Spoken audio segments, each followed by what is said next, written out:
Like flames, feel it burning inside. Take a hold in pursuit of the prize. I've been told ain't no way to survive, keeping all of this fire that's locked up inside. When this is the time, enter the ring. All those mental chemicals doing their thing. I got flashes of battles inside of my dreams. I was made for this moment. At least now it seems like it's time to come face to face with your fear. Been battling reasons for all of the years, and I learned how to fight them with style and grace no one's ever encountered. You say it's amazing, I'ma come out swinging when they open the gate. Go ahead, call passion, I'm calling it rage. I'm taking what's mine like I already own it. Watch but don't blink, going here to the moment.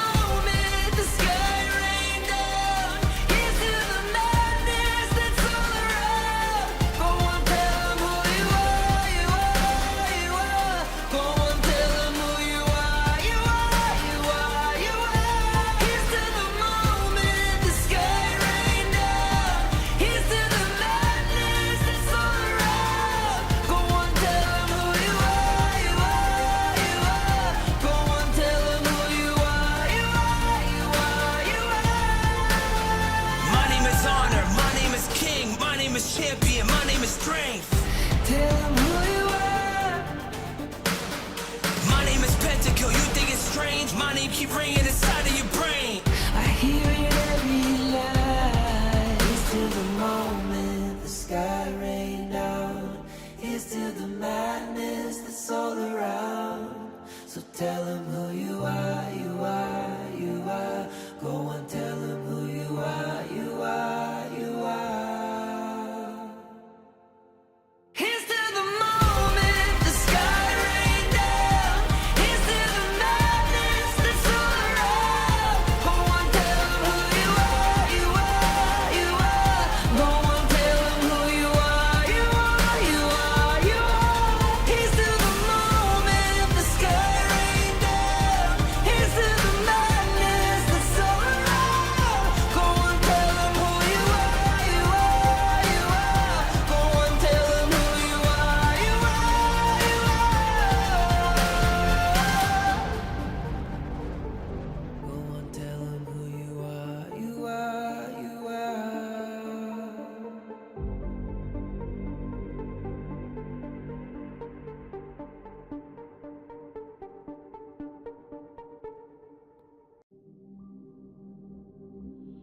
In this world,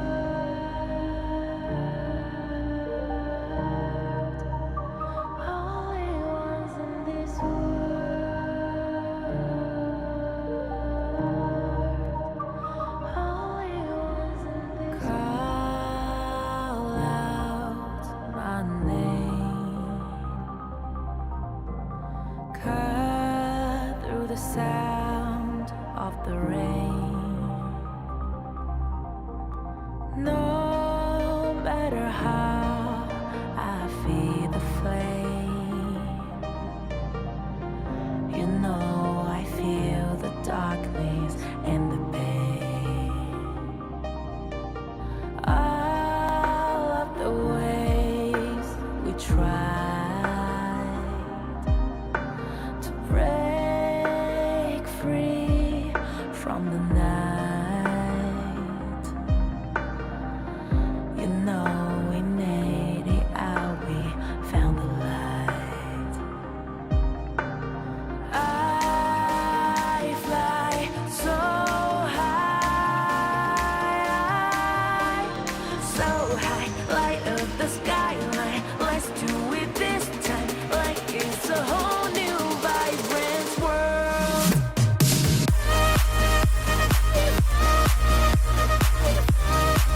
Like we're the only ones in this world. Like we're the only ones in this world. Now I see that I got everything I need. It's alright, I'm on fire, I'm alive, 'cause now I fly so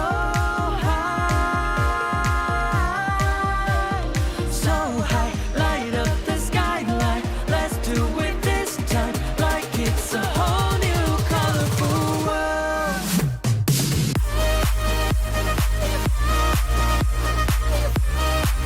Like we're the only ones in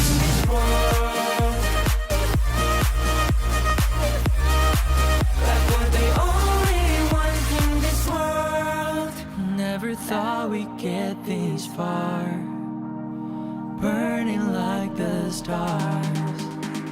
How we get this far, like we're the only ones in this world.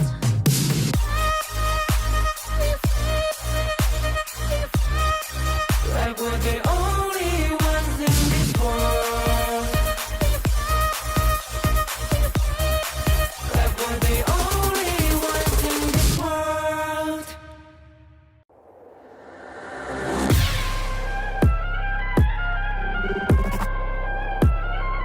Turn it back.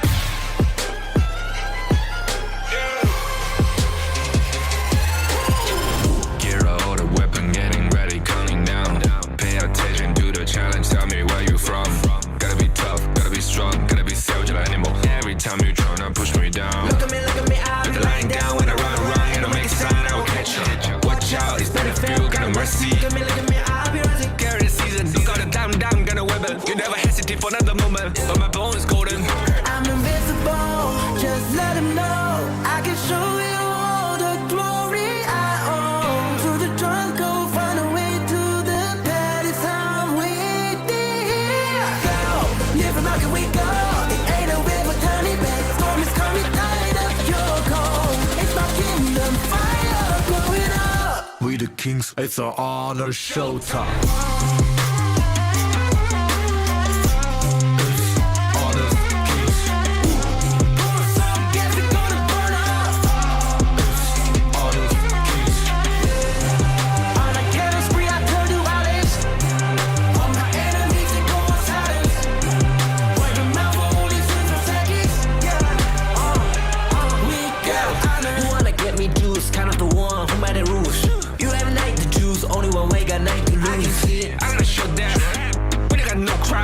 We bound if I there's one question pieces you can cheat. First blood, double trouble, then I take a pen, I kill. All you do is sweat and look at me still victory. Say. I've triggered my soul down. For my pace. We the champions screaming, I'm invincible. Just let them know I can show you all the glory I own. Through the jungle, find a way to the palace. I'm waiting here. Go, live from how can we go? It ain't a river, turn it back. Storm is coming, tide up your cold. It's my kingdom, fire, blow it up. We the kings, it's our honor showtime.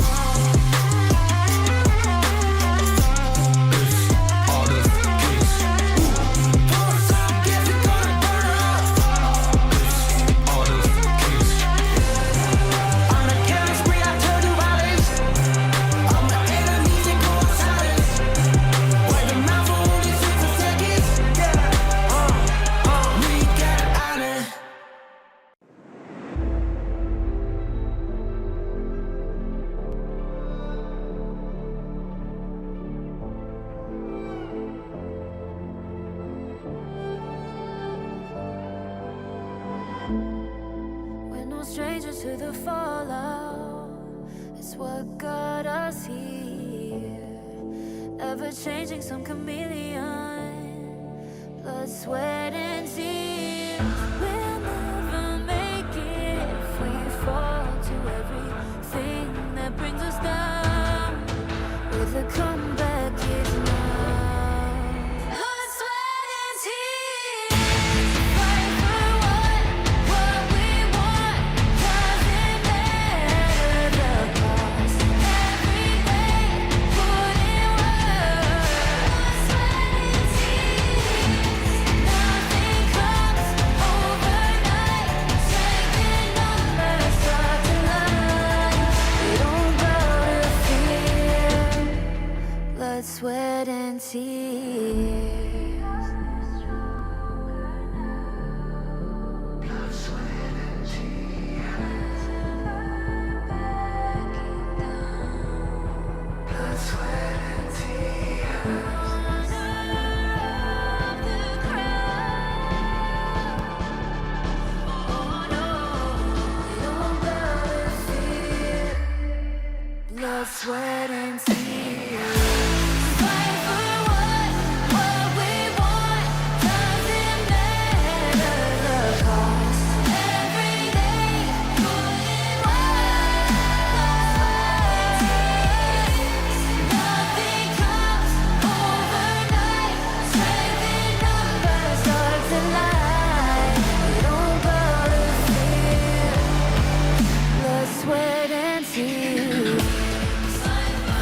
sweat and tears.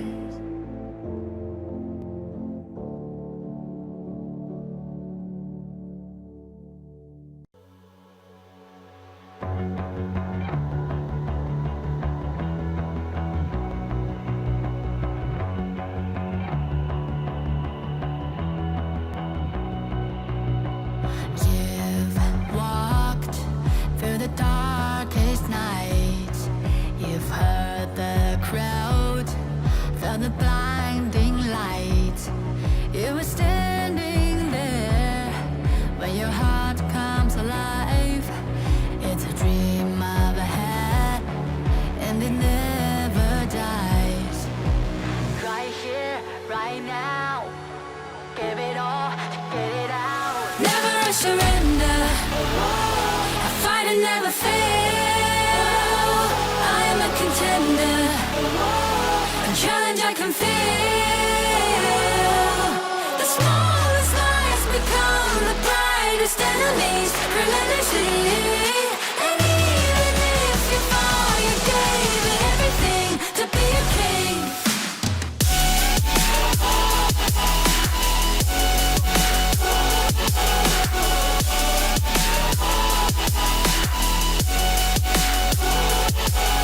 The smallest lies become the brightest enemies, relentlessly. And even if you fall, you gave it everything to be a king. You carved your way with a sharp attack. You watched it all burn, and you never looked back. There will come a day when your fears will rise. You protect your crown, so it never dies. Never surrender, I fight and never fail. I am a contender, a challenge I can feel.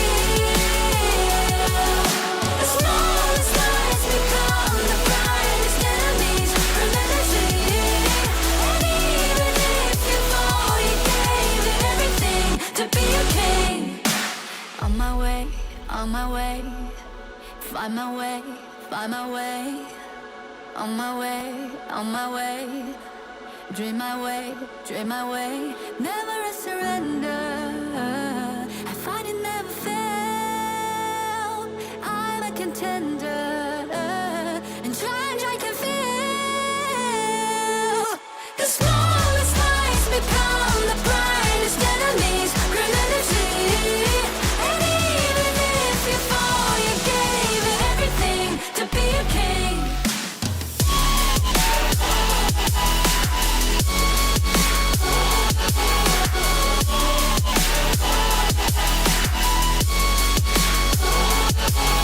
The smallest lies become the brightest enemies, relentlessly. And even if you fall, you gave it everything to be a king.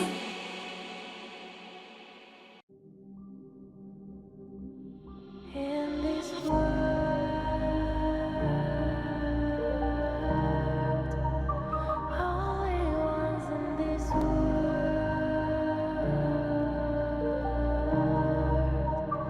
only ones in this call out my name, cut through the sound of the rain. No matter how I feed the flame, you know I feel the darkness and the pain. All of the ways we tried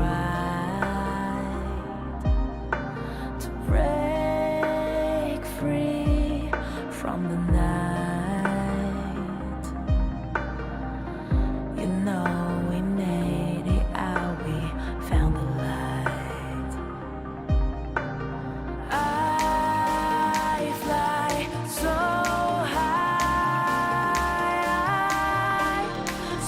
high, light up the skyline. Let's do it this time, like it's a whole new vibrant world.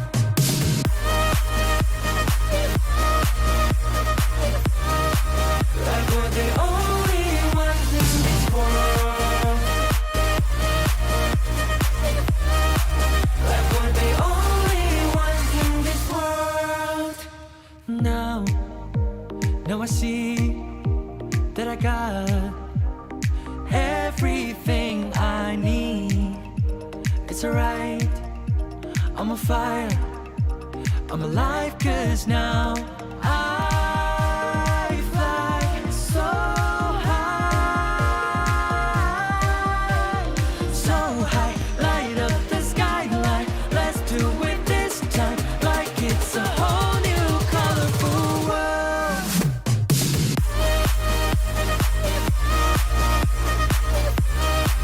Like we're the only ones in this world. Like we're the only ones in this world.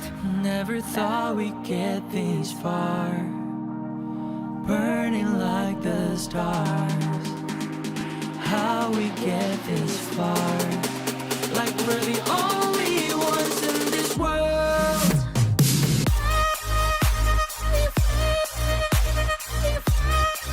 Like we're the only ones in this world. Like we're the only ones in this world.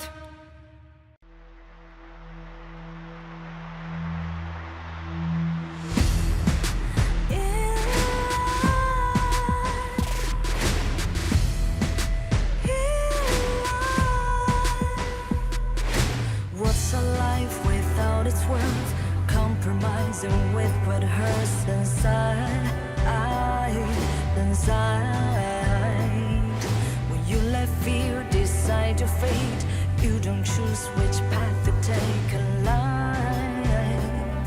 In life, I'm finally letting go of everything that still holds me. I'm against all odds, but I won't give up, 'cause it's my time to shine. Standing in the spotlight, and no one let me down. Destiny is calling highlight. I'm not afraid to fight for everything I love. Victory's on my side.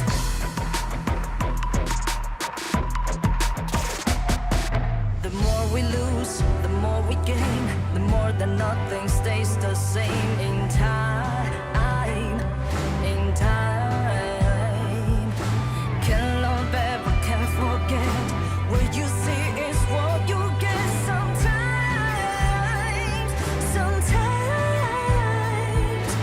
gonna show the world tonight. The light that shines inside us. We're against the odds, but we won't give up, 'cause it's our time to shine. Standing in the spotlight, can no one back us down. Destiny is calling highlight. We're not afraid to fight for everything we love. Victory's on our side. Takiki takiki takitao. Takiki takiki takitao. Takiki takiki takitao. Takiki takiki takitao.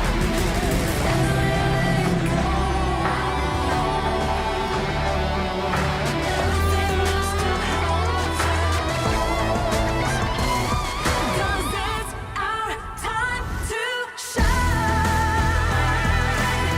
Standing in the spotlight, can no one back us down. Destiny is calling highlight. We're not afraid to fight for everything we love. Victory's on our side.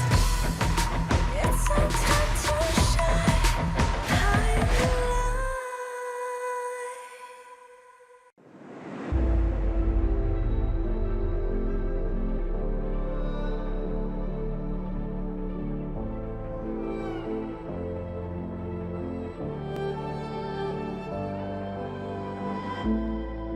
We're no strangers to the fallout. It's what got us here. Ever changing, some chameleon. Blood, sweat, and tears. We'll never make it if we fall to everything that brings us down. With a comeback is now. Blood, sweat, and tears. Fight for what we want. 'Cause it matters.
In Hero's Gorge, the base is the spring of life.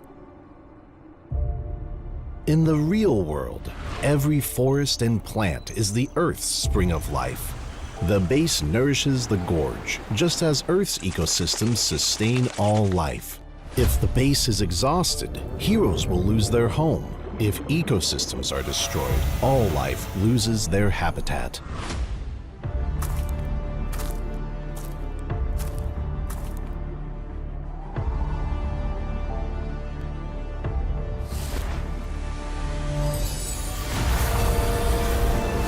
Honor of Kings is working with players worldwide to support real-world environmental causes and protect our planet's future. By participating in Protect Nature, Protect All Life, all efforts in the event will contribute to real-world causes. Protect the environment and let us defend the honor of our planet together.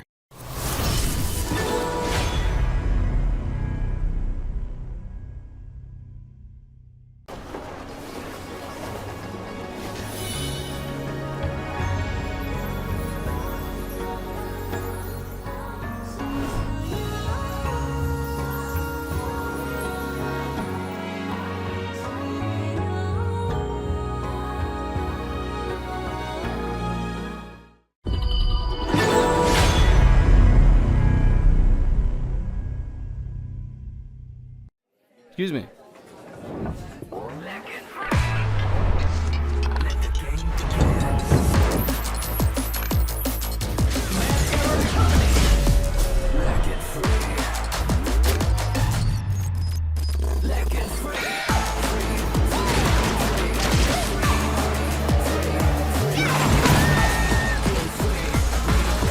Hugging stinks. Victory! Another round. Sure, but how about a smoother phone next time?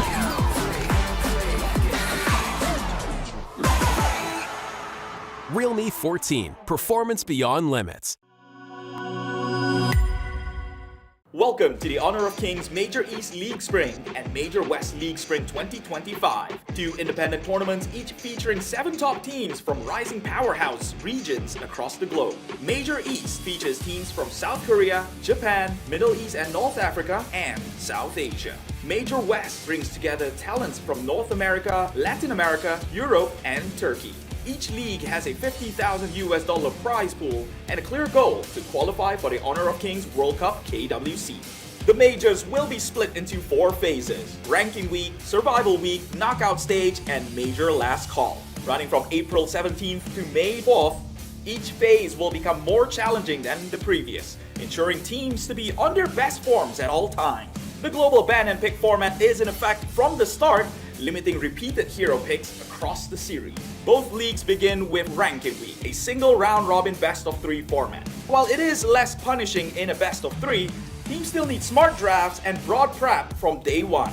At the end of Ranking Week, the top 3 teams move to Group S, while the bottom 4 head to Group A for Survival Week. Unlike traditional slow-paced formats, this Week 1 is anything but forgiving. Every match counts. Survival Week ups the ante with double round-robin best-of-5 matches. Here, the global ban and pick rule really kicks in, and teams are put to the test. Hero pool depth, draft strategy, and flexibility becomes essential. There's no hiding behind comfort picks. Only teams that can adapt will survive. In Group A, it's a ruthless fight. Only one team advances, while the rest are eliminated. One stumble could mean missing the knockouts entirely. It's fast, high stakes, and decisive. In Group S, the top 2 reach the upper bracket, while 3rd place drops into the lower brackets of knockouts. The final stretch is the knockout stage, featuring a double elimination best-of-5 bracket. Each league's champion qualifies directly to KWC, meanwhile runner-ups get one last chance in the Major Last Call, a final best-of-5 to secure their World Cup slot. This format rewards consistency, creativity, and composure under pressure. Catch every moment live on our official channels. Every game is a chance to prove your region's strength and your team's readiness for the global stage. The path to honor starts now.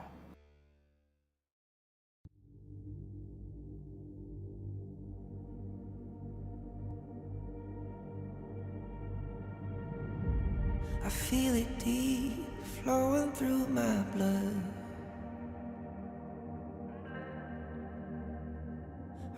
rising up to become someone, and taking it all on my own. What a sweet victory. And taking all of my control, awaken something deep in me. Like flames, feel it burning inside. Take a hold of pursuit of the prize. I've been told ain't no way to survive, keeping all of this fire that's locked up inside. When this is the time, enter the ring. All those mental chemicals doing they thing. I got flashes of battles inside of my dreams. I was made for this moment. At least now it seems like it's time to come face to face with your fear. Been battling reasons for all of the years, and I learned how to fight them with style and grace no one's ever encountered. You say it's amazing, I'ma come out swinging when they open the gate. Go ahead, call passion, I'm calling it rage. I'm taking what's mine like I already own it. Watch but don't blink, going here to the moment. The sky rain down. Here's to the madness that's all around. Go on, tell 'em who you are, you are, you are. Go on, tell 'em who you are, you are, you are, you are. Here's to the moment, the sky rain down. Here's to the madness that's all around. Go on, tell 'em who you are, you are, you are. Go on, tell 'em who you are, you are, you are, you are. My name is honor, my name is king, my name is champion, my name is strength. Tell 'em who you are. My name is Pentakill, you think it's strange? My name keep ringing inside of your brain. Become a pro player? I am dreaming. Now, how hard is that to take another path? Can you walk this path? Je me suis déjà posé la même question. Posso percorrere questa strada? Il l'appelle. Le chemin et le champ de bataille vers le plus grand honneur. Posso arrivare? Je ne suis encore personne. Posso lasciare il mio nome? Inizia a salire su questo palco. But the moment I tapped my first skill button, the moment I stepped onto the stage, I was no longer nobody. Our names began to shine. In facing the tension of adversity, in facing the frustration of defeat, in facing the uncertainty of the unknown, nothing can block the path I choose. With the light of victory, we pierce through the thorns. The path to honor is here. Beneath our feet. Light up.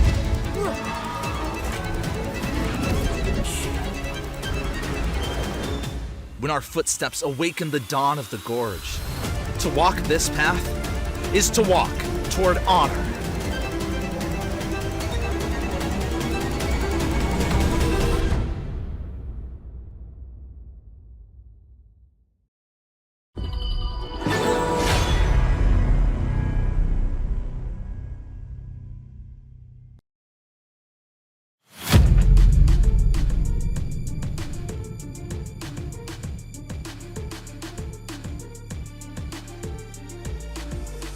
It's not just about adapting. It's about creating your own path. Siamo pronti a sconfiggere chiunque si metta sulla nostra strada. To work down this path, we need to do it together.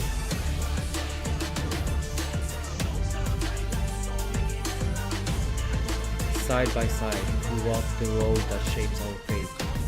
Es hora de cumplir con nuestro papel.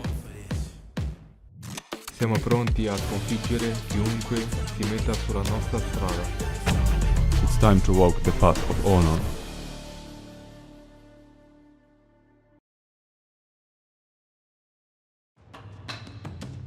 Hello everyone and welcome to week 2 of the Kings Major West League. My name is Rafa. I'm joined here once again by Blam.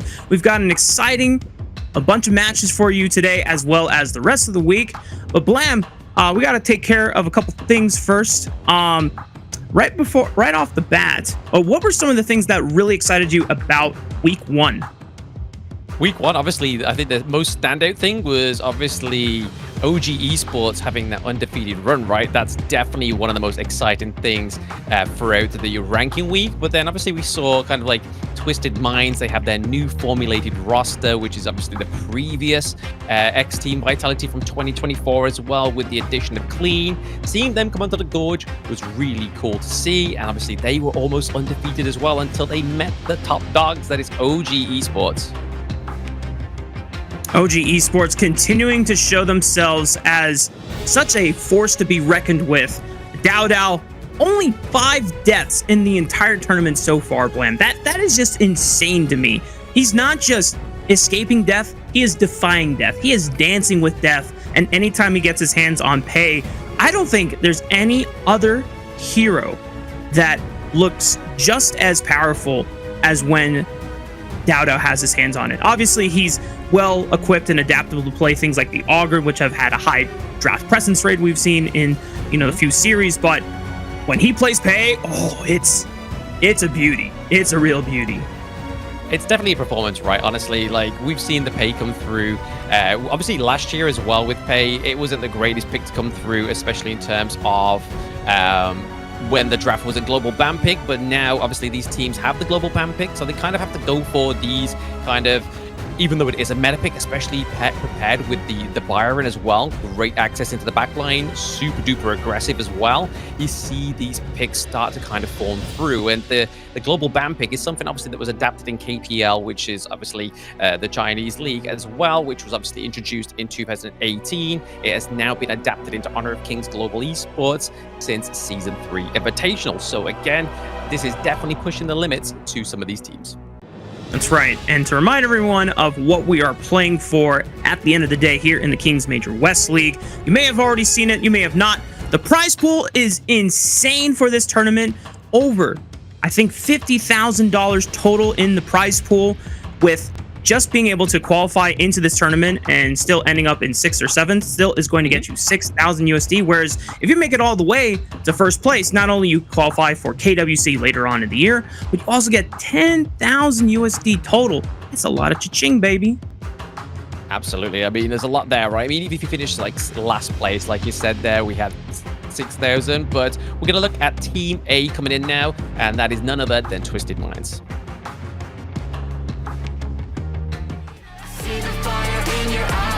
Gotta fight for it. Let's go. The battle's calling. You better give it all you got. You gotta fight for it. The time is right for you to raise a bar. Yeah. Cause you can be the greatest of them all. Yeah. Let's go. The battle's calling. You better give it all you got. You gotta fight for it.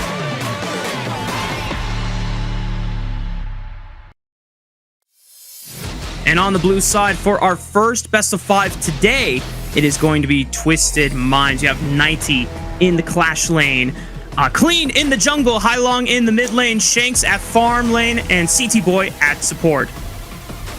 Oh yes, this is a great team. Obviously, I was showing very much excitement for in the introduction, right? Like, this is the X-Team Vitality of 2024 with the addition of Clean, definitely making it a better rounded roster so far. Obviously, not only from statistically with the amount of wins they've got this far, but definitely displaying themselves on the Gorge with prowess.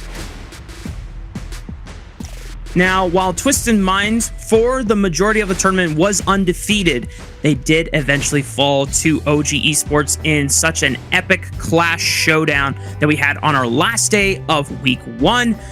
And even though it was a 2-0, I have to say the second game they put up a hell of a fight. They were able to at least take a earlier composition that tried to blitz for the stages of the game and compete. Unfortunately, they still lost in the end. But meanwhile, Twisted Minds, they are not going up against OG Esports. They're going up against 9Z Globin. Check them out right here.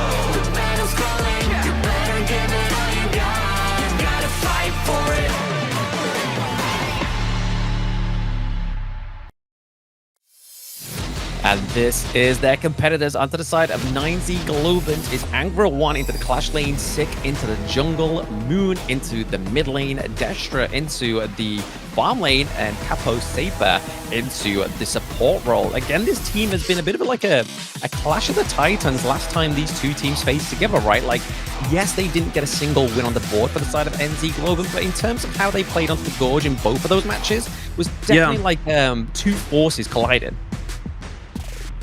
It was definitely the most competitive series that both 9Z Globant and Twisted Minds had for themselves. The funny thing is that while Twisted Minds against a majority of the teams outside of OG Esports were undefeated and took wins in all series, 9Z Globant having just a slightly bit more inconsistency across the group during week 1, where I think 9Z Globant dropped, I want to say 1 or 2 matches or 3 series overall. Well, obviously against OG Esports and Twisted Minds. The other one was against Next RÜYA of all teams. So the fact that 9Z Globant still made it up here, there's obviously some strengths about them that make us super excited about watching this team. I still think Sick is one of our the top 3 junglers outside of Dao and Clean in the tournament remaining here. I think it just goes to show that when 9Z Globant, they have the potential to strike higher and be able to contend with the top teams, but it just comes down to the execution. In where would you say the execution needs to be cleaned up more for 9Z Globant, Blam? Again, it's like they both play very aggressive teams, right? Like both Twisted Minds and both NZ Globant want to be the very aggressive teams in the early game. It's kind of just like how they roll that out or try and kind of maintain that into the mid game, then to try and make that into something like either a Gorge domination in terms of turrets, or they're getting the kills and translating that into some neutral objectives. But right now it's going to be seeing the side choose here between these two teams. It looks like Twisted Minds is going to go over to the blue side, so they do get that prior blue pick. We've seen many picks be contested here in the global pick and ban.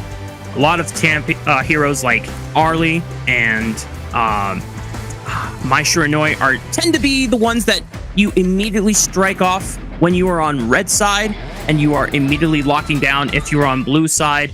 But in terms of specific heroes for both of these teams, I know that Pei has definitely risen up in priority for both Twisted Minds as well as OG Esports. Haven't really seen it rise up in priority for many other teams unless it's off of the back of something like an Ogre potentially being ready and available, and you want to deny something of that kind of early pressure. But one of the combos that has been super dominant in our first week has been Princess Frost and Leong. Super powerful CC lockdown. Twisted Minds already denying one half of that combo.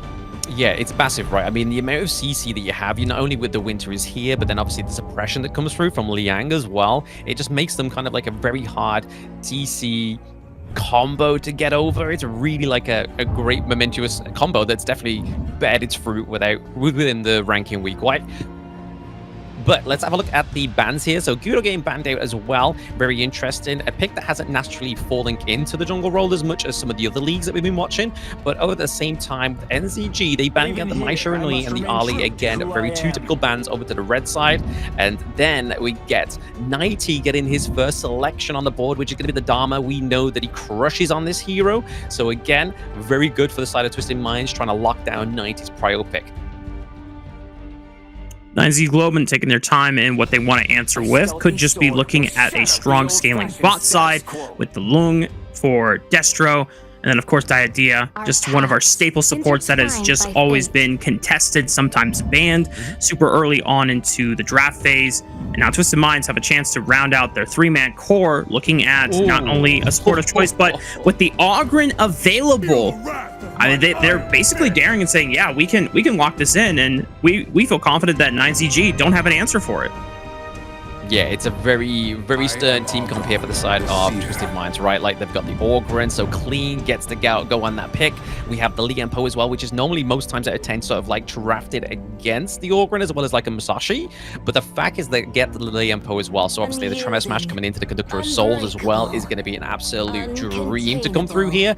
But then if we look over the side of NZG, we see a little bit of a counterplay here. They do want to go for a control mage like the Lady Chen. Again, the Destructive Deluge comes through, is really going to try and upset the whole kind of like circle setup, because again, we have the Conductor of Souls, which is a circle AoE. We have the Tremor Smash, which is another circle AoE. So just trying to kind of mitigate the damage that they could potentially do over to the side of Twisted Minds is what they're going for here for NZ Global. Well, what they're lacking so far is that strong front line, which I hope we're going to see in this next part of the draft. But looking at the bans, they ban out the Chano. Again, I'm not a fan of Game 1 Chano. His statistics from week 1 did not bear the fruit that he needed to, right? But this is now a best of 5, so Chano will definitely start to becoming a little bit better within the win rates and in the latter parts of these series. Yeah, 9ZG taking away farm lane options for Shanks, who has right now the second most MVPs of the tournament so far, 5 to his name, whereas Twisted Minds focusing on the jungle hero pool at the moment. Monkey already being taken off the table here. I imagine that if they are very fearful of something like the Musashi, it would be banned here. Otherwise, you're just looking at other heroes that either bring that frontline tankiness and the CC, and Dune is definitely one that fits both check marks right there. He definitely does fit the check marks, right? But I mean, to the same with going for the Musashi here, yes, it's a great counter for the Orgrim, but then you've got the Liempo, you've got the Dharma as well, right? So Dharma and Liempo can really kind of try and focus the Musashi down. So if he tries to sort of like go in there, you can deny him with obviously try and push him around with both Dharma and the Liempo, but it looks like they may be locking in the Dion Way, which is something we really did not see in week 1, but we've already started to see it within the East League. I was watching it earlier. Dion Way came through for, I believe it was G, and they lock in the Dion Way. So again, they have the Leap of Fury, so they can try and like dive in onto one of the squishy heroes onto the side of Twisted Minds. They have the slow from his second ability. So again, it just means that it gives time for the Lung, it gives time for Diadeer, as well as the Lady Chen to try and get on top of those picks. So this is an interesting answer that 9ZG are coming up with. Rather than try and assemble a bunch of crowd control from the jungle role, which is normally how I have been informed how you deal with Ogren, so that he never gets a chance to sustain and be able to be that front line that he is for the team.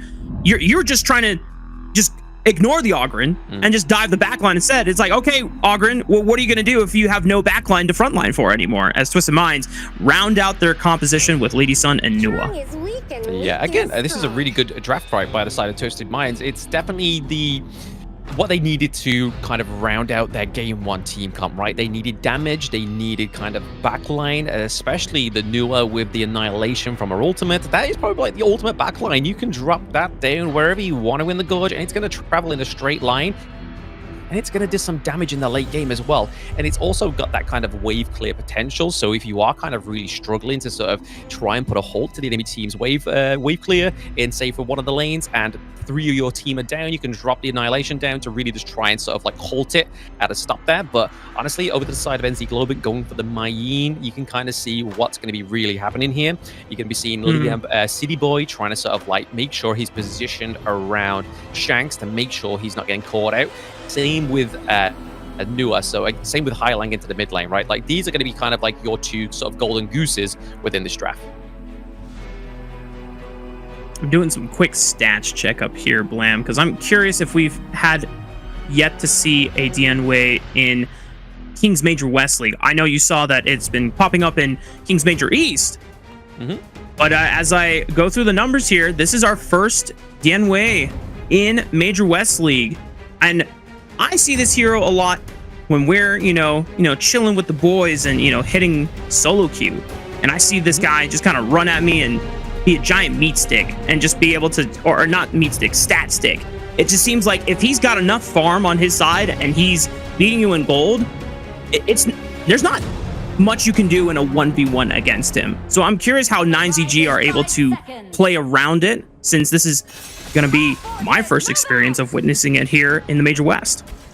Yeah, I mean, it's got a lot to sustain, right? And like I was saying, when he got picked up, you've got Leap of Fury, which is his ultimate. So again, he's able to kind of leap at one of these sort of like lower health targets onto the side of Twisted Minds. But then also, if they try and run away, he has his second skill that applies a slow. And they've got to be careful because he has that increased attack speed from that first skill as well. So he can definitely deal out the damage fast and quick. And it's true. Now, one thing we want to make sure that we remind everyone at home is that we are very thankful to the Thrilling League that All the action we get here is thanks to EWC, who has been sponsoring Kings Major West League. Shout out to them. Yes, and here we are. I mean, we're getting a little bit of poke and prod here. A lot of damage going up to the Capasipa down there, but it is all aided by the Realme 14 5G. So our players are geared up with the Realme 14 5G. Built for performance, made for gaming, smooth, cool, reliable, just the way esports demands. Ready to level up, get yours, and feel the difference. And back to the action here. Just a minute has already passed within our first game of the series here.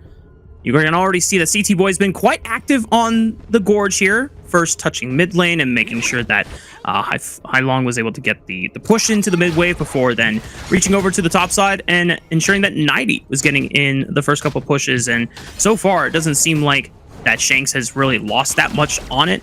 Hasn't been getting that much pressure from Capaseba and Distro in the 2v1 so far. So it seems like we're in for a relatively passive early game unless 9CG decide to push the tempo here. Yeah, I mean, both Shanks and Destra, both like early game sort of like huge damage output kind of thing. So you have the rolling raid from the Lady Sun, and you also have the flaming palms from Lung. So they can both just be trading that at each other as much as possible. Obviously, the real point's going to come through when we see the level 4, especially onto the side of NZG. They have the Lung, which has the infinite vastness. So when you feel like you've got on top of this Lung, you can just take to the skies and disappear like this. There's already some aggression about to happen. Looks like there was ultimates expended both from Shanks, and in return, that's why you saw the infinite vastness used by Destro, as he's able to safely escape any sort of play that was happening there. Maybe CT Boy was looking for a quick collapse and get some decent knock-up in, but with Moon collapsing first, Shanks is in trouble. Not going to burn the flash because he already knows that there's no way they're getting out, and it could just be another one on to CT Boy. He's able to escape, and that's first blood going to 9ZG. And meanwhile, on the top side, there was another scrap. Zik was able to get another kill on the top. Absolutely. I mean, Moon rotating down very nicely there to give aid over to the side of the farm lane, right? He was able to pick up the first kill as well. So Lady Chen picking up some first kills is going to be good. Obviously, you're more kind of wanting that resources to go over to the Lung, but honestly, I thought that was going to go a lot worse for the side of NZG because they knew the infinite vastness was off. There was no real pressure applied down to the farm lane, because if they were, they'd be able to catch him out. The only thing separating Destra from the side of Twisted Mind would be obviously either Diadea or Ride the Wind, but right now 2v1. 90 tries to get away, using the Truth Mantra just to push Sick and Angry One back, but the dive into the tower is just too easy for them. Dian Wei is packing a punch right now, and Sick is not wasting a moment to use the power of it right now. Meanwhile, in a response from Twisted Mind, they go deep into 9ZG's bottom side jungle, but they're pushed out, and now the collapse coming in, a 4v3. Twisted Mind's gonna have to concede ground here. Yes, concede ground as well. I mean, this is the thing that I was thinking about in the early game, right? Well, actually, the pre-game was like, 9Z Globant know how to be aggressive in the early game, and that's exactly what they need to do against Twisted Minds. They just need to formulate it and convert it into something more. There is it stealing the Tyrant. Sick just walked in, saw that the Tyrant was being leashed, and says, you know what? I would like that Tyrant instead, and just yoinks it under Clean's nose. Yikes, under the Clean's nose, absolutely. I mean, the thing is, like, I was just saying there, you got to translate into something more. Those neutral objectives, and they do it. Coach Blam coming through onto the broadcast as well today. City Boy got to be careful. He cannot take too much of those flaming palms right now. I mean, the optimization's still yet to come through for Destra, but he's still doing a lot of damage. All right, well, this is quite a nice early game that 9ZG have amassed for themselves. Now, they haven't taken out any tier 1s yet.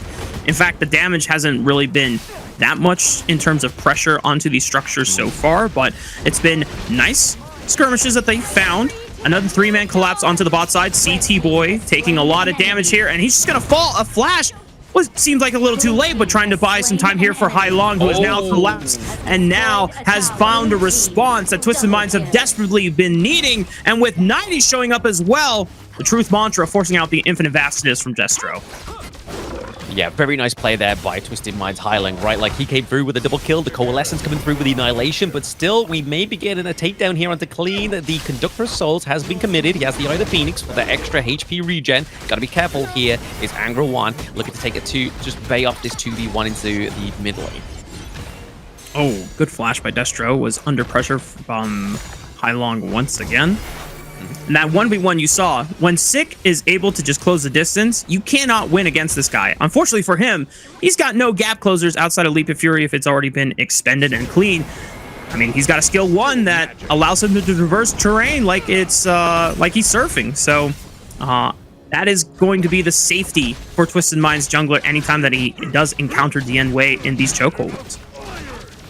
Yes, Trevor Smash being committed here. We use the Destiny counter just to counter it. The bit of wall also being committed there from Kapasifa. Got to be careful that he doesn't get caught out on this Diadea, because again, Diadea is going to be a way you're trying to lock down the likes of either the Nua or the Lady Sun for then somebody else to jump on top and do the damage. Again, some damage coming through here from Twisted Minds. They may lose the T1 here. Oh yeah, this is a big collapse. Multiple members, all 5 collapsed from Twisted Minds, just pushing out Destro and Capo Seba. And Moon gives his life just so that at least Destro can make it out alive, but that's the tier 1 falling. Destro does not get a chance to escape, and the rest of 9ZG trying to trade on the other side of the Gorge here. Mid-tier 1. Oh, a quick flash from Angry One does find Long, who thought that he was safe under the safety of that tier 2, but not going to be the case here, thanks to the power of that Mayeen. And the fighting continues here, Blam. Zik could be in trouble here. Leap of Fury right onto Clean, but now, at this point in the game, it looks like Clean is just having the health advantage and not enough damage from Sick to be able to burst down the Ogryn. And this is where Twisted Minds, once again, wrestle control away from 9ZG despite all of the early skirmishes that we saw. And it just seems like Twisted Minds were like, yeah, we were never worried at all. Yeah, I mean, the problem is that both of these are like tanky junglers, right? So both of them are going to be building into the Blazing Cape, so a lot of anti-heal coming through. And again, that's a big counter for both of these picks. Oh, Destiny counter being popped onto Clean there. Be careful, looking to try and contest this Azure Golem. Wasn't able to get it, maybe get caught out in this pit, but it is thanks to the Path of Passing, he's able to get out of that whole ordeal. But if we look up to the top side of the map, they were able to get the T1 into the Clash lane as well. Minions rocking through, doing a lot of damage to the T2. Something that the side of 9Z Globin don't want to happen, right? The fact that 90 now has the advantage into the Clash lane means that he can be a lot more available for the rest of Twisted Minds. And because the wave was set up so well by Twisted Minds, the 9ZG were not able to save the tier 2 from falling. This is now the first turret that 9ZG find for themselves on the Gorge here. Unfortunately for them, it's starting to feel a little too late. They're not that behind in gold, but just in terms of map pressure that Twisted Minds have gotten for themselves in the past couple of minutes feels very, very damning, as Destro is going to be able to take out the mid-tier 1, but now they have to reposition away thanks to the infinite vastness. He will get a chance to do so, as now the rest of 9ZG have to be extremely careful. They still have late game conditions that they can play for and scaling for this Long on the side or in the hands of Destro. Problem is, Twisted Minds is starting to put up the pressure, and they seem to be quite relentless with it. Oh, quite relentless. The fact that they got to push the like T2s into the side lanes as well. All the farm lane needs is a little kind of like love tap from the side of Twisted Minds, right? Just like we saw from Sick into the Clash lane, but right now a bit of a dive onto Clean. Okay, maybe an isolation here onto CT Boy to make sure that it's just CC, no damage here. The Tremor Smash used just so that he can buy an escape route here, and the collapse from 9ZG is enough that they split apart the members of Twisted Minds, and 90 was the last one left as a straggler. Yeah, unfortunately, someone got picked up there, right? Like, that's the only problem when it comes to the lone stranglers, especially when it's you're going against like the Mayeen, the Dion Wei as well. But right now, if we look at the kind of like overall global lead of gold, it's actually going over to 90 Globin, so they've flitted it into their favor. I feel like these kind of like T1s that were kind of being battered down to very low health was like little pockets of sort of like gold that they needed to kind of just fall back on if they fall behind ever so slightly.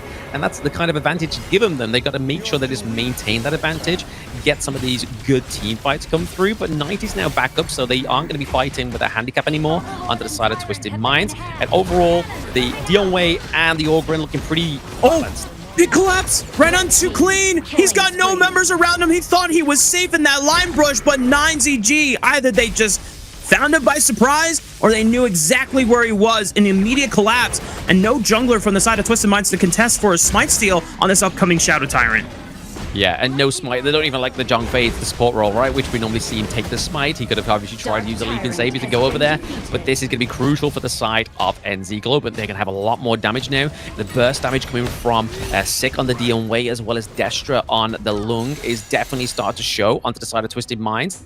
But Twisted Minds are definitely playing a little bit more of a better kind of lane phase. I feel like if 9Z Globant are able to sort of fix this on their side, it could be very troublesome for the side of Twisted Minds. It's not going to be kind of like a one-sided match this first game of the series. Yeah, this one could be extremely competitive, and the way that 9CG were able to at least clinch their way into this top 3 of Group S out of Group A, they get to have the benefit of playing multiple best of 5s against the 2 best teams in the entire tournament so far. And I think 9ZG are showing a propensity to adapting and evolving with each game that goes their way. Yeah, I mean, they've got to step up, right? Like, they've got to step up. They've got to create the new standard for the side of NZ Globin. They can't just kind of, like, hope that the same thing in the ranking week is going to carry them through all the way to the top side of the brackets of Group S. So they're definitely showing it here, Rafa, on this first match. And right now, they are still maintaining that gold lead. It's ever so slightly. It's the matter of, like, it's gone up to around about 2K now. So, again, it's definitely better than the 100, a few hundred gold lead they had here and there. 90 is on the prowl here. His vision score is stacking up, but Angra One coming in. Oh, good truth mantra right into the wall. Angra One is able to at least tank a majority of it. Does lose 50% HP. Yeah. He's stacking up. He's scaling. Destro on the Lung. This dragon is coming online, baby. That is your late game insurance policy that 9ZG have to bank on here. Keeping this side of the gorge in darkness. They started up the Shadow Overlord. Clean. Can he get into the pit? Can he find a smite seal of his own? He does! Oh, disaster for 9Z Globin, unless they can at least clean up the kills here. Tremor Smash buys some time, but now Twisted Minds are still on the run. But for them, they are just grateful that they yoinked away the objective away from 9ZG. Oh, absolutely. I mean, that could have been kind of like the nail in the coffin there for the side of Twisted Minds if they were to lose that Overlord. But right now, they're looking to crush this mid lane, get the T1 there. So definitely putting a little bit more sort of presence for themselves onto the Gorge.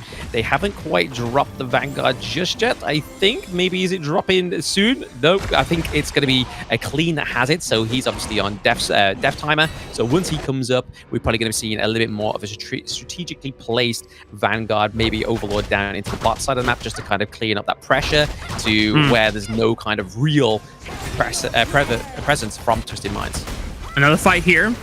They have a chance, but this is not necessarily number-sided here. CT Boy does fall, but at the cost of Sick.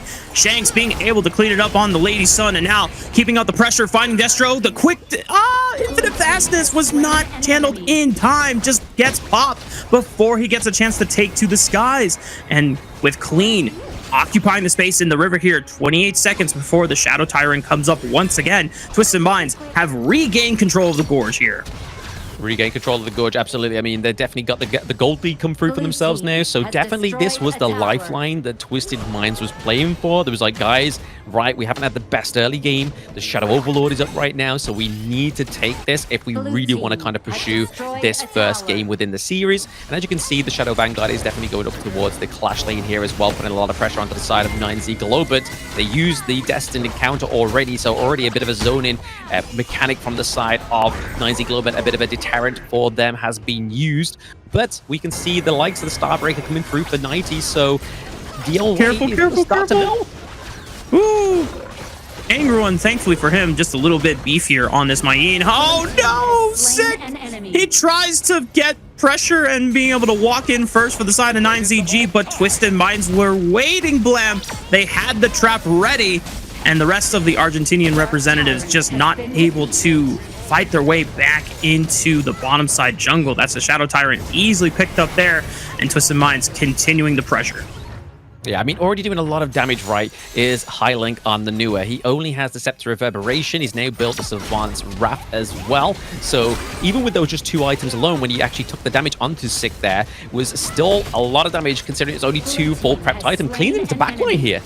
Holy, Clean just doesn't care. He is occupying as much time as he can since the rest of Twisted Minds just immediately do away with the high ground turret. Yes, Clean does fall, but they are able to trade a couple members back for themselves. Sick just respawning now to try and defend the remnants of the base, but it's still a full 4v3. 90 may have gone a little too far forward, but Shanks is able to clean it back up, and the crystal is still exposed for the taking. And Twisted Minds just want to buff up the KDA stats before they end the first game of the series. Wow, honestly, the turn of events in that game one was definitely not what we were foreseeing, right? The foreshadowing seemed like it was going to be over to the side of 9Z Globant, but then after all, Twisted Minds, like I was saying in the game, that final nail in the coffin for that game one series win was definitely the crucial kill theft onto the Shadow Overlord.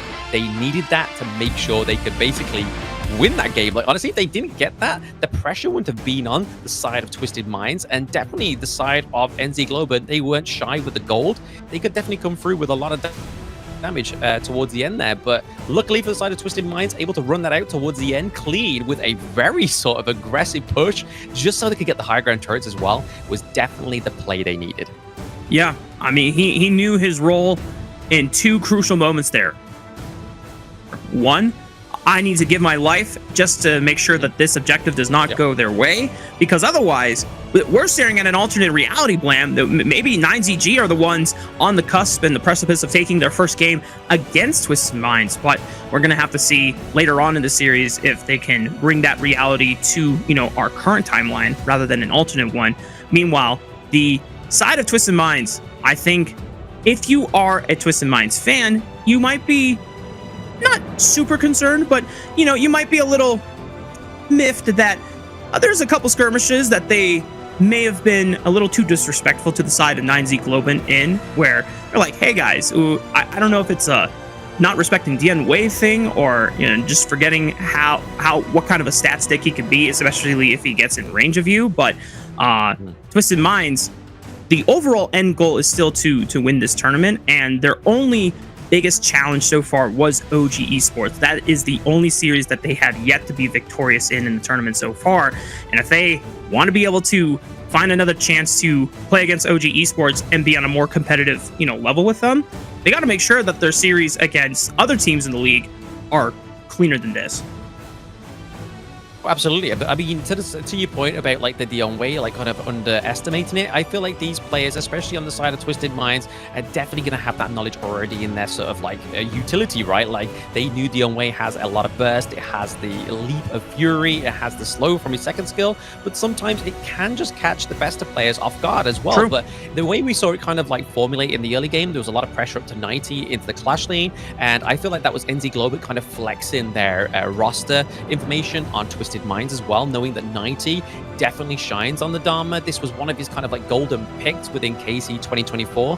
They knew they had to kind of try and stunt the growth of 90 in the early game if they ever were going to get this far in this game one series. But honestly, I didn't expect any less from these two teams. But like I said in the pre-game, this is a clash of titans. Honestly, they are coming head to head, and it's created a storm. Not quite the Tempest Dragon yet, but we may see it in this series. Yeah, I mean, what was the end game time? Do you remember off the top of your head? It's okay if you don't, because I think it's maybe around about 14, 15 minutes, if I can remember correctly, because obviously they took the Shadow Overlord, and then from that point onwards, it didn't feel like there was definitely any more than 5 minutes on that match, but we will see in obviously the post-game.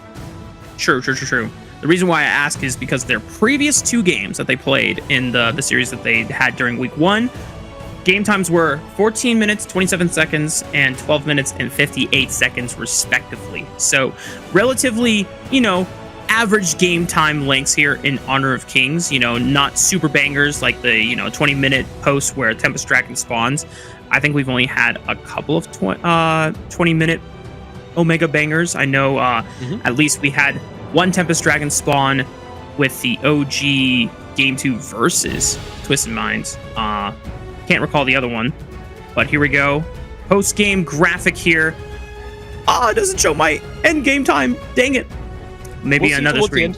We'll see towards the end. Don't worry, it'll be on the gold graph there. But if we're looking at I need it, Blam. I need it right now. Information that we have, you can see here that Shanks definitely played the Lady Sun very, very well, right? The fact that he only died once, we can see the efforts from City Boy, we can see the efforts from 90, all just kind of like formulating around this hero. And this is really where a hero like the Lady Sun starts to shine, right? When she has the room to kind of do that damage. 110k damage was definitely the nail in the coffin for the Dion Wei, right? Like the damage coming from RÜYA, the damage was coming from Shanks as well, and it was just too much for the Dion Wei to try and kind of like get that HP regen from his skills. But right there and then, a lot of damage taken from Clean, as we saw towards the end. That clean but aggressive play into the backline of the enemy team, just so that your front line of the enemy team could take the higher ground turrets, was definitely what they needed on the side of Twisted Minds. Yeah, and considering something that we talked about earlier on, right before we got into the series, that Shanks was our second highest MVP winner so far after all the games in week 1. And right now, we're getting a chance to see how still his importance is relevant to even our series going into week 2 today. 110k damage on the Lady Sun. It was making sure that he was being able to use the mobility that you get out of this particular hero to great effect, navigating a lot of very difficult scenarios and situations here where 9Z Globin were actually starting to turn around some fights where certain heroes were getting isolated from each other, and yet Shanks not dropping the ball once outside of laning phase. Yeah, I mean, there it is. There's the time, Rafa. It is 15 minutes and 31 seconds. So around about that 15-minute mark that we assumed was correct there. But look at that. I mean, our Goldgraph's had a bit of a facelift, Joe. I mean, glow up.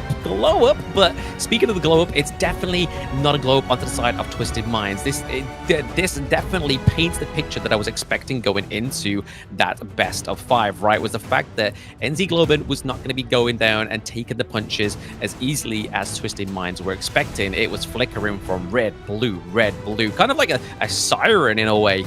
But in the end, it definitely went up the favor of Twisted Minds, and I feel like it was all thanks to the crucial kill theft onto the Overlord. That definitely changed the pace and the positioning in that game. And like you were saying there, stating very well, Rafa, was the fact that Shanks has the second most MVPs, and he stacks up another one.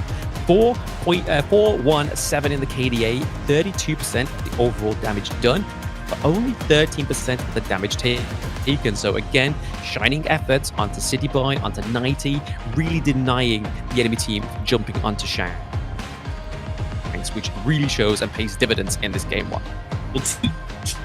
Stuff in it's throughout the I would argue that if it wasn't full of collapses outside the Nix early on, you know what? I'm going to say it. He would have had a 0% damage taken, because I didn't see him get hit once. Well, outside of that point, this guy was ensuring to using that first skill to keep himself out of harm's way, and obviously all of the attention was trying to shut down Cleve's Ogren and looking for CD Boy on the Liam Poe as well.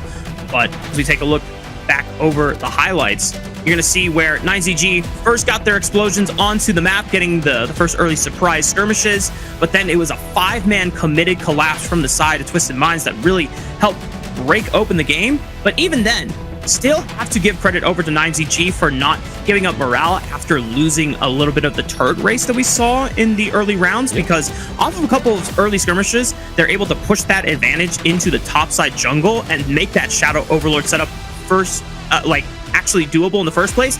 It's just clutch from Clean that he's able to find that steal in the first place. It's the beauty of the Orgrim, right? Like, use the Path of Passing straight in there, Conductor Soul, Smite on top of that. It's kind of like a 100% hit rate in terms of stealing those neutral objectives. But I do have to, like you say there, give hopes over to 9ZG. The way they were making those early games calls, like we saw the pressure both into the bot side and into the top side of the map at the same time to try and get that first blood, just meant that Clean had to kind of choose between one or the other. Does he choose his kind of like long life partner, or does he go for his best friend to save at that point? Kind of like a superhero calling for Clean, right? But he chose to go for 90. It didn't quite work out their favor. Highline came through as well, just to try and give a little bit of an aid, but at the same time, it just wasn't quite enough for Twisted Minds. But it definitely was the pressure that NZG need to create into this game 2, but formulate it maybe a little bit better, a little bit more aggressive. But before we get into game 2, we're going to take a short break, guys, so don't go anywhere. We'll be back with some more action.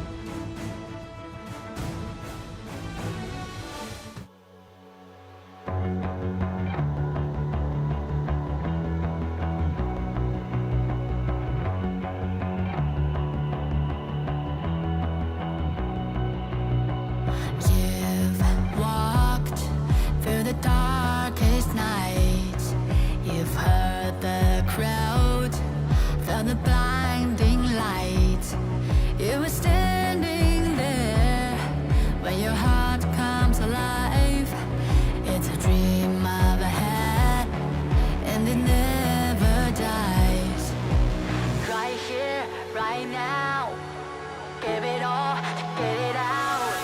surrender. I fight and never fail. I am a contender. A challenge I can feel. The smallest lies become the brightest enemies. Relentlessly. And even if you fall, you gave it everything to be a king.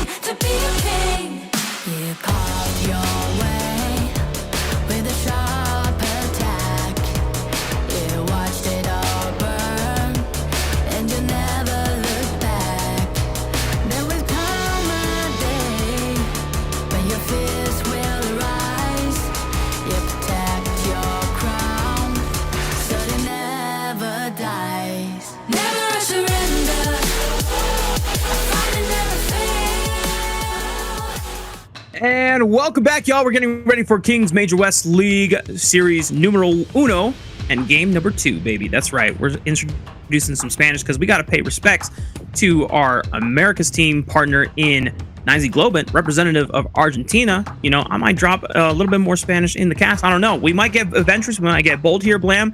In fact, we might challenge you to see if you know some Spanish yourself. Go. Tell me a Spanish word right now. Me no hablo. Okay. You know what? That works. You know, you don't speak it. But that works. You know, that's kind of an ironic statement right there. You know, you're saying I don't speak Spanish, but you're saying it in Spanish. So therefore, you're contradicting yourself. It's, you know, we could teach you a more complex version off broadcast. You know, where we could get really into the thick of things. But of course, we have to remind everyone that in game 1, these were the picks here. And because of global pick ban, they are no longer available to the respective teams on these sides. With Twisted Minds, this is a best of 5, so they're already 1 on the count. 2 more wins nets them the overall series victory.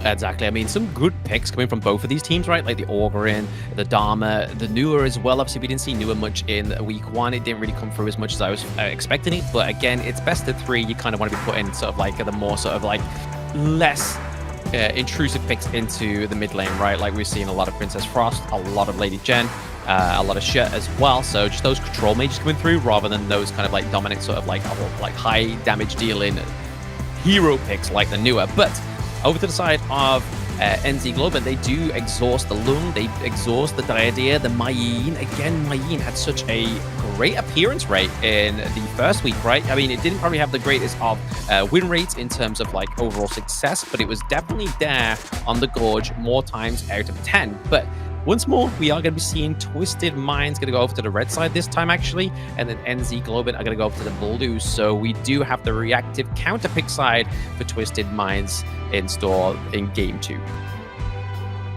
Yeah, just as a fun fact, I think Mayin is at least in the top 10 in terms of draft presence rate, which is where she gets a lot of bans. She also gets a decent amount of picks as well. Hang on. Let me count. 1, 2, 3, 4, 5, 6, 7, 8. 8. Number 8 on our list here. And that is contesting with things of the likes of Arlie, My Shiranoi, Dharma, Augurin, Diadea, Princess Frost, and Dolia. Those are all coming before Mayin on the table here. Another Clash laner that I have yet to see so far, obviously this is, 1 game sample size, but I might think about seeing in this game, if not the next game, would be the Byron. That is usually a Clash laner when you want to guarantee some early pressure on the top side. And if you combo it, we have mostly seen it with something like Pay, especially for OG Esports and sometimes Twisted Minds. Maybe this is a game to bring it out and try to just blitz 9CG early on. And they were suspecting it. They were ready for it. They were definitely ready for it, right? I mean, the Pei in the first part of the banning phase is definitely kind of like an ode to those two combos that we've been seeing all last week within the ranking week. But then banning out the Lung is again another good call, because again, you don't want Shanks on another marksman this deadly. And we do see the ban out to the Ali as well. So already the Lady Sun could still come out to the side of 9Z Globant, but they are going to be prior bluing the I Ching, so another great control mage, but can definitely lay the smackdown in terms of the damage if you're able to get his passive up as well. But also added to that, he does have the invincibility from his passive, which makes him a little bit more slipperier. But like you were saying there, Rafa, we are getting the Byron come through in game 2. One of the dominant 1v1s in the early game, and towards the late game, he definitely has that sustain come through. And it's just so easy for him to have control of the lane, especially being one of the few heroes that's not necessarily dependent on something like mana that can be expended quite easily in other hero cases. Renja being picked up for Shanks, though, bit of a hero that, at least while not necessarily having the longest range in the game compared to other farm laners, one that can provide a lot of decent CC and utility early on thanks to the Imperial Order, as well as if you allow him to stack up that passive, then he does become quite a destructive force in the first item, 2-item spike here.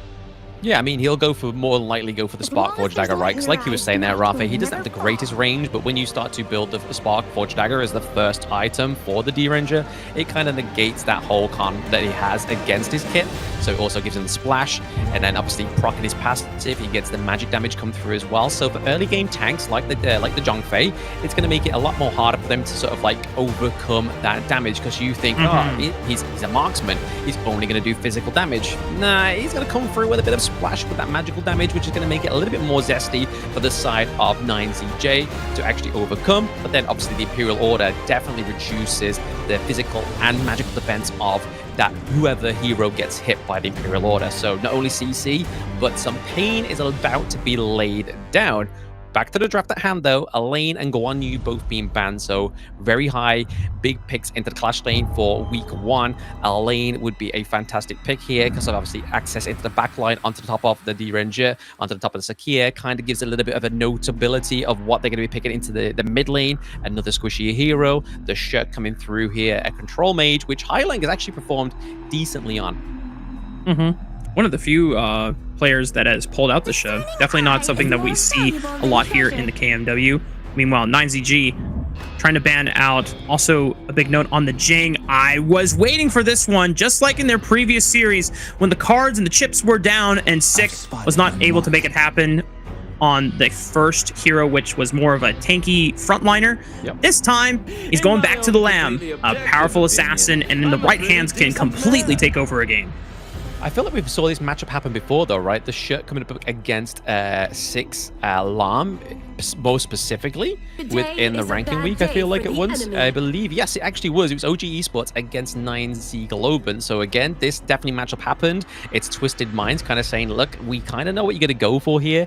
You're not going to go for the Orgrin just yet because it's still middle of the series, right? So they haven't banned it out because they knew they were going to pick it.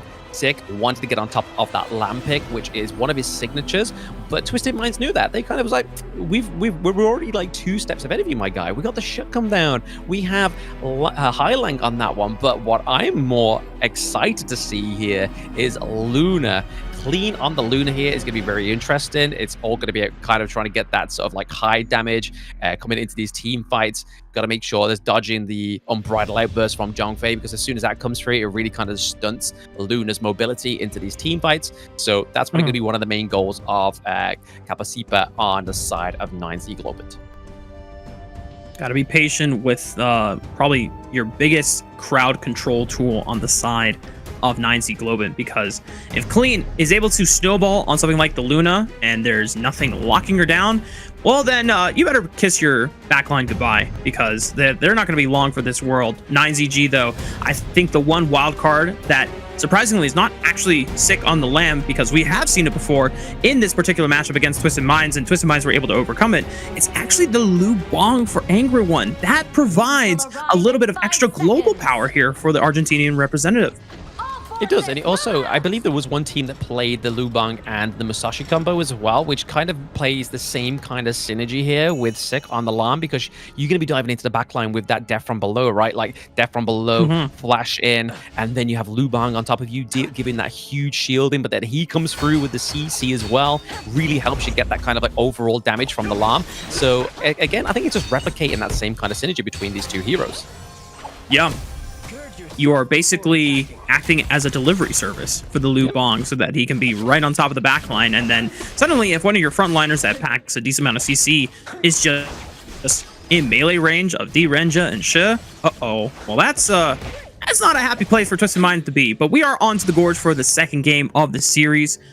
Just under a minute down already.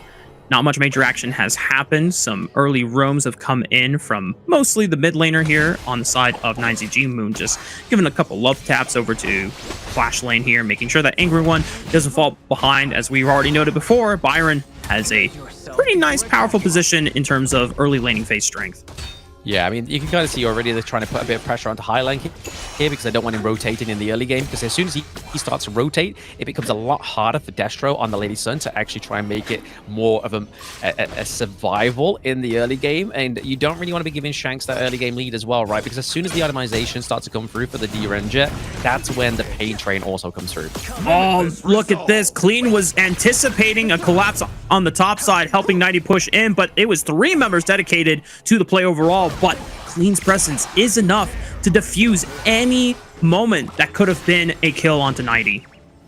I mean, they're probably going to be scared of Clean's Luna, right? I mean, I think the only other person that has that kind of sort of like presence within the Major West League is definitely Dowdell on this pick. So again, it's probably like a little nod to Dowdell saying, hey, look, I can play the Luna too, and I can make people, my opponents, fear me as well. But right now, in terms of the overall global gold lead, it's definitely to the favor of Twisted Minds by a few hundred gold, which at this point isn't the be-all or end-all, right? They're just trying to set up these lanes. We're into 2 minutes of the game, not quite ready for those neutral objectives, but you can already see a lot of pressure down to the bot side of the map. Like I was saying, Highling now has the freedom because they kind of took the finger off the pulse and allowed him to sort of clear that minion wave. He's now down here. Nice knock up from CT Boy on the Secure. Always got to be careful of that one, as it's a big wind up, but when it does land, it is so useful. Meanwhile, Moon was trying to catch Shanks with the World Is My Board, but he has a flash, so he's able to escape danger. Long going to pay another visit back to the bottom side, while both of the junglers are catching waves in the mid lane, so that it ensures that Twisted Minds have a little bit more tempo to continue putting the pressure down on Adestro and Capo Seba. Ultimately, I feel like that's what Moon's end goal was, right? Is just to get the common skill off of Shanks. So next time the side of NZ Globin try to actually go in and get the gank onto the farm lane, they know if they can take that at any moment now, it's going to be only the legal impunity that actually gets him out of there, right? So that cleanse that only D-Ranger has within the kit, within Honor of Kings, is the only thing that's going to stop Lam climbing on top of that pick. Oh, Hailong might be in trouble. Already pops the flash here, and the Liu Bang comes in off of that ultimate, just aiding into a potential collapse fight here. As 90 showing up, just ensures that Clean should have some backup here, but he might be in range of Moon. Woo, that was close. Yes, the Yixing passive saved him there. That is the invincibility coming through that Yixing has thanks to the passive. Oh my gosh, this dive. Oh, CT Boy being able to flash just at the right time, living with barely a sliver of HP there, and 90 showing up thanks to the teleport now arrives to push back onto the pushing side of this farm lane duo here. The rest of Twisted Minds now collapsing, all 5 members dedicated. It's the Tyrant spawn at just 4 minutes into the game. A quick yoink of the red buff. The Tyrant has secured. World Is My Board doesn't collapse onto anyone because Clean is just able to evade this TC. I mean, we saw the error there from the side of 9Z Globant, right? They were trying to force a team fight when they didn't have a minion wave pushed down to the farm lane. So that was their first mistake in that one, unfortunately, for the side of NZ Globant. Maybe next time they need to clear up the minion wave first, then go for the push.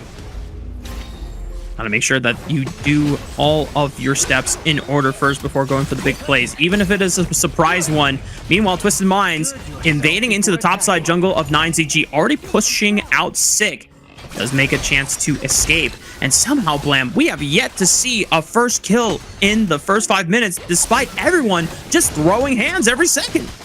I mean, they've got to be careful, right? I mean, as soon as one of the dominoes falls on either of these teams, it makes the team fight for that person who's been able to actually claim the kill definitely a lot more easier. But nice phase check there by City Boy with the mulberry power, just getting the slam up onto the I Ching there. So Moon already taking a chunk of health thanks to City Boy. So already starting to sort of, you can start to get the feelers out here. 90 with the vision score coming through.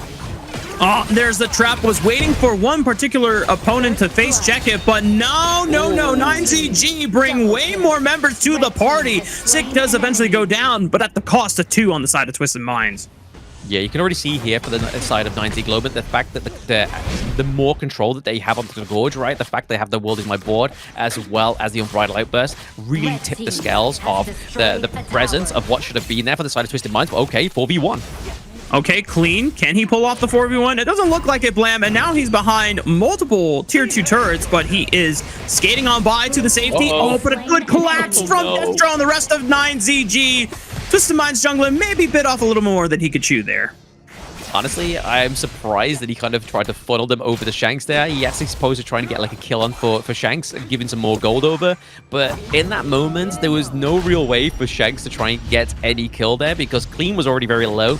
It would have been a 1v4 for Shanks at that point as well. It just kind of set like a really bad setup there for the side of Twisted Minds. However, they were able to get the both sidelines T1s, which seems to be Twisted Minds' MO and a little bit of their peace of mind into this best of 5 against 9Z Globant. They know that their macro is just a little bit cleaner, and they take the T1 into the mid lane as well, so already pushing back 9Z Globant, even with the lack of kills, which should be something that the viewers should be thinking of here, but yeah, and the depth from below from Sick, just being able to wipe the floor on the Hai Long Shi right there. Now, he's going to get a chance, or Moon should get a chance to recall safely here. No one from Twisted Minds is going to dare step up into the jungle, especially when they don't have the numbers advantage anymore. But like you said, Blam, it has been such a strong story of Twisted Minds just having better macro overall. Like, yeah, they've only had 1 kill on the board, but they've been able to correctly execute so many strong pushes on these side lanes, and even though 9ZG are at least finding kills, I think it's coming at the cost of them overgrouping and then losing resources on these side lanes.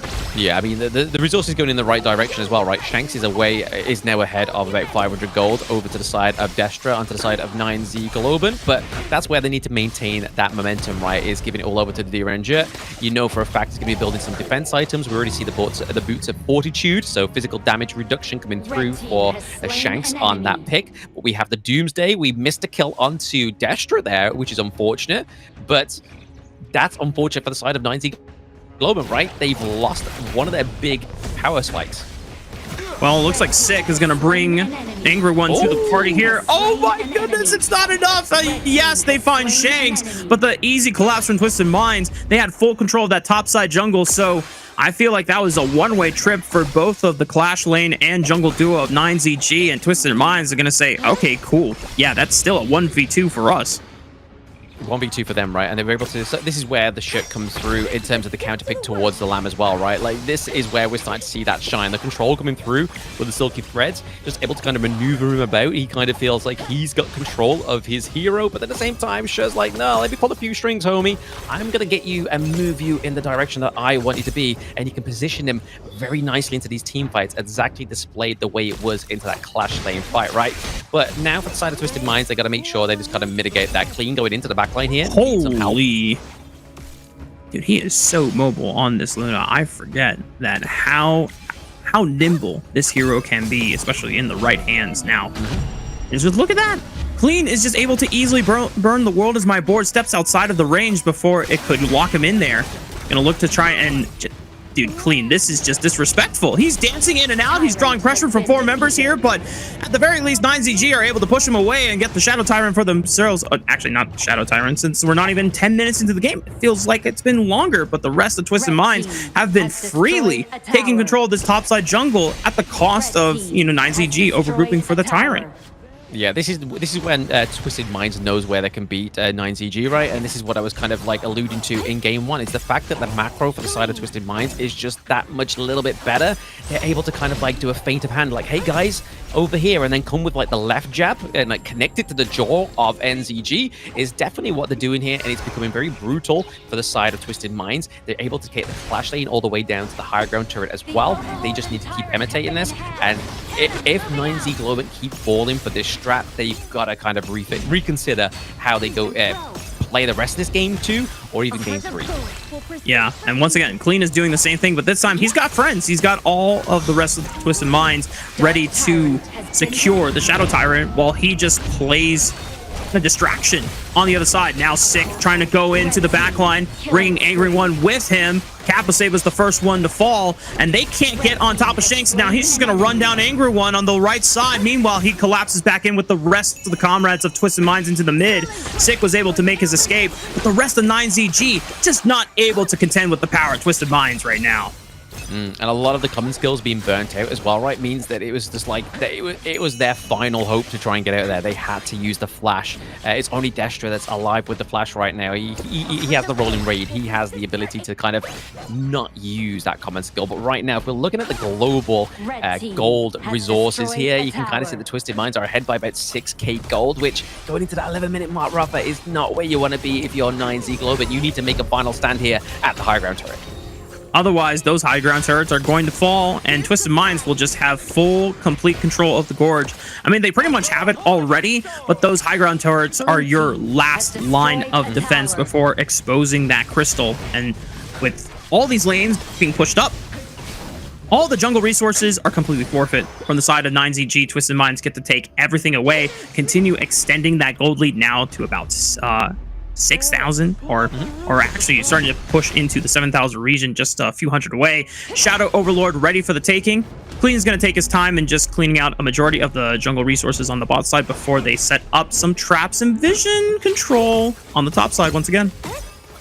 Yeah, so we can see here, obviously, Shanks is still ahead in terms of the gold. It's definitely more of a better than convincing that 500 gold lead that he had previously. It's now sort of like circumventing around about that 2k gold lead, and you can tell by the itemization as well, right? He has the Daybreaker already, so a late game item already come through for the side of Twisted Minds. But at the same time, we're seeing 9Z Globant able to actually try and take these T1s into the side lane. Is it just a little bit too late for them? They need to take a good team fight here if they want to make use of this macro that they've applied in the late part here. True.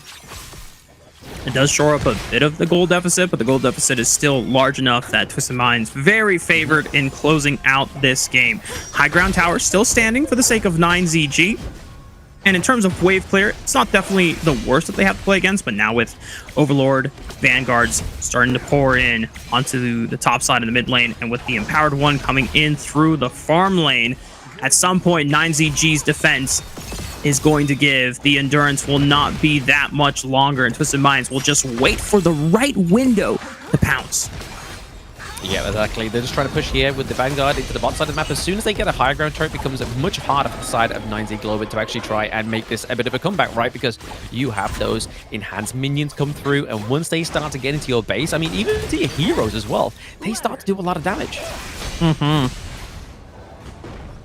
There's the first domino right there. High ground turret number 1 falling in the mid lane, second one in the clash lane, and just like that, they find a straggler in Moon. 5-on-4, numbers advantage created. Now 5-on-3, no Destro either. The only damage dealer left is Sick. He's going to have to pull off a miracle with this initiation. There's the battlefield command and the death from below. Can they find it? But Kappa has already fallen. CT Boys, the only prize that they can take on the side of 9ZG, but Twisted Minds will gladly sacrifice their support for it because they're going to get a crystal and they're going to take the second game of the series. Yeah, they're just waiting for that delivery of those minions to come through as well, right? They're able to kind of soak and just provoke that crystal into the way that they need to, but there it is. Twisted Minds taking game 2 from 9Z Globant. 9Z Globant not looking as clean in that one this time around, whether it was something to do with the draft. Obviously, we didn't see a sort of like an early press on the execution button that we did see in game 1 for 9Z Globant. So you can kind of see here that that's kind of the consequences that they're already sort of like paying their debt to, right?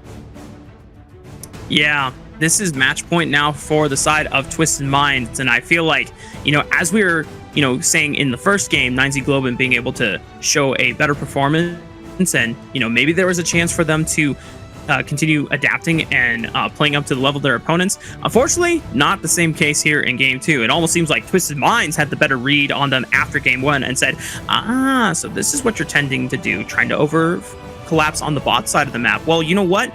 You can continue doing that. We're going to ensure that Hailong is giving up more resources in the mid lane and just setting up a tent and making sure that you do not get that, snowball going for yourselves on Destro's side.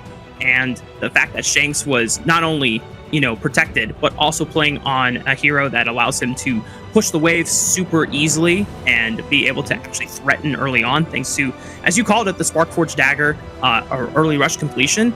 They just couldn't match up to the D-Renja. So then they tried to find other windows on the map, but just overall, the defensive map game from the side of Twisted Minds, so much cleaner, and just being able to finitely execute on the windows where 9ZG overgroup, sending 3, 4, maybe 5 members for one single play on one side of the map, and then you just play feint. You play distraction and stall that play as long as possible, so that on the other side, Twisted Minds are taking 1, 2, 3 towers. Yeah, I mean, it was definitely a combination of like a Nostradamus tale, especially within the BP, right? As soon as they locked in the shirt, they knew that Sick was going to go for the lamb. And then it was kind of like a fight on two fronts. We saw the macro play, like you called out there, after the actual pressure to the side of Twisted Minds that they were doing in that, rather than sort of trying to go and convert for kills, was definitely the thing that kind of opened up and bared the fruits into the mid to late game. And then we also had kind of like there was no real contestant at these neutral objectives as well, right? I mean, we saw Clean, he kind of went for a 4v1 to the back line of the Tyrant at one point, but at that same time, that's where we saw sort of Shanks up into the clash lane, just kind of finessing that macro playstyle on the D-Renja that just really opened up that base very quickly for the side of Twisted Minds. And 9Z Globin wasn't really able to kind of try and get anything in that point, because the team fights were just, yes, they were getting more kills than the side of Twisted Minds at some point in the game towards the end there, especially with that 5-man ace. Definitely not going to be the case as they end that game out. But as you can see there, Sick getting the most kills, 4-3-1.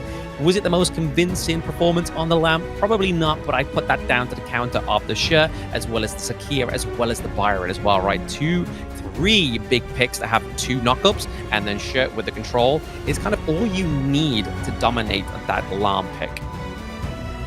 And the story continues being the same here for Twisted Minds, and where the carry and the reliability has come into play here. Shanks, most damage dealt on the team, once again 2 games in a row. I would not be surprised if that's where they decide to throw the MVP, although I could also see it being thrown to Clean, just because he was able to buy so much time playing that distraction game and feinting a lot of the times on multiple side lane plays where he occupied the attentions of multiple 9ZG members time after time. But those are my 2 contenders. Meanwhile, for 9ZG, we have to start talking about game 3 here, Blam, because this one being a lot more decisive and a lot more conclusive from the side of Twisted Minds leaves very little ground in terms of what 9ZG can go for in this potentially last game of the series.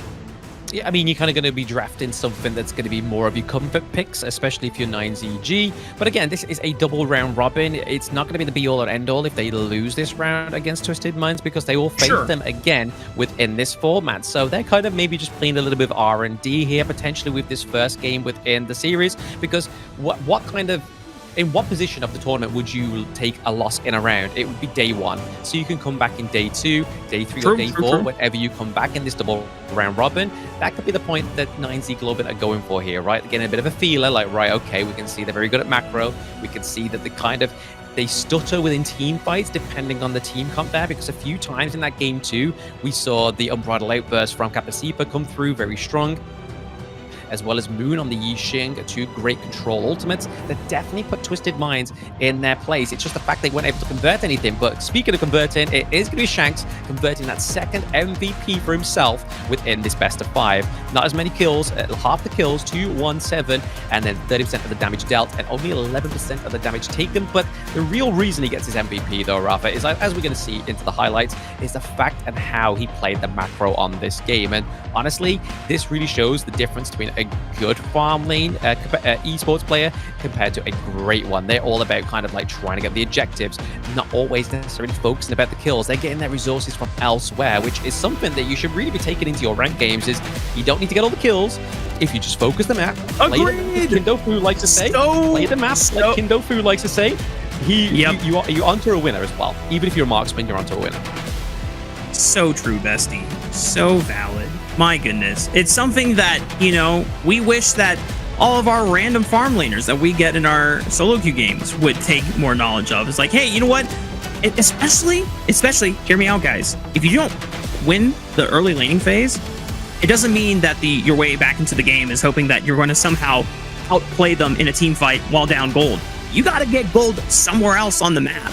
So, you know, let the rest of the map try to dictate plays on the other side, and then, you know, go push towers.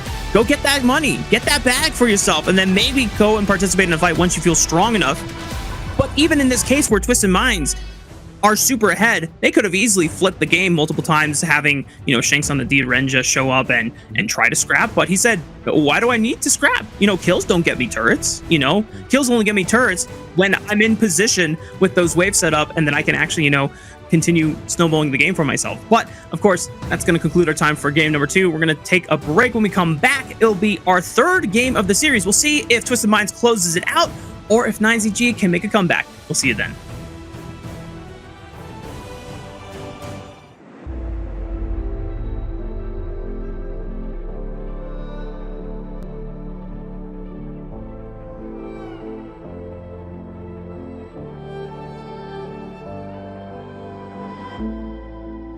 Strangers to the fallout, it's what got us here.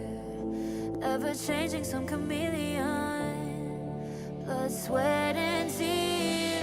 We'll never make it if we fall to everything that brings us down. With a comeback is now. Blood, sweat, and tears. Fight for what we want. Doesn't matter the cost. Every day, put in work. Blood, sweat, and tears. Nothing comes overnight. Strength in numbers start to line. We don't bow to fear. Blood, sweat, and tears.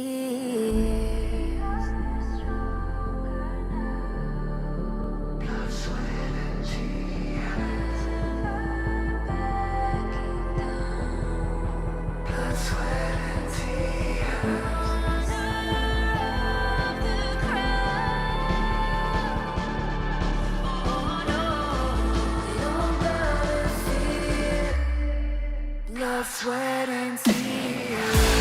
Fight for what we want. Doesn't matter the cost. Every day, put in work. Blood, sweat, and tears. Nothing comes overnight.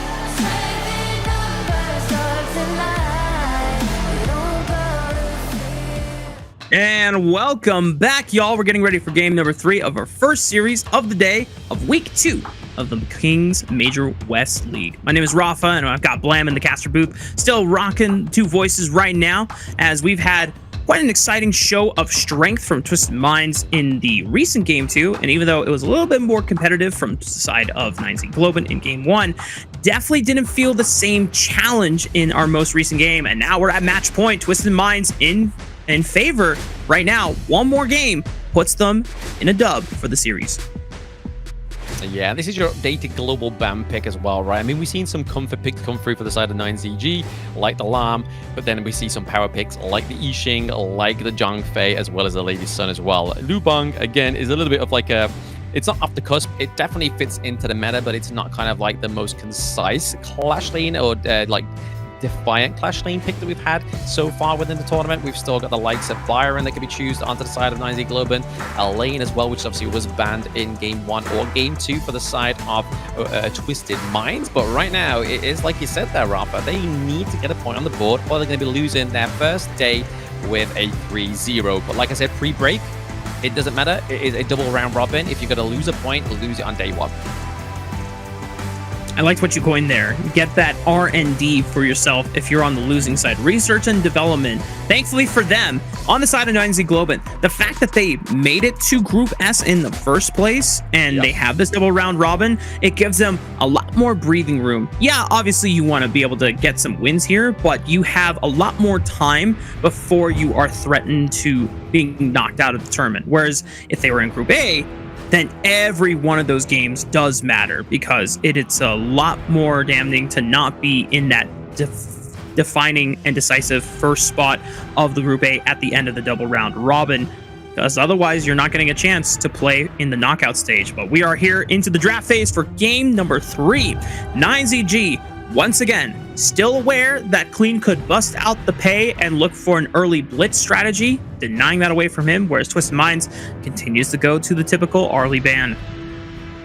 Yeah, I mean, it's a thing that at this moment in time, 9Z Globin definitely doesn't need, right? Is that kind of early, concise, but aggressive early game from Twisted Minds, because we saw in game 1, they're able to keep up with it. Game 2, not so much. So already we saw a little bit more of, not of aggression onto the side of Twisted Minds, it was just more of kind of like a mastermind, as they call themselves within the competition. They had a bit more of a mastermind, masterful play in that game or 2 with their macro. They ban out the Byron, though, so it does allow the Maisha Inui to fall through for the side of 9Z Globin onto Moon. Wow. Well, now, we haven't really seen a lot of necessarily wins with the Mai Shiranui so far, but it has been one of our highest banned heroes for a reason. And there have been a couple times when it has popped up into the hands of players like Hailong and Wen, and they've been able to pop off with it. So we know that the potential for this hero is at an all-time sky high, but for Twisted Minds, they're going to have the answers necessary, since they knew that it was definitely something that they could have banned. They chose not to and went for the Byron instead. And right now, setting up a little bit of a late game insurance policy with that Lung and Dahlia combo in the farm lane. Yeah, I mean, with the Dolly being paired here as well, you can kind of already see what they're going to go for here on the side of Twisted Minds. Into the mid lane, do they give Hailang his carry pick? Does he go for the Shangguan to go up against the Mai Shiranui? Do they get the Battle of the Assassins in the mid lane? Probably not, but it's also maybe foretelling the arrival of the lane up into the Clash lane, right? Honestly, the double death at Sunset is going to be huge onto the back line there, especially for those lost Stranglers onto the side of 9Z Globin. It does mean that Doom can come through as well. But over the side of 9Z Globin, they do pick up the Motsu here, so in terms of trying to get that kind of long-range setup for these team fights, that Cannon Blast is definitely going to be aiding Orgren, so Sick on this Orgren pick could be pretty good paired with this Motsu.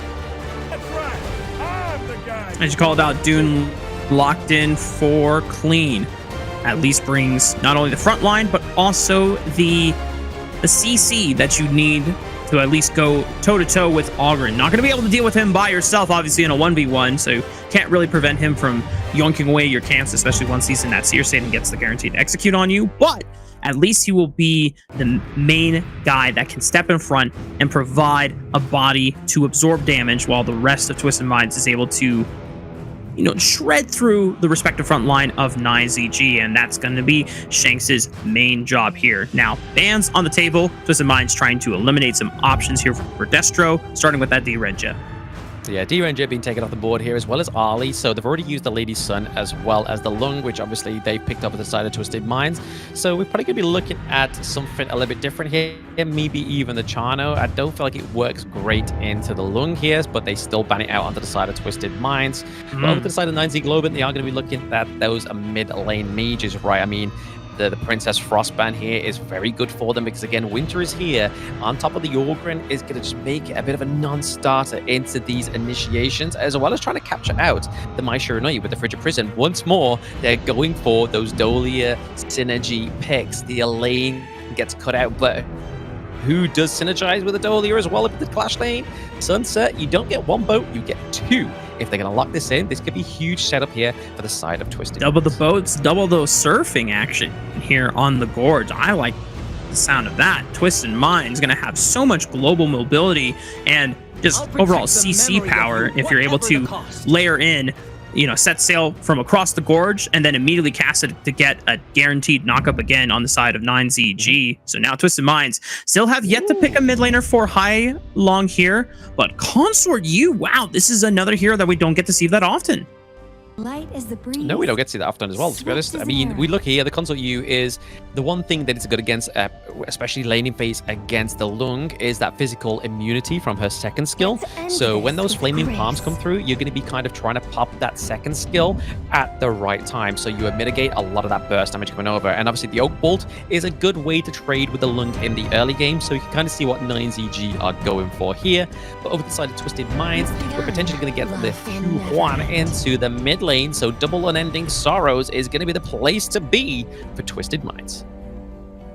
That's a lot of utility right there for the side of Twisted Minds. This just really seems like a giant fortress composition, all built around protecting Shanks on this Lung, because everyone else in terms of damage, it's not like they don't have any virtual damage, but in terms of like respectable amounts of damage, it really is just about Shanks. He is the main carry. This is a protect the president composition for the side of Twisted Minds.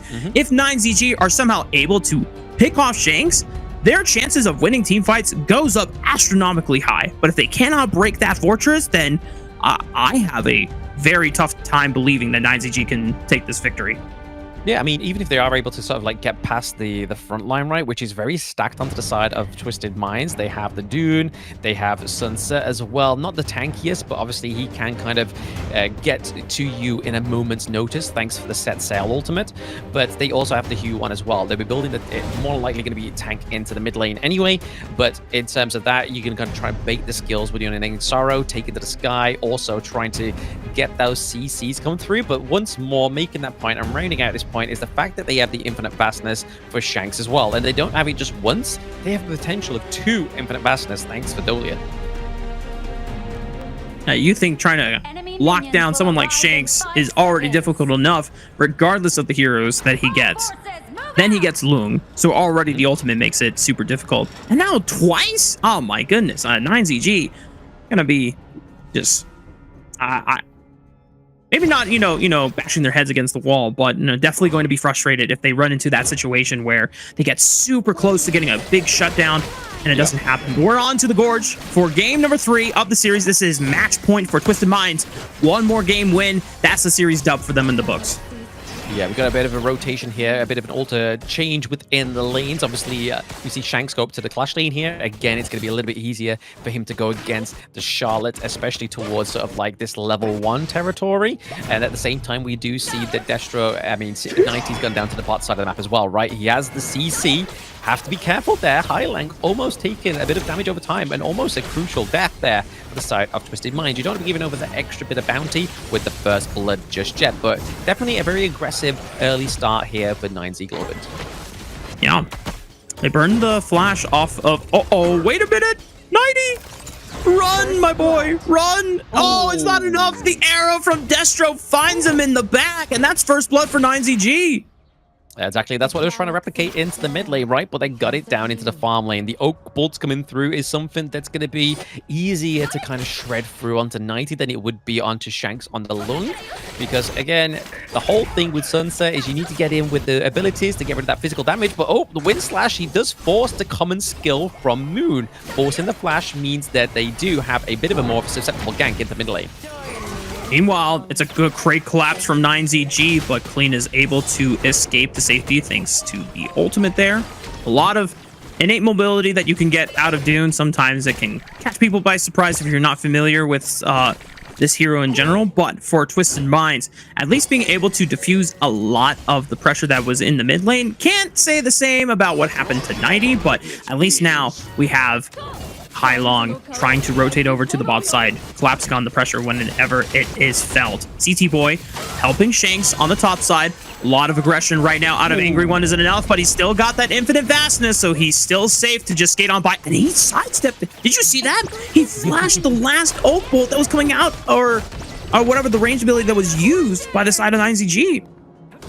Yeah, it would more likely be the either Maisha Rudoi there or the skill from Charlotte, but they're able to get the teleport here for the side of 9Z Globin. Means that they can try and put more pressure down to the bot side of the map if they really want to, because right now we see that Destra definitely has the priority down there, but that's all thanks to obviously the long range poke from not only the console U, but also the Motsu as well. So already setting up a decent farm lane here. Cannon blasts are definitely landing here for Kaposiba.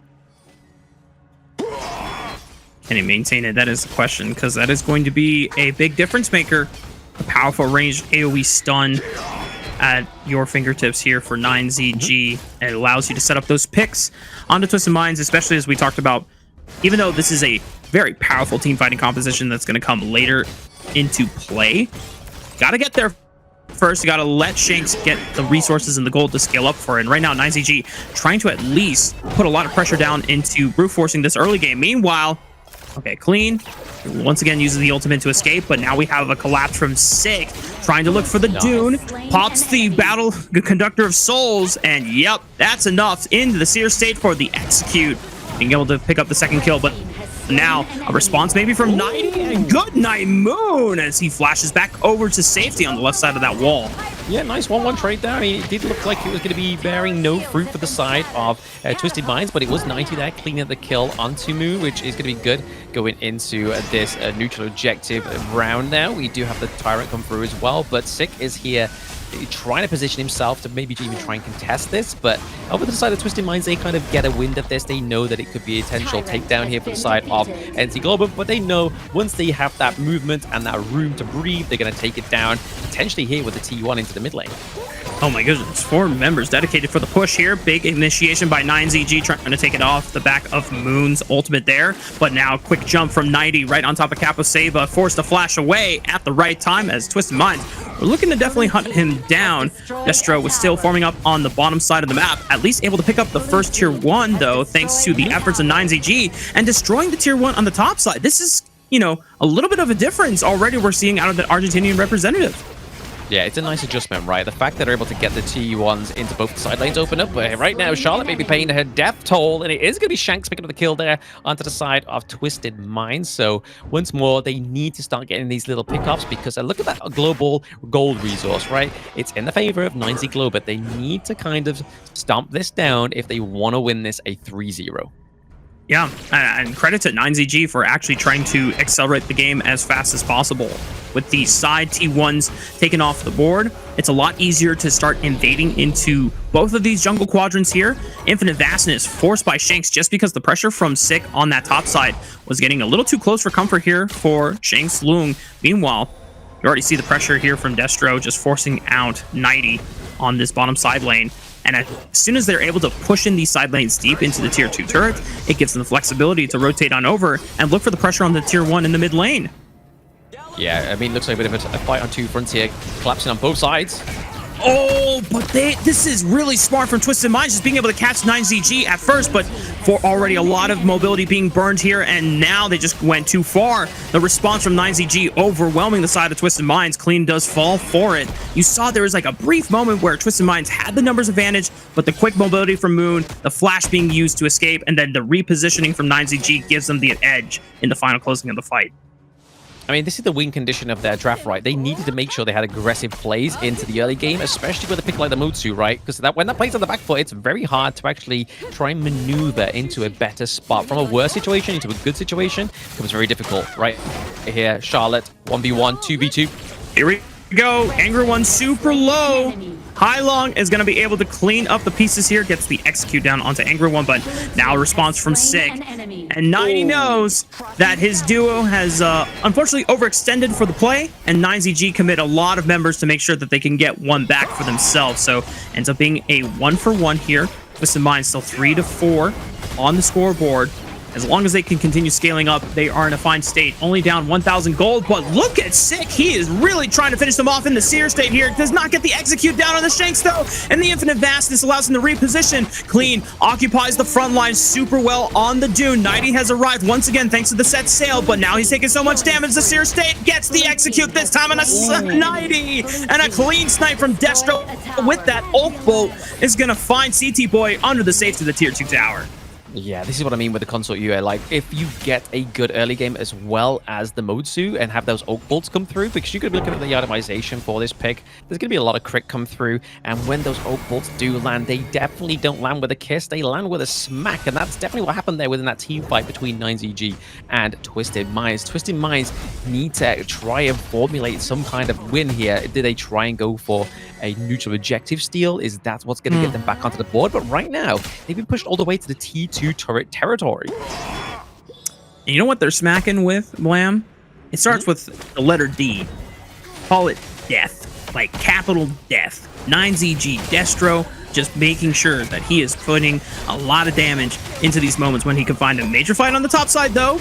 Already Moon forced out of the group, though, and Sick is just trying to occupy as much space as he can on this Ogren, healing up, sustaining through all the damage in the CC. Clean starting to fall, using the ultimate to escape, and the rest of Twisted Minds retreating to the safety of the tier 2 tower, but that gives up pressure in the mid lane. And look at this, Blam! 9ZG, even though they're not getting kills, they're forcing fights, they're winning positioning on the map, and they're snowballing it into objectives. Yeah, I mean, if we take a little look at the itemization, like I said, the critical damage items coming through for Consort U. Destro here, we see obviously the Shadow Ripper as well as the Eternity Blade come through. See the Cloud Piercer, which is obviously the T2 item going into Daybreaker. So we're already trying to get that late game item for these farm lanes come through, which is the Daybreaker. And at that point, it's going to be critical mass for the side of 9Z Globin in terms of those Oak Bolts slamming down, because in terms of the itemization of the side of Twisted Minds, they're behind by 4k gold, which is a lot of items that you are lacking to actually try and sustain the damage that 9Z Globin are trying to deliver through to your team. Yeah, this is the largest gold lead that 9ZG have been able to surmount individually against Twisted Minds in all of their games, not just from this series, but also against Twisted Minds in the previous series during the first week of the tournament. Maybe a collapse here. 90 in trouble, getting stunned up here and slowed down by the oppression of 9ZG, but just not enough to actually lock him down. Now they got to be careful. Good cannon blast from the side of Kapuseva. Buy some time for Clean here. Or I should say Sick, but now he's super low. He's forced out of the fight. A quick flash, though, from Hylong. Does not want to let that Ogren get away for free. Kapuseva forced the flash over the wall. Now a response here. Maybe Destro can get some damage down, but a great knock up here from Clean. Or Sick, Clean is able to buy space here. Twisted Minds. They're trying to fight back against Angry One, though. Strala doing a lot of work, but look at Clean on the Dune. You would think that this is not a take, that this is a carry, the way that he is just pumping out damage and sustaining through it all. A Cannon Blast does not take him out on the backside. And just like that, 9ZG lose 4 members. Yeah, looking to go for potentially the Tyrant here, which is Twisted Minds. Honestly, I thought like they would probably go for the Overlord here because they don't really have a clear horse in the race when it comes to the macro and the laning priority right now. But I feel like it's probably best for them just to kind of recalculate, reconfigure, maybe get a bit of pressure into these lanes just before they try and contest for this neutral objective. Even though that was the prime time for them to go for it, completely contest-free other than the Cannon Blast, they decided not to go for it. And right now, you saw there, obviously, Clean getting 2 kills as well. He has the Blazing Cape, he has the Eye of the Phoenix, so the sustainability for the Dune is coming through, as well as the anti-heal. So onto the side of 9Z Globant, they have to be careful choosing these fights, but there is a lot of damage coming from Moon, Destro, that it's just kind of making it very hard for the side of Twisted Minds to navigate this. Yeah, but it was so crucial for Twisted Minds to recognize that the fight was so winnable once one of the major gold leaders in Sick was out of the fight. Meanwhile, another collapse here on the bottom side. Sick in the front lines here, in the Seer state, gets the first execute onto 90 Sun Se. Now he's down for the count. Twisted Minds only have 4 members on their side. The contest for the Shadow Tyrant looking a little less winnable for the side of the Italian representatives here. 9ZG still maintaining the pressure, occupying this river space here. Clean looking at the Shadow Tyrant, trying to keep in range to see if he can look for another crucial kill, steal theft. Maybe he's in range, but he has to use the ult to run away. 9ZG able to defuse any chance of a smite steal. Yeah, this is a bit troublesome for the side of Twisted Minds, right? I mean, they've now got the increased damage and movement speed from the Shadow Tyrant, as well as obviously the chain lightning effect on their basic attacks. So this is already causing, pre-Shadow Tyrant was already creating a lot of problems for the side of Twisted Minds. Now that they have the buff over to the side of 9Z Globant, they have to be careful. This next team fight could decide it all for 9Z Globant. 9ZG don't have the same gold lead that they were sporting a few minutes ago. It is still a decent 2,000 gold lead, but something tells me that Twisted Minds still not completely out of this game right now. I mean, they're able to bring back the gold lead to around about 2k, right? So it wasn't quite the detrimental like 4k that we were seeing like a moment ago within a moment's notice. They're able to kind of clean these minion waves up They got to make sure they're choosing the right fight. But Sick is definitely sort of, he's composing the team fights for himself rather than allowing Twisted Minds to do that thing. Because if they do, they get the team fight, they win. But 9Z Globant know they cannot relieve this pressure, because if they do, the late game win condition that is the long Shanks here could be trouble. Oh, Shanks brought super low. Thankfully, the infinite vastness will keep him alive and away from death's door, but he's now out of the fight. And because 9ZG already split up Twisted Minds in the mid lane, there is no one getting a chance for 90 to escape on the top side, who was just trying to push out that side lane, while 9ZG had their attention split up elsewhere. Clean already forced away from the objective once again, and 9ZG just using the allure of the Shadow Overlord, the threat of it being taken, as a way to continuously bait Twisted Minds in, but they're still waiting in the shadows, waiting for them to overextend themselves before they commit to the objective. Yeah, I mean, they've also got to nurse these minion waves as well, right? Because they're approaching the high ground turrets. They got to make sure that they clean these up before they go for it. So, onto the side of 9Z Globant, they have everything going for them right now. They have the pressure. They basically have all the cards right now. It's basically the hope that Twisted Minds has some kind of like throw up within this deck that they have for them to actually come back in this game 3, but they dropped the Vanguard as well, so the Shadow Overlord has been casted. This means a lot of pressure over to the side of Twisted Minds, and when they're 5k behind in gold is not where they want to be right now. Yeah, and I loved the use of the toggle of Fog of War from the side of our observers there, just showing how much in the dark Twisted Minds were trying to enter in the safety of their own red side jungle. It doesn't belong to them anymore. And this is a great position for 9ZG. This is the first time that we have seen them be able to surmount a lead like this against Twisted Minds. Have yet to win a single game against them in all 4 between both of these series that they have played against, first in week 1, as well as now our second week, kicking off King's Major West League here for the survival stage of this tournament. Oh, Sick gotta be careful though. Took a lot of damage making that turret dive for the high ground turret, but they got the objective, and now they're just gonna have to walk away with 20 seconds left to spawn on the next Tyrant. Yeah, I mean, they've already been playing this very well at the side of 9Z Globant, but we can kind of see the anti-heal items come through there. We saw Venomous Staff being built onto Kapasiba there, so we're already going to be seeing a lot of anti-heal come through, but they were already kind of tearing apart the side of Twisted Minds in these team fights already. Having these extra little bit of Brucey bonuses in terms of their itemization is only going to make these team fights a little bit easier for them to conduct. Overlord Plate Mail going through as well, a lot more health, over to Auburn, Sick on Auburn there as well. And 6 secures another Shadow Tyrant for the side of 9ZG. Set sail already used. Stall some time so that 9ZG cannot immediately blitz into the jungle, but they're definitely on hot pursuit. Look at Moon eyeing the backline here. It's all about being able to find Shanks. If you kill Shanks, then Twisted Minds have no more damage left in the tank to be able to deal with the onslaught of 9ZG's side. And right now, they're all huddling around him. We have talked about it before at the start of the draft phase, or at the end of the draft phase, that this is all about trying to give Shanks the entire keys to the kingdom, the whole world on his platter. Shanks would be the sole member that could turn this game entirely around, but it's a massive hill to climb for the side of Twisted Minds, and 9ZG are just one good fight away from being able to close the game.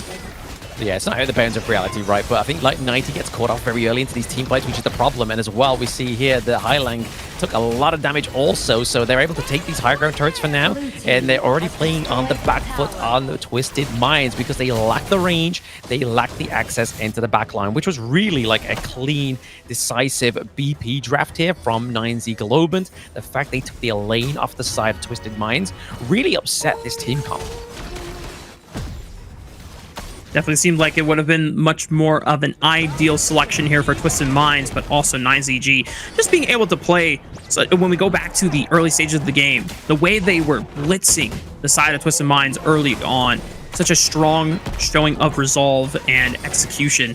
Probably the best execution that we've seen from this Argentinian squad in the entire series, as well as, all 4 games that has, spanned between both of these weeks here. The Twisted Minds still not out yet, but definitely awaiting to see if the next fight can at least go well for themselves, or if it's just enough for 9ZG to end it all here. And with the Shadow Overlord being taken, they'll get another Shadow Vanguard spawn. That should give them the edge in being able to fully break open the base exposing the crystal in every single lane possible. And yeah, with it coming mid lane, that high ground turret is not long for the world. Yeah, casting that Shadow of Doom, right? That was the side of 9Z Globin, laying down potentially the last Overlord here, but it already committed into the Shanks was going forward with that Lung, but forced to use the Infinite Vases, now repositioned super low on HP as the Resurrection, but is he going to survive upon coming back to life? I don't think so. And just like that, 9ZG upset the odds, and we are getting a hell of a series here, Blam. 9ZG find their first win against Twisted Minds.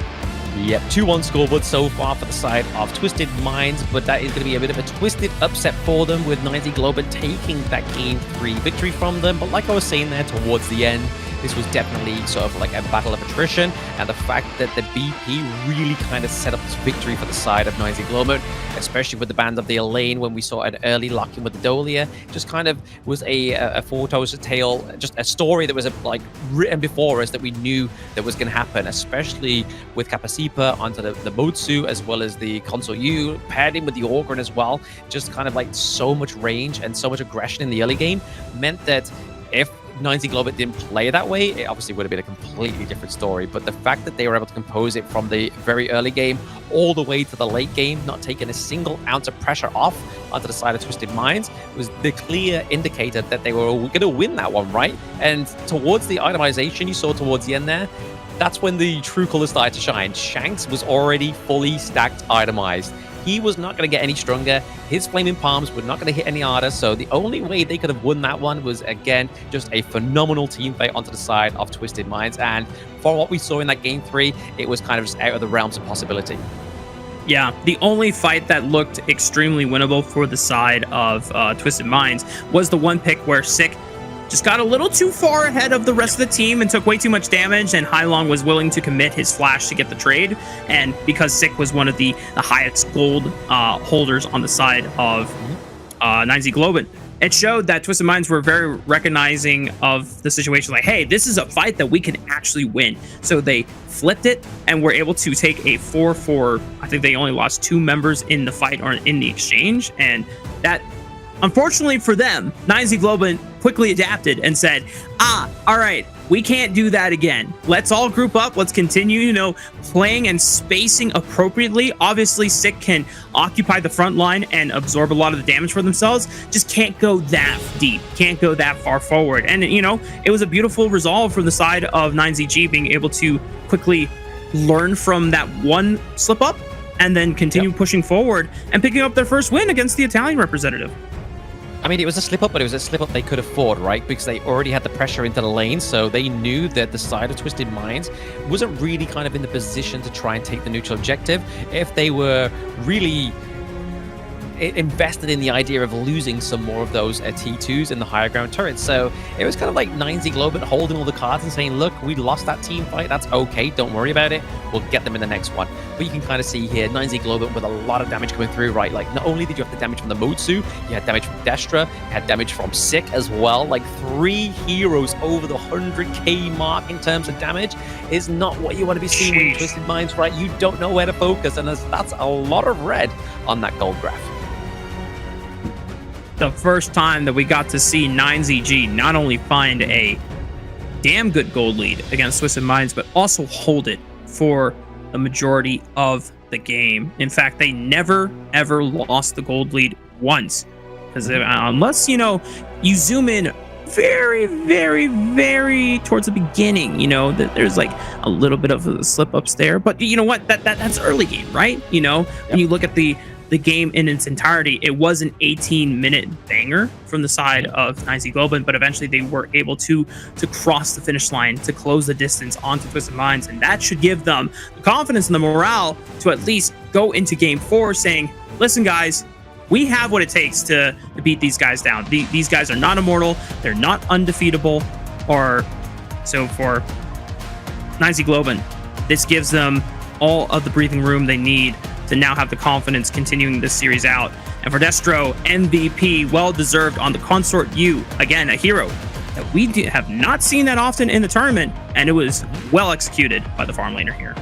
Yeah, well executed, but it was well set up, right? Like the fact that they had the Motsu there as well as the Orgrim meant that Konsulyu was just kind of untouchable. And the fact that 90 fell so many times, like we're going to see in these highlights here, just meant that there was really no access to the backline because Clean was getting cleaned up very early into these team fights, soaking way too much damage that he was really like able to actually take on in his own stride. And then 90 would always get caught out in the early parts of the team fights in a 1v1 against Charlotte or even a 2v1 between Noon and Angrawon. But here we see a good commit here into the set sail, but it just isn't enough as they push into the T1 territory. They're not scared at that point, and then that 6 snipe from Destra was really just kind of like, okay, they are playing with the big boys now. 9ZG are definitely trying to win this one out for themselves. Getting 1 win on the board is closer to that prize. But honestly, I have to say though, the 18-minute game is a little bit too long for them. That gives a lot of room for error, a lot of time for Twisted Minds to adapt with the right draft to come back in a very earlier, more concise victory. So they're going to watch out in this game 4. Yeah.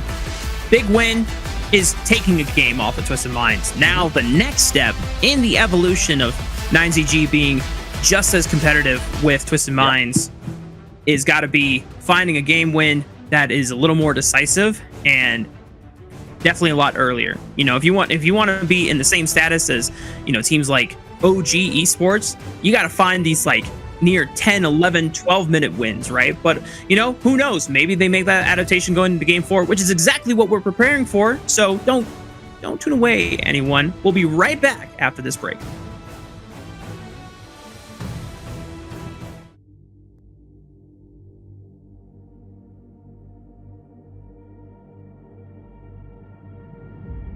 I feel it deep flowing through my blood. Rising up to become someone, and taking it all on my own. What a sweet victory. And taking all of my control, awaken something deep in me.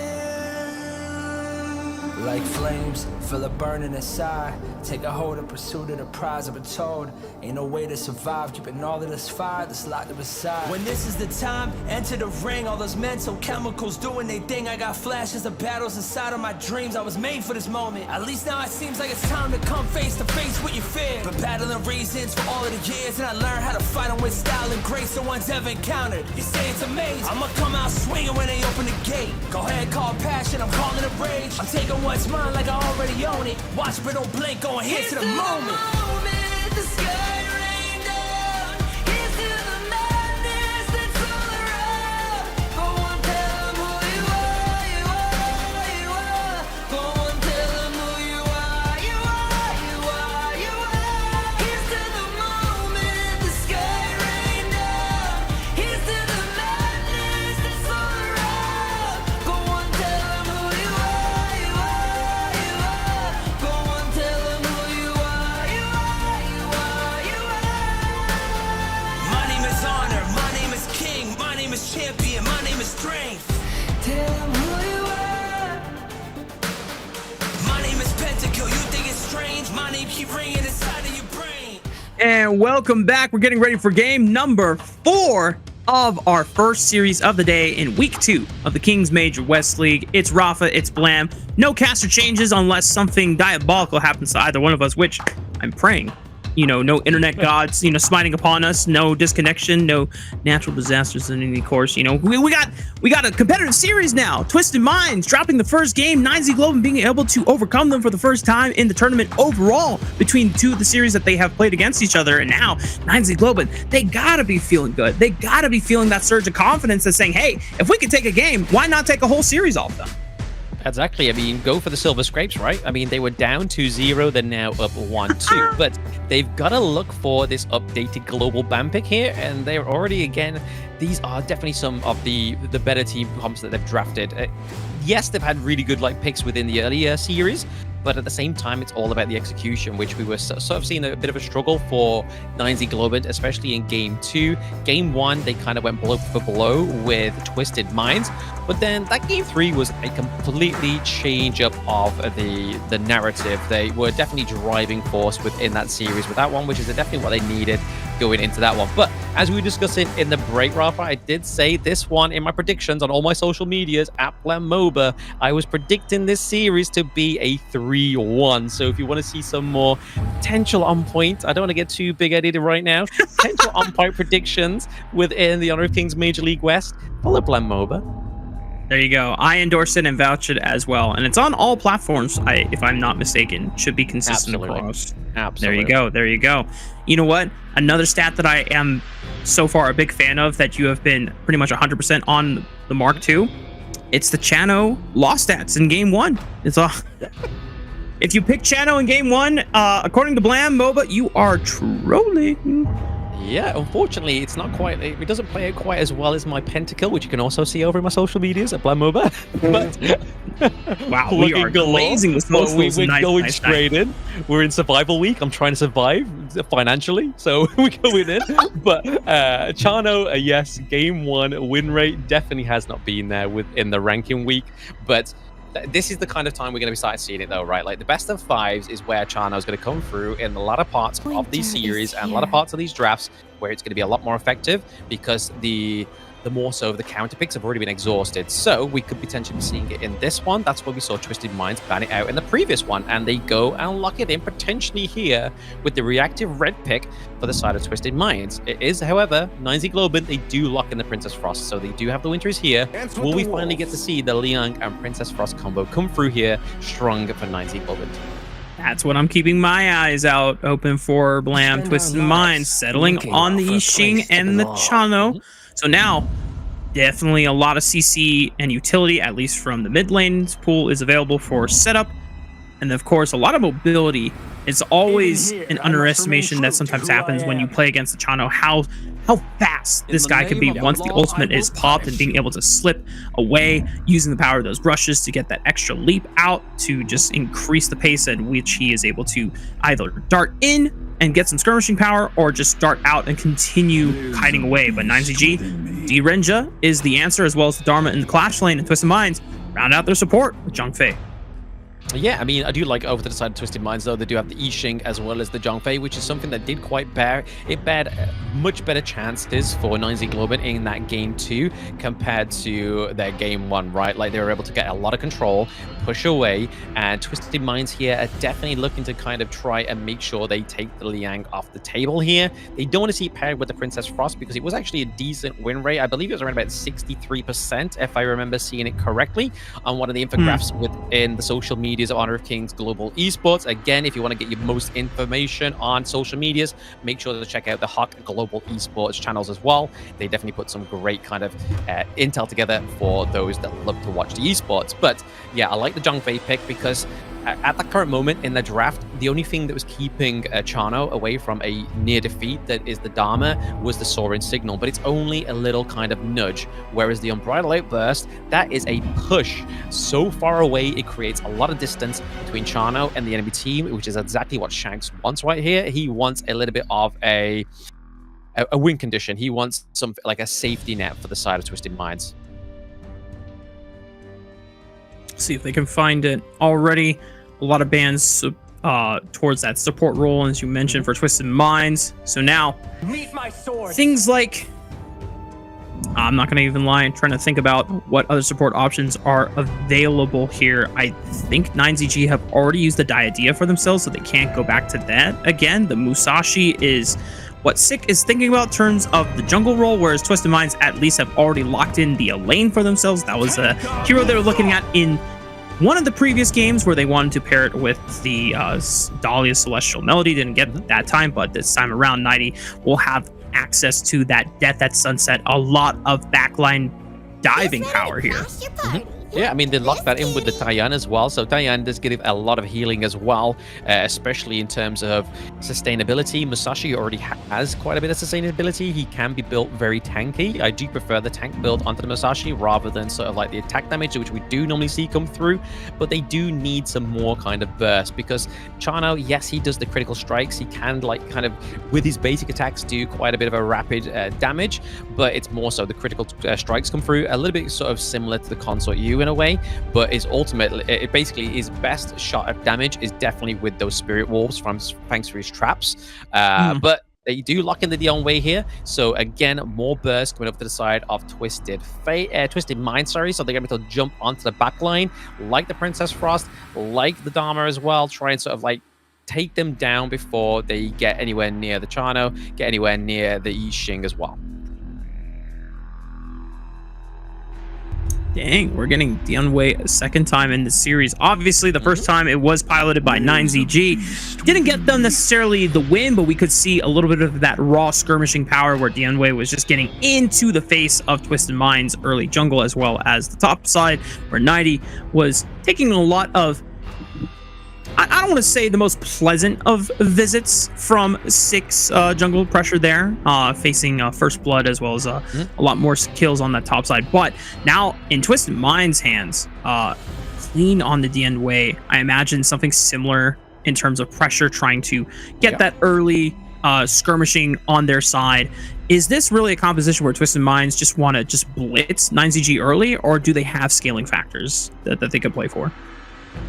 They do definitely have the scaling factors as well, right? But this is the thing is, onto the side of 9Z Globant, they do have, it's the Musashi that I'm really going to be like keeping an eye on here. Obviously, that's one of their main access into the backline is obviously duel to the death. Make sure that Sick doesn't overcommit with the duel to the death here, because that could be the kind of like be-all or end-all of this pick. Because once you commit to the duel to the death, you kind of stuck in there. But you can kind of see that potential like lockdown with the Winter is here being placed from Moon. Sick goes into the backline. They're already pretty slowed. You can use the extreme speed to kind of dash around, trying to get up enough pickups as possible. But personally, I like the draft of Twisted Minds just a little bit more because they just have the burst from the Dion Way, which didn't quite bear the fruits for 9Z Globant in that game 1, but it was definitely one of the sort of like the starter picks in the early game that really kind of made the difference to try and get that dub on the board for them. It just didn't quite kind of roll out towards the end game. Well, we're on to the Gorge now for game number 4. Twisted Mind still at match point thanks to the first 2 wins that they accumulated for themselves, but 9ZG in the spirit of being able to pick up the 3rd game win, at least a little bit more confidence on the side of the Argentinian representative here. Shanks already dueling with Destro very early on. A lot of early damage between both of these farm laners here. Hits level 2, but still forced to back away, even with the at least support of CT Boy's Zhang Fei coming in to collapse for some pressure there already. You can see the 9ZG still trying to maintain a little bit of that early pressure on all lanes. Yeah, that's exactly where they got to put it, right? I mean, we saw, like, that's what won them the game 3, right? Is the fact that they're able to put the pressure into the side lanes, able to clean up the C1s very much early on compared to their opponent. But 90 and Angro One are just kind of trading blows here. The Moon Slash is definitely going to be a good counter towards the Dharma in a 1v1 because you have the CC immunity aspect of it as well. So I feel like those 1v1s aren't going to be that fruitful. You're going to be probably seeing a lot of the jungle rotations as well as mid up into Clash lane. But here right now, we are seeing a bit of a push here, trying to sort of get that farm lane priority already for either of these 2 teams. But it looks like 9Z Globant are definitely having a bit of an easier time down here to the farm lane. Yeah, and that's thanks to the power of Kappa on the Cyan, you know, being able to at least bring a lot of healing power versus CT Boy. If I'm not mistaken, Zhang Fei unfortunately does not heal your teammates. You get a lot of CC. You can shield. Yeah. Okay. All right, well, a little bit of pseudo-sustain, right? Whereas Kappa actually healing you in the early lane phase, and then if things get super tricky, when we get to level 4 on the Cyan, you have that Tune of Tranquility, extra resistances, as well as even more healing on top of it. So 9ZG have the potential in a 2v2 all-in scenario just to be able to deceptively survive what could be a more winning fight for the side of Twisted Minds. Yeah, I mean, at least until they got anti-heal onto the side of Twisted Minds, right? As soon as they start to build the anti-heal items, oh, okay, a bit of a 2v1 up here into the Clash lane, but it is going to be the death at Sunset that saves him for a little while there. 90's able to just retreat. He does not use the sprint, however, so he hasn't been committed. He still has a bit of a get out of jail card, or he can use it very aggressively. Clash laner for Twisted Minds able to evade Death's Door at least early on this time around. We're just at the 3-minute mark, 1 minute away from neutral objective spawning. Good World is my board from the side of Hai Long, trapping Destro in and using the Unbridled Outburst to tank all of the turret shots, but still not enough to finish off Destro. Oh, it was so close, Blam, but just not enough from the side of Twisted Minds. Yeah, the Soaring Signal just didn't quite do as much damage as I think Shanks was expecting it to. I've been in that situation many times. You got to make sure that you are pressing it at the right time and kind of at the right kind of critical point of your enemy's health bar.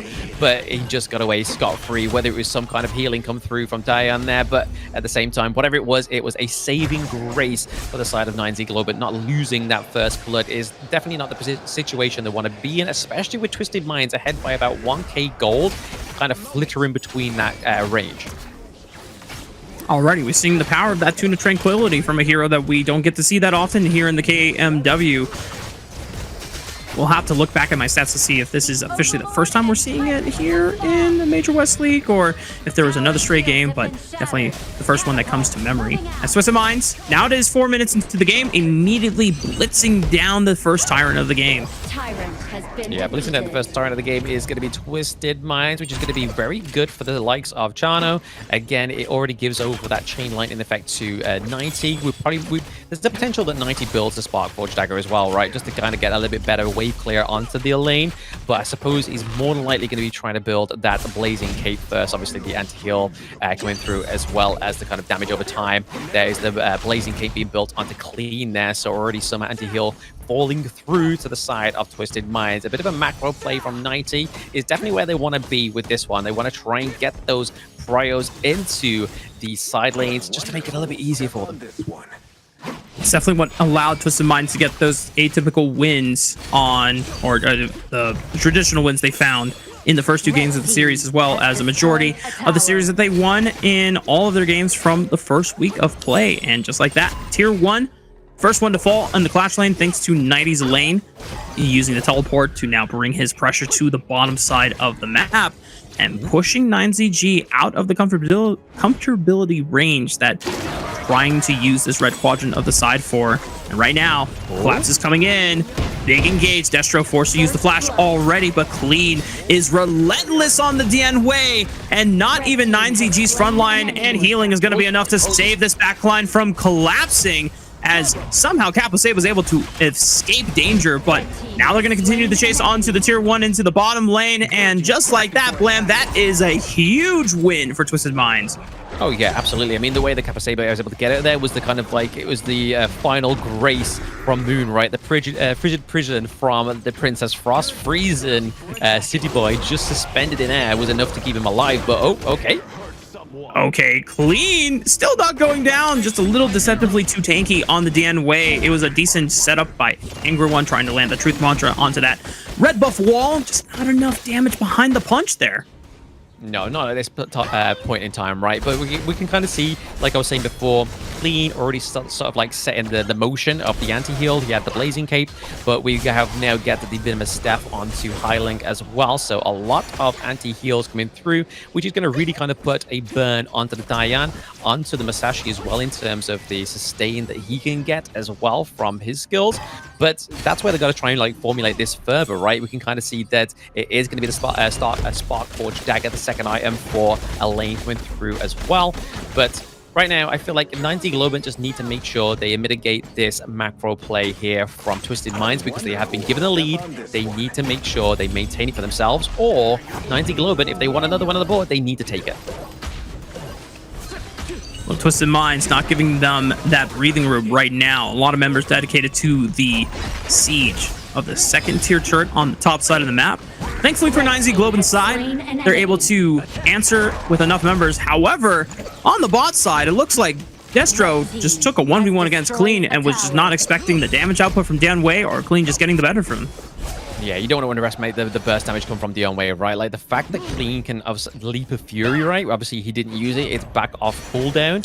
He also has the slow as well. So yes, Destra does have the cleanse for the D-Ranger, but that's not going to be enough with the damage.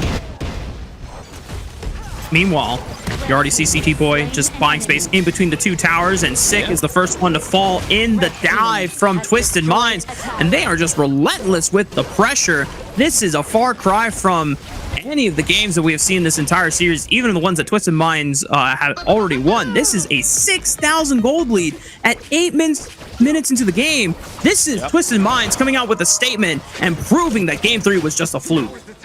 Prove it that Game 3 was just a fluke, and also that Chano doesn't work in Game 1, but definitely works towards the latter part of the series. They are definitely putting a name and a staple onto that one, Rafa, which I'm very proud of, because again, I called it. It's not very good in Game 1, but midway into the best of 5, it is definitely bearing the fruit, right? Like the Sordid signal coming through here, just enough to kind of create the space that he needs, but at the same time, you can see here that Clean's kind of giving him a bit of free roam into that Crimson Golem buff, right? So giving that extra damage over, going for the Tyrant is the real setup here for Shanks on this pick. It's not even a Shadow Tyrant, but it's still an objective that Twisted Minds can take for free, allowing the minion waves to push in naturally on the Clash lane side of the Gorge here, whereas 9ZG trying to focus their efforts in defending this second tier turret from falling in the farm lane. Unfortunately, they can't even step up because Twisted Minds have this corridor already checked and ready to pounce through in case 9ZG overstep their welcome here, so they just have to cede ground on the second structure. And right now, high ground turrets are exposed in both top and bot lane here. Yeah, they got to be careful onto the side of 9Z Globin, right? All it takes is just another team fight, very precise from the side of Twisted Minds. As you can see here, they haven't dropped a single death just yet. There is still time. There is still means to do that. But when you are behind 8k gold, the means becomes a much more of less of a reality, more of a kind of like a miracle at this point for the side of 9Z Globin. They have to try and get a pick-off to get into this team fight. But there's just no way into it, right? Like, their front line is kind of already pushed back. Musashi doesn't have the sustain that he needs to, thanks to all the anti-heal. Taiyan as well doesn't feel that comfortable with going in because of the Elaine just being able to just jump straight on top of her as well, just completely mitigating the backline and the support from this Taiyan pick. Yeah, it is almost an 8,000 gold lead now for the side of Twisted Minds. I mean, if you wanted a more convincing reason for Twisted Minds to be seen as the better opponent in this series, you just look at this game 4. This is match point for anyone that might have forgotten or just tuning in to the series. These are all best of 5s here in week 2. And even though it's not the end of the world for 9ZG overall, you know, this is a nice step forward for Twisted Minds to be able to still cement their place as one of the top teams in Group S, even though it is all top 3 that made it through after the first week of gameplay. And 9ZG will have a chance to play against Twisted Minds again, since this is a double round robin of best of 5s. But right now, Twisted Minds wants to put a stop to this series and wants to move on. Yeah, they're just looking for like a best defense here for the side of 9Z Globant, right? Just trying to clear these minion waves so it doesn't allow the side of Twisted Minds to try and get these high ground turrets. But the one thing they haven't factored in is these Vanguards are coming through these lanes thick and fast, and they got to be careful because they're going to at least lose one high ground turret here, and it looks like they're going to pick off that Clash lane because it hasn't been given a lot of love into this game. It's meant that Aggro 1 has had a bad start. Good World is my board. A couple members already locked in. They dive right into the bottom high ground turret where Destro was lying in wait, trying to see if he could survive, but not going to be the case. And Twisted Minds, with the aid of the Shadow Vanguard, will sweep the rest of this final game and take the overall series 3-1.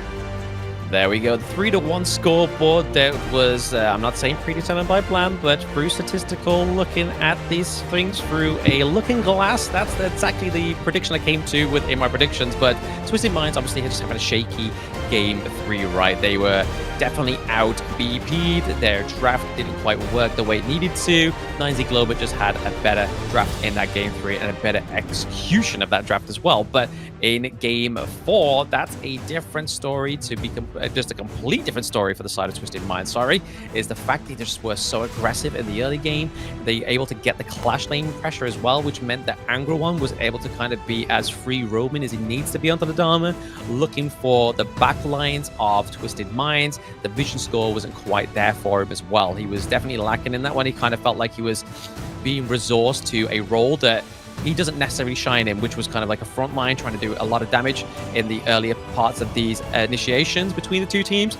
But like you were saying there, in the early game, the Enlightened Mantra just isn't going to do enough damage for the Dharma. So it's kind of like a non-starter there for 9Z Global, but it was a valiant effort as a series overall, I have to say. Yeah, we still have to say that for 9Z Globant, in a majority of the games that we saw against Twisted Minds, they were being able to either match the early game aggression and pressure, being able to pull off some surprise skirmishes that caught Twisted Minds off guard and gave them some small advantages. The problem was coming down to whether 9Z Global could accelerate those advantages into meaningful, gold leads and map leads in terms of, towers being taken off the board. We only saw that really once, right? And that was game 3. And when it happened in game 3, it was such a monumental lead that Twisted Minds were just struggling to be able to regain composure on the map, that there just was no realizable way to do it, right? There was one good fight that they took in being able to take out 6 Ogren on the top side of the map, but after that, it was pretty much 9ZG's game to lose, and they were able to take the dub away. But the rest of the games, Twisted Minds being able to match on the map, being able to get more decisive map leads with turrets being taken. Even when you think about game 2 as well, that game was, kind of interesting when we look at the scope of 9ZG were getting all the kills, but it was Twisted Minds saying, okay, you're getting all these kills, but what are you getting for it?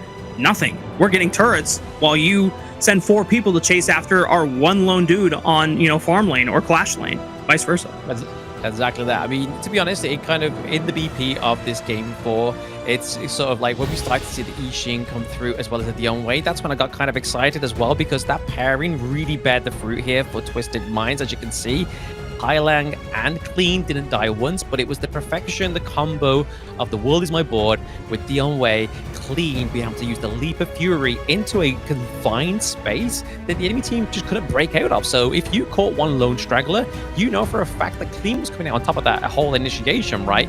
And we saw towards the early parts of the optimization with Twisted Minds as well was the fact that they were prioritizing the anti-heal, like not just 90, not just Clean, but even Hailang building the Venomous Staff first as well within his itemization after his boots just meant that Taiyan was kind of like, guys, I've got healing, but it's just, there's no healing coming out. There's just like no healing coming out.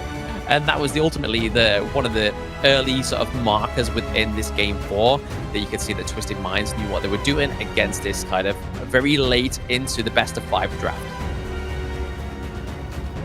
And if we look forward ahead in this remaining Group S, there's still one more series to be played between 9ZG and Twisted Minds later on in the week, as well as, 2 respective series that 9ZG have to play against OG Esports, and Twisted Minds also have to play 2 respective series against OG Esports. We still are looking at OG Esports as the top dog of this tournament and the team to beat. Has there been anything shown by Twisted Minds in this series that gives you a little bit more confidence going up against the undefeated squad so far? Not anything off the top of my head, because obviously, like you were saying there as well, like some of these games weren't the cleanest. Honestly, this game 4 was the cleanest they probably played. Obviously, they didn't drop a single death, so whatever they were kind of formulating with this one in terms of the early game execution, the macro play, this kind of like just showing that these players know how to play around these sort of like late into the series team comps, show that the Twisted Minds gets better as the series goes on, rather than kind of starting strong when with the series, like we saw probably the most combated 9ZG without taking the win within the series at that first part of the series. But Twisted Minds seems to be like more like a long burning flame, whereas 9Z Globant was kind of like a Supernova. They kind of started very strong within that game one, weren't able to get the victory, but at the same time, they were able to kind of bring the blow for blow to make it that kind of clash of titans that we saw in that game one, and then it didn't quite bear a victory until halfway into the series, which is when they kind of got that team comp down. So Twisted Minds seemed to play for the long game. 90 Globin seemed to play a little bit better in the earlier parts of that series. But let's look at the MVP, and it is actually going to be single taking away from Shanks this time. Damn, he just yoinked the MVP king right under his nose. But you know what? When you have something like the Zhang Fei and you have to create so much space for your squad, he definitely did a great job of that. The Unbridled Outburst and just being able to at least match the sustain of the Tyann from the side of 90 Globin. Even though it's not, you know, real sustain, pseudo sustain in the shields at least keeps Shanks topped off in a lot of these trades. And when they went for that overextensive dive on the bottom side, it was really him and Clean working hand in hand, just overextending. And yeah, that's going to be the first highlight. I think this is pretty much what did in 90 Globin for the rest of the game. Yeah, he kind of rendered Capacita there just completely useless, right? Like, he was pushed away with the Unbridled Outburst, too far away. They were able to get the kill into Destra as well as Moon. But the one point that I really want to point out here for City Boy was this, where he's in between two turrets. He gets a crucial 3-man crowd control, pushes Sick into his team, as well as be able to like basically convert that into a T1 into the mid lane was a huge play. And honestly, I feel like that was the MVP highlight for me. And again, once more, the I Ching and Zhang Fei combo is kind of just replicating that same sort of success that Princess Frost and Liang had in week one. Maybe this is the pairing we'll see highlighted for this week. Who knows? We'll have to keep track of that as we continue on with our games for the rest of the week, as well as we still have 2 more series for the rest of the day.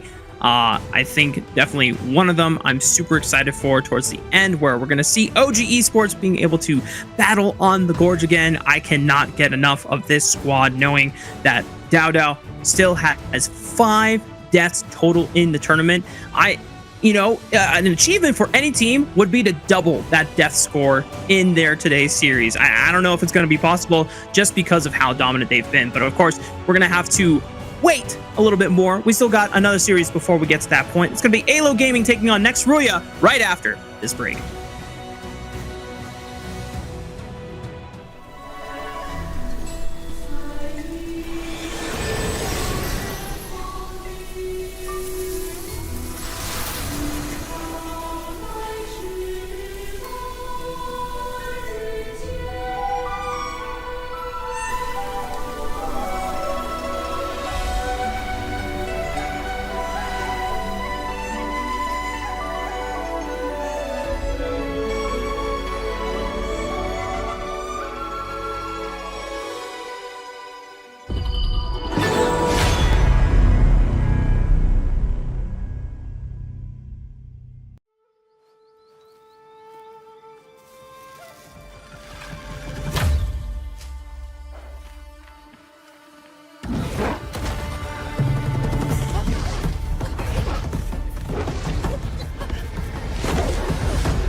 In Hero's Gorge, the base is the spring of life.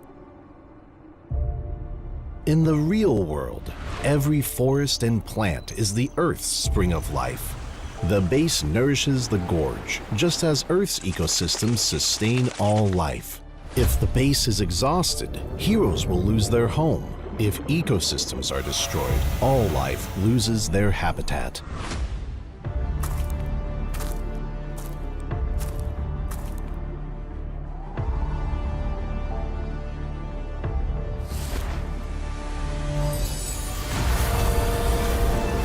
Honor of Kings is working with players worldwide to support real-world environmental causes and protect our planet's future. By participating in Protect Nature, Protect All Life, all efforts in the event will contribute to real-world causes. Protect the environment and let us defend the honor of our planet together.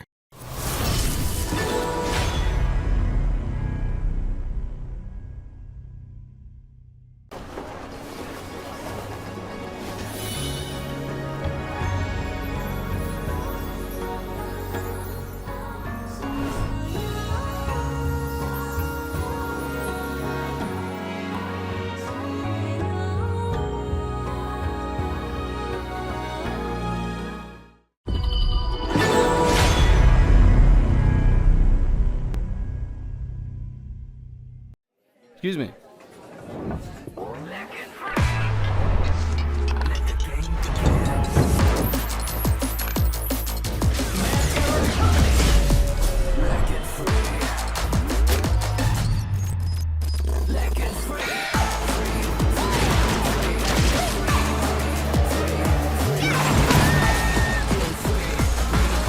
Hugging stings.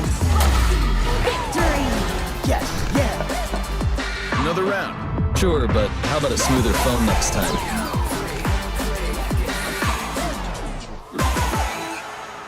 Realme 14, performance beyond limits. And welcome back, y'all. We're getting ready for our second series of the day. Day 1 of week 2. That's a lot of 2s and 1s there, Blam. We have to navigate through that every single time. My name is Rafa. I got Blam, aka Blam MOBA. Make sure to check out all of his socials wherever he's been putting out the content. He's been putting out the predictions, and so far, he's 100% right as he successfully predicted 3-1 for our first series of the day between Twisted Minds and 9Z Globin.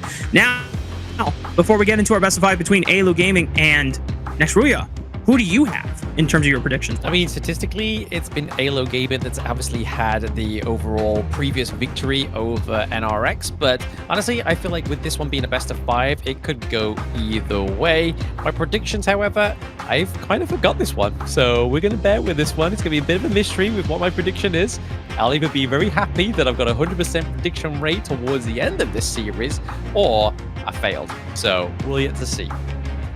You know what, Blam? Keep talking. Be the anchor for me. I'm pulling up your socials right now, and I'm scrolling through the feed. Go for it. I am certain of, obviously, is AYLO Gaming did play Chano, but you can imagine which series he did not come through on, which is series game 1. He didn't play it. They did play the Chano in that one. They did play in number 2, and were able to actually get the dub on the Chano as well. So there we go. I said no hablo, but I do know those. Thanks to Rafa. You're welcome. You're welcome. We're teaching more Spanish for you on the broadcast here. But yeah, even though AYLO Gaming does have the upper hand on next RÜYA, I think the inconsistency that has been shown between both of these teams against other opponents, obviously we're going to see how it plays out. But first, we got to meet the teams, starting with AYLO Gaming on the blue side.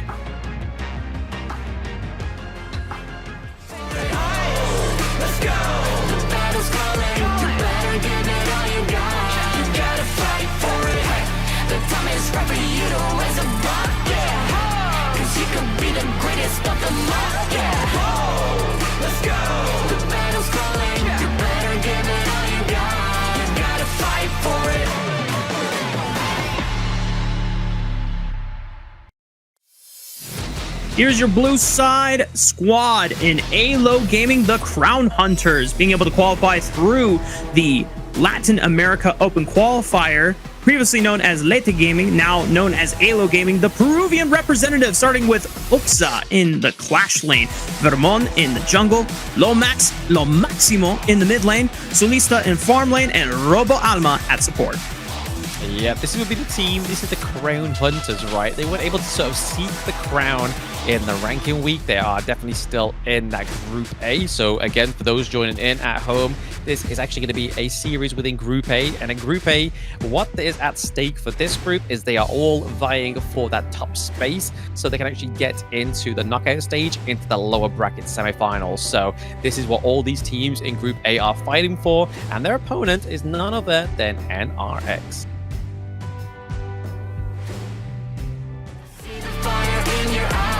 Gotta fight for it. Let's go. The battle's calling. You better give it all you got. You gotta fight for it. The time is right for you to raise a bar. Yeah. Cause you could be the greatest of them all. Yeah. Let's go. The battle's calling. You better give it all you got. You gotta fight for it.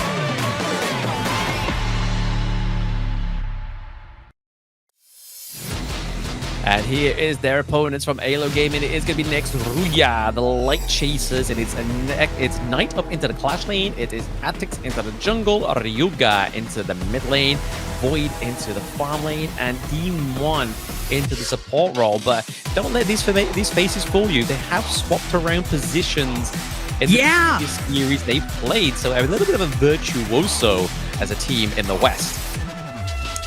Yeah, Void not only getting a chance to pick up 2 MVPs in one of their series that we casted on day 3. Have to remind myself, I believe it was against Virtus Pro, but we saw Void go into the Clash lane, take the Dharma for himself, get the MVP on that, go back into the farm lane, pick up the Chano, and then pick up another back-to-back MVP. This guy just trying to, you know, flex his diversity pool and just being able to show that he is capable of being able to play any archetype of hero. Exactly. I mean, you may as well, right? Like, if you've got this within your utility of your team, you may as well use it, because it could be the trump card that you need to take that victory over your opponent in the series. But if we do actually give props over to the West for one time, I know, scary, right? But Scars over to the side of the East League, they have that same kind of thing going on with their team. But look at the head-to-head between these two that are playing right now, and this is the mid lane head-to-head. 26 kills for Lomax, 14 to Ryuga, more damage for Lomax as well, considerably a lot more damage actually. Gold per minute as well is also just keeping it onto the side of Lomax. So overall, in terms of stats, so stats speaking, Lomax is definitely the stronger mid lane player within these matchups. Yeah, and the one series that we had between AYLO Gaming and Next RÜYA was an off-broadcast one, so we didn't get to see it firsthand. But, you know, just ratting off some of the picks that Lomax was able to pilot to great success against his opponent in the mid lane against Ryuga was not only the Ganamo, which we have seen a few times and being used to great success as a long-range artillery mage, but also Shangguan. That's a hero that I think only one other player that has really used in this tournament. It's not one that we see often. It's not one we see often, but it's one what we see often when the Dolia comes through, and that's exactly what they did in that draft, right? Once Dolia comes through, it starts to kind of opening up these not predictable, but basically it's a sure sign to know that some of these heroes are going to come through, because they just synergize so well with the Dolia. But we're getting into Game 1 BP with NRX against AYLO Gaming. NRX going to be onto the blue side, so they do get that prior blue pick for themselves. Be very interested to see what they go for, whether they're going to try and lock in something like the marksman for Void very early on. Will it be like Lung? Will it be Lady Sun? Or we'll be looking at that jungle pick for Atix, because again, these two players have been kind of like the star-studded players within Next RÜYA, I feel. Right now, no surprising bans of the sort. My Shurnoi and Dharma, typical ones that we have seen from most of the teams here in the Major West League. If we want to continue down typical bans, Arlie would be the next one on the red side here from AYLO Gaming. Yixing, not necessarily something we see early on banned, but it's definitely meritable since it gives so much utility. And there it is, the Arlie ban. So it does mean that Lung is still available. And the last time these two teams did play together, they did actually lock in Lung in the first round. But it looks like NRX are going to go for the Dolia first up. So again, we could start to see some of those more sort of telling picks that I was on about recently. Will they end up taking the Dolia away so they don't see over the side of AYLO Gaming? But one thing they do take away from the side of NRX is one of the picks that they could have gone for is the Hugh Huan. But again, this could be flexed either into jungle or mid. A great pick onto the side of red side because it's kind of got your enemy team guessing where is this hero going to go. AYLO will get a chance to keep that one hidden in the cards. They were one of the few teams that actually flexed into the jungle for Venomon and were able to pilot to great success. It was one of the wins that they got against next to RÜYA last time they faced against each other, but this time the Turkish representative gonna go for a powerful option in the jungle in terms of CC and frontline capabilities with the Dune, although I'm not sure if we're frozen on the draft screen or if we're getting that back up as soon as possible. So assuming that the Dune is locked in, what do you also want to round out this composition with, especially already taking the Dolia off the board? I mean, Dolia with the Dune makes sense, right? I mean, we are going to get into the second ban phase very soon, so I would honestly hope the next RÜYA have it within them to either take either the Ganem Mo or maybe even the Lung, because they've historically played those picks, and it works very well into Dolia. I mean, we saw it in the last series, right? That yes, it didn't quite bear the fruit for Twisted Minds, but when it's a first game, when it's the game one of a series, it's generally going to be a little bit more better for you to try and bring out this combo and make it work. But yeah, right now it could be anything, right? I mean, they could even take AYLO Game and Changwon that they played against last time, or they could even take the lane up into the Clash lane. So there is quite a few different synergies here for the Dolia to actually go with.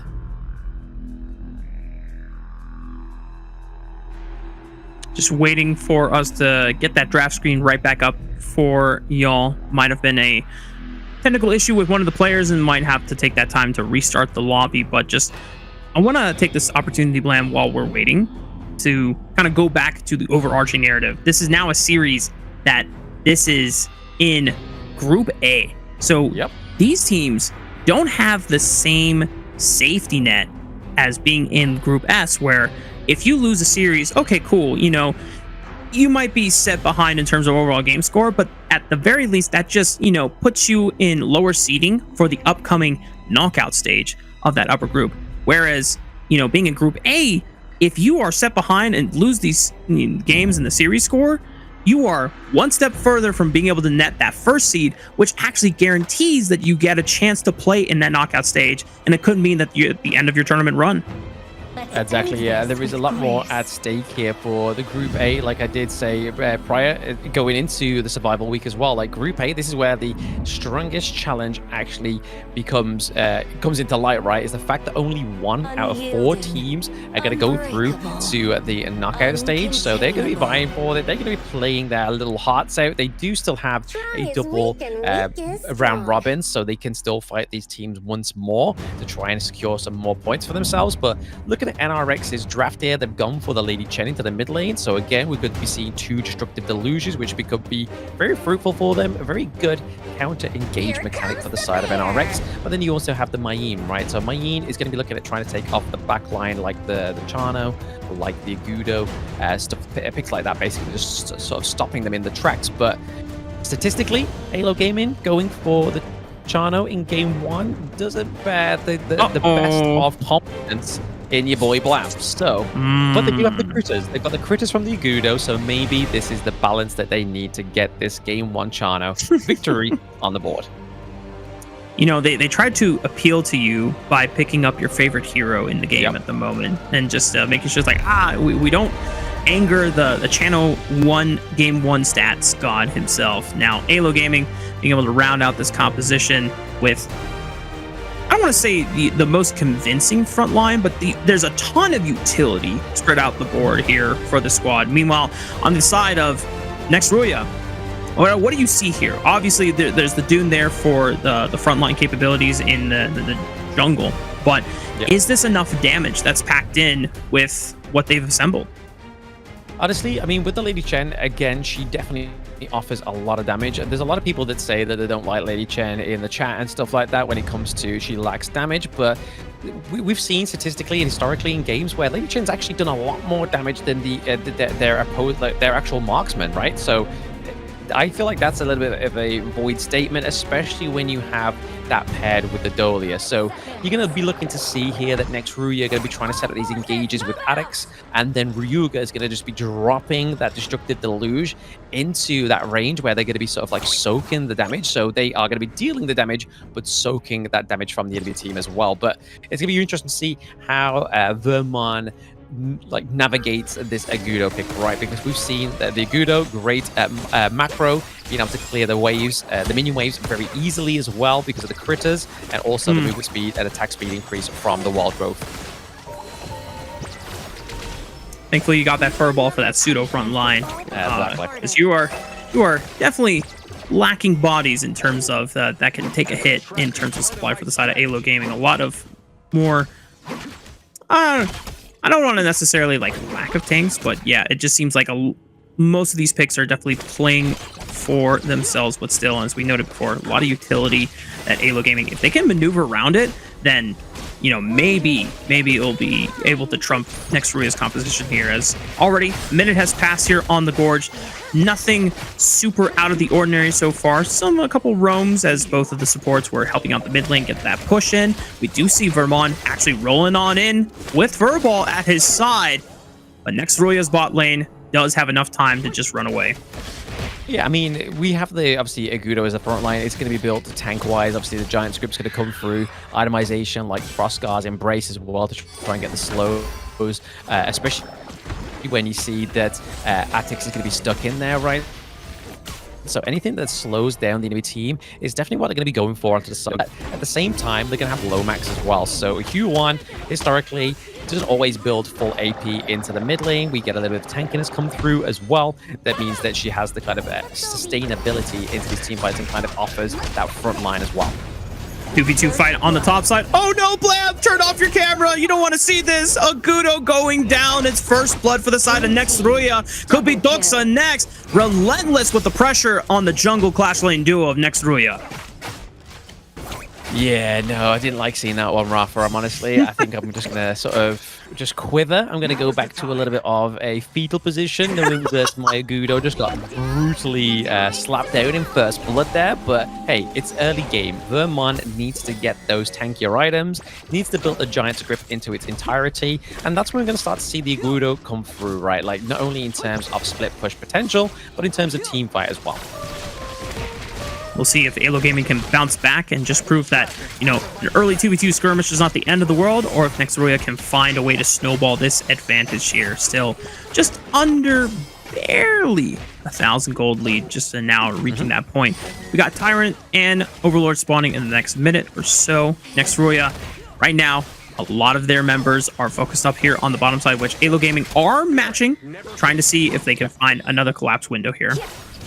Yeah, they're just trying to get priority into the bot lane, right? They want to make sure that they open this up for the initial objective that's about to spawn. We do see that the lone sides have been used. They're trying to get the knockups as well from the Lady Chen, trying to get a pick off here, which would be great for the side of NRX, right?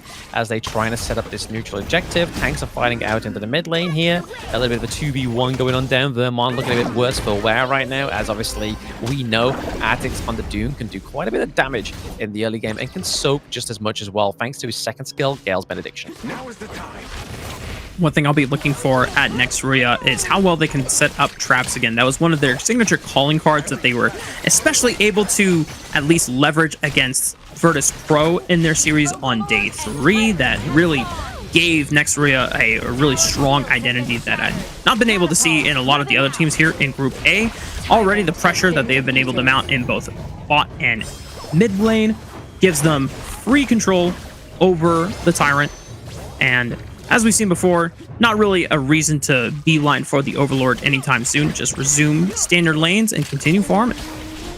Yeah, I mean, they're already building kind of a bit of momentum onto the side of NRX, right? I mean, they're up by about like 700 gold now, which isn't sort of like the biggest lead. They definitely have been ahead by a little bit further, but they do have the Tyrant come through as well. So they're getting the increased movement speed, they're getting the increased attack damage as well. Oh, almost getting caught out there is next Ryuga. Has to be careful.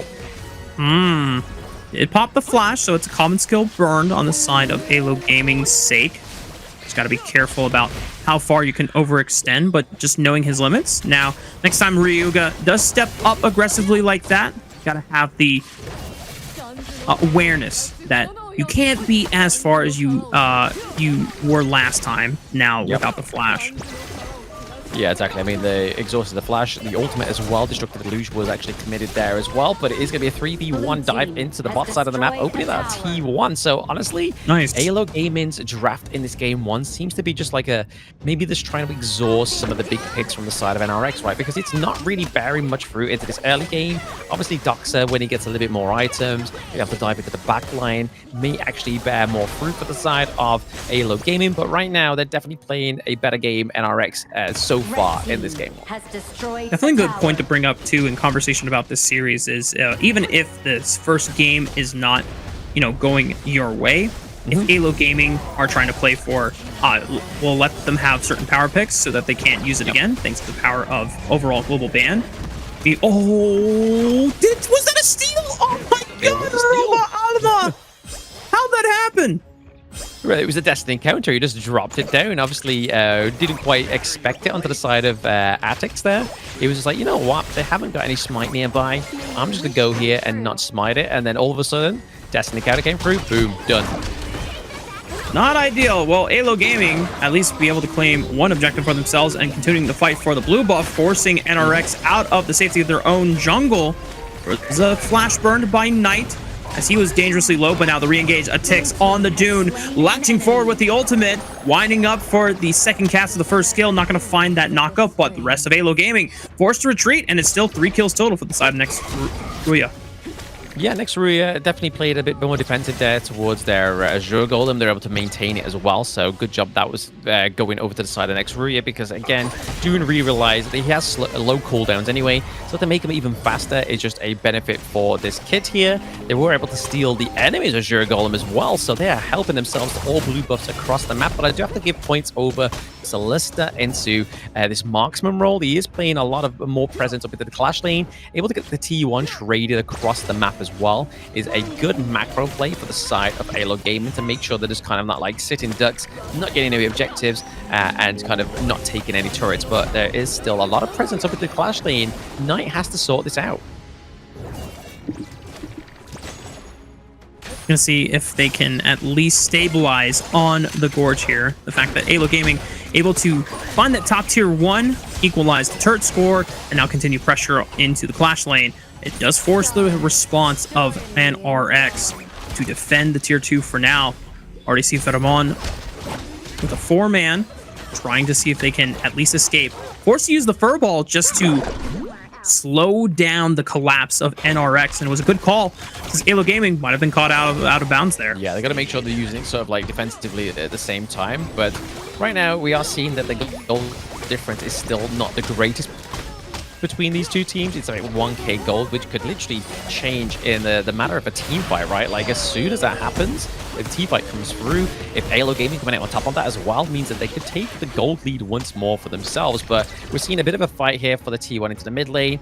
AYLO Gaming respond with the response they need, right? Just wipe out the minion wave, just make sure they don't take down that T1 into the mid lane, because if they start opening up these T1s into the mid lane, that's where it becomes a bit troublesome for the side of AYLO Gaming. But AYLO Gaming are looking to try and open up this T2, sorry, up into the clash lane. So another props to Solista, just really focusing hard onto this clash lane, means that Knight doesn't have the free roam that he needs.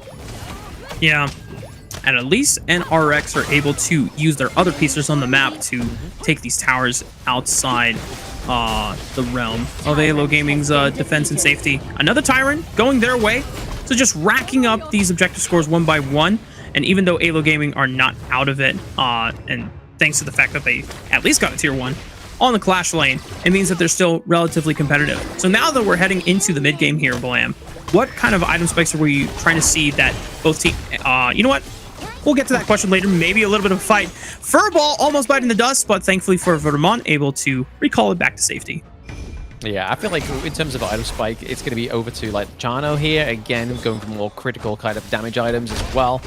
We would like to see the itemization at some point, but we can already see that obviously Void has already built the Spark Forge dagger. More than likely the Doomsday onto the D-Ranger as well. But overall, you're going to be looking at the anti-heal, obviously trying to mitigate the healing potential of the Wild Growth, but also the self-heal from Doxa onto the Charlotte, as well as Lomax onto the Hue one. So generally, a lot of anti-heal will come through onto the side of NRX just to try and make sure that the sustainability onto the side of AYLO Gaming isn't as prosperous as it should be. True. Well, for the credit of AYLO Gaming, they get the Shadow Tyrant, but NRX answer and respond on the cross map with the Shadow Overlord. So a little bit of extra team fighting power for the Peruvian representative, but for the Turkey squad, next RÜYA gonna have now Shadow Vanguard spawning, enhanced one on the bottom side of the map, and still overall global pressure. And as we talked about before here, Blam, it's not about the kills, it's about the way you can play the map. And already nearly being able to take out Lomax on that Yuhuan, continuing to dive into the mid-tier 2. On the right side, though, Sulista able to maintain an advantageous position and snipe out a Tix. Knight is going to be falling next, and Vermont still not falling. The rest of AYLO Gaming still standing strong despite being low on multiple health bars, and yet they are victorious in the fight. A quick flash away from Lomax being able to escape, but can't say the same about Solista as he bites the dust. Yeah, I mean, what looked like ultimately a good sign for the side of NRX going for that Shadow Overlord, obviously to clean that push into the T2 into the farm lane. Honestly, going for the Shadow Tyrant onto the side of AYLO Gaming really paid dividends there, especially into that team fight. Solista freshly built the Daybreaker as well, so he's not only got the Shadow Ripper, he's got the Eternity Blade, he's got the Daybreaker, so he's got a lot of damage, a lot of attack speed and crit coming through right now. So into these team fights, he's going to really be focusing Atix, and it showed there in that last team fight we saw, right? Like, he was just kind of hounding him with the Spirit Wolves, with the Sword Signal, with the basic attacks as well. And yes, they were able to push the up to the high ground turret into the clash lane for NRX, kind of paying back the revenge for their clash lane. But overall, that was a good team fight for the side of AYLO Gaming. It definitely put them back onto back on the saddle again. Yeah, and one thing that was kind of a disappointing use of the Shadow Vanguard is that it didn't get that much damage into the bottom side of the map because NRX took the fight a little too early, pushing forward onto that tier 2 in the mid lane. So not being able to leverage the simultaneous map pressure on both of those lanes there. And because AYLO Gaming were able to win the fight fast enough, they were able to answer on the bottom side. Now, continuous pressure, this tier 2 is ready to fall, but the fact that it's still standing gives that extra layer of protection for AYLO Gaming. No, AYLO Gaming was like basically, hey, no, you don't choose to let us know when that T2 falls, right? We are choosing that precise moment when that's going to fall. But right now you can kind of see Atix is just trying to make sure that Lomax isn't getting to the team fight to give that healing over to his compadres. But right now, there we are seeing the Wavebreaker just trying to draw away, zone out the side of AYLO Gaming. A nice play there by Demon. He has to play this Dolia very, very well in terms of trying to get that zone in with the Wavebreaker, get that knock-up.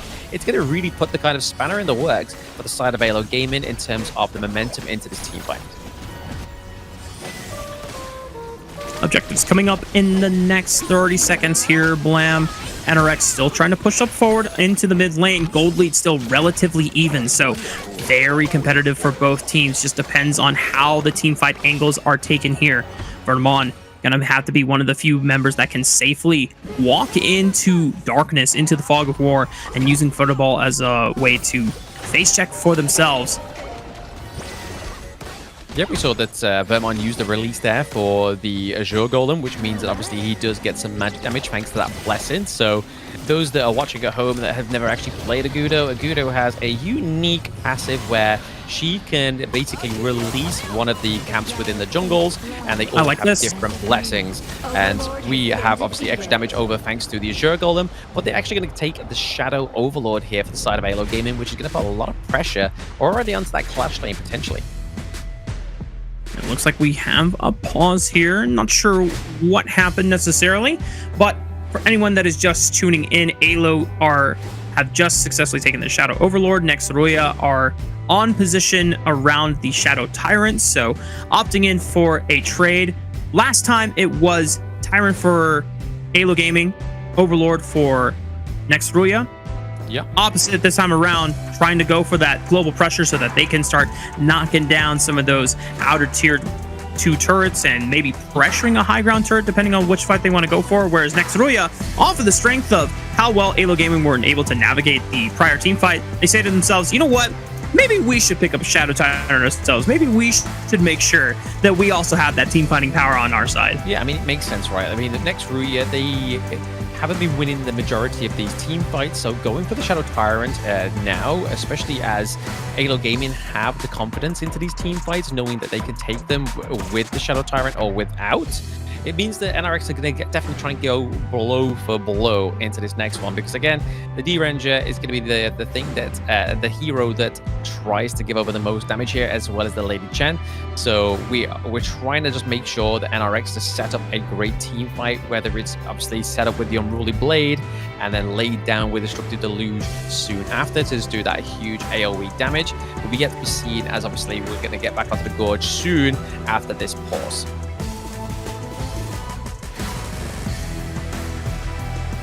Well, Blam, while we're in this scenario here until we're able to get back into the game,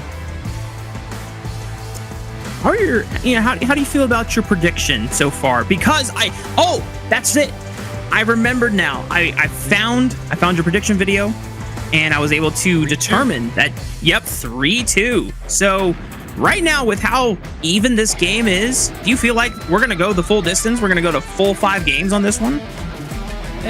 It's a feeling. It's a feeling, right? It's feeling in the air tonight. But at the same time, it's like, will they be able to drag this out for a full best of 5? I'm not too sure, because again, and like I was saying in this one, maybe AYLO Gaming are just kind of looking for a little bit of a let's try and burn out some of those power picks onto the side of NRX, and then we'll just get them into the latter part of the series. Like, we will shine brighter towards the end rather than the beginning, because right now it's seeming like there's no real dominance, like there's no kind of one-sidedness within this battle so far, because the overall gold lead, I think before the pause, was about 2k, which at this current point in the game, which is around about maybe, I think we've just seen our second Shadow Overlord, so roughly around about that 15-minute mark potentially here. So it's getting into borderline sort of like Tempest Dragon territory if we don't get a decisive team fight from either side here and a good push, because obviously Clash Lane has been basically run all the way down to the higher ground turrets. They need to make sure that whoever gets there first is probably going to have the better priority going forward into this one, and potentially better priority going into the Tempest Dragon fight if we do get that far in this match. The fights over the Tempest Dragon are always the most climactic here, Blam. 20 minutes, everything is on the line, but if you net an objective like that, I mean, it pretty much should be the final nail in the coffin for whatever team that is able to secure it. I think I have yet to see a scenario where a team nets a Tempest Dragon, but they still lose. But the only time I think I've seen that internationally, Blam, if I'm not mistaken, is a fight over the Tempest Dragon, but one of the high ground turrets on the team that took the Tempest Dragon, it was already gone, and the minion wave was set up, and it was a backdoor that ended the game, of all things. And that is something you always have to keep track of as well. We had an experience where we were super close, super late game in our own solo queue game, but we won because we had set up minion priority on the top side, and no one was answering the minion backdoor potential. So that obviously that is a story and a scenario for this game if it only gets to that point. But those are always some of the most chaotic and funny moments for Honor Kings.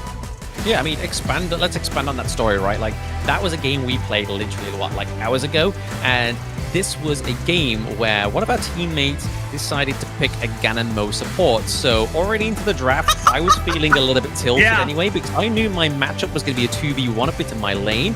But still, I kept a calm, collected head. I was like, you know what?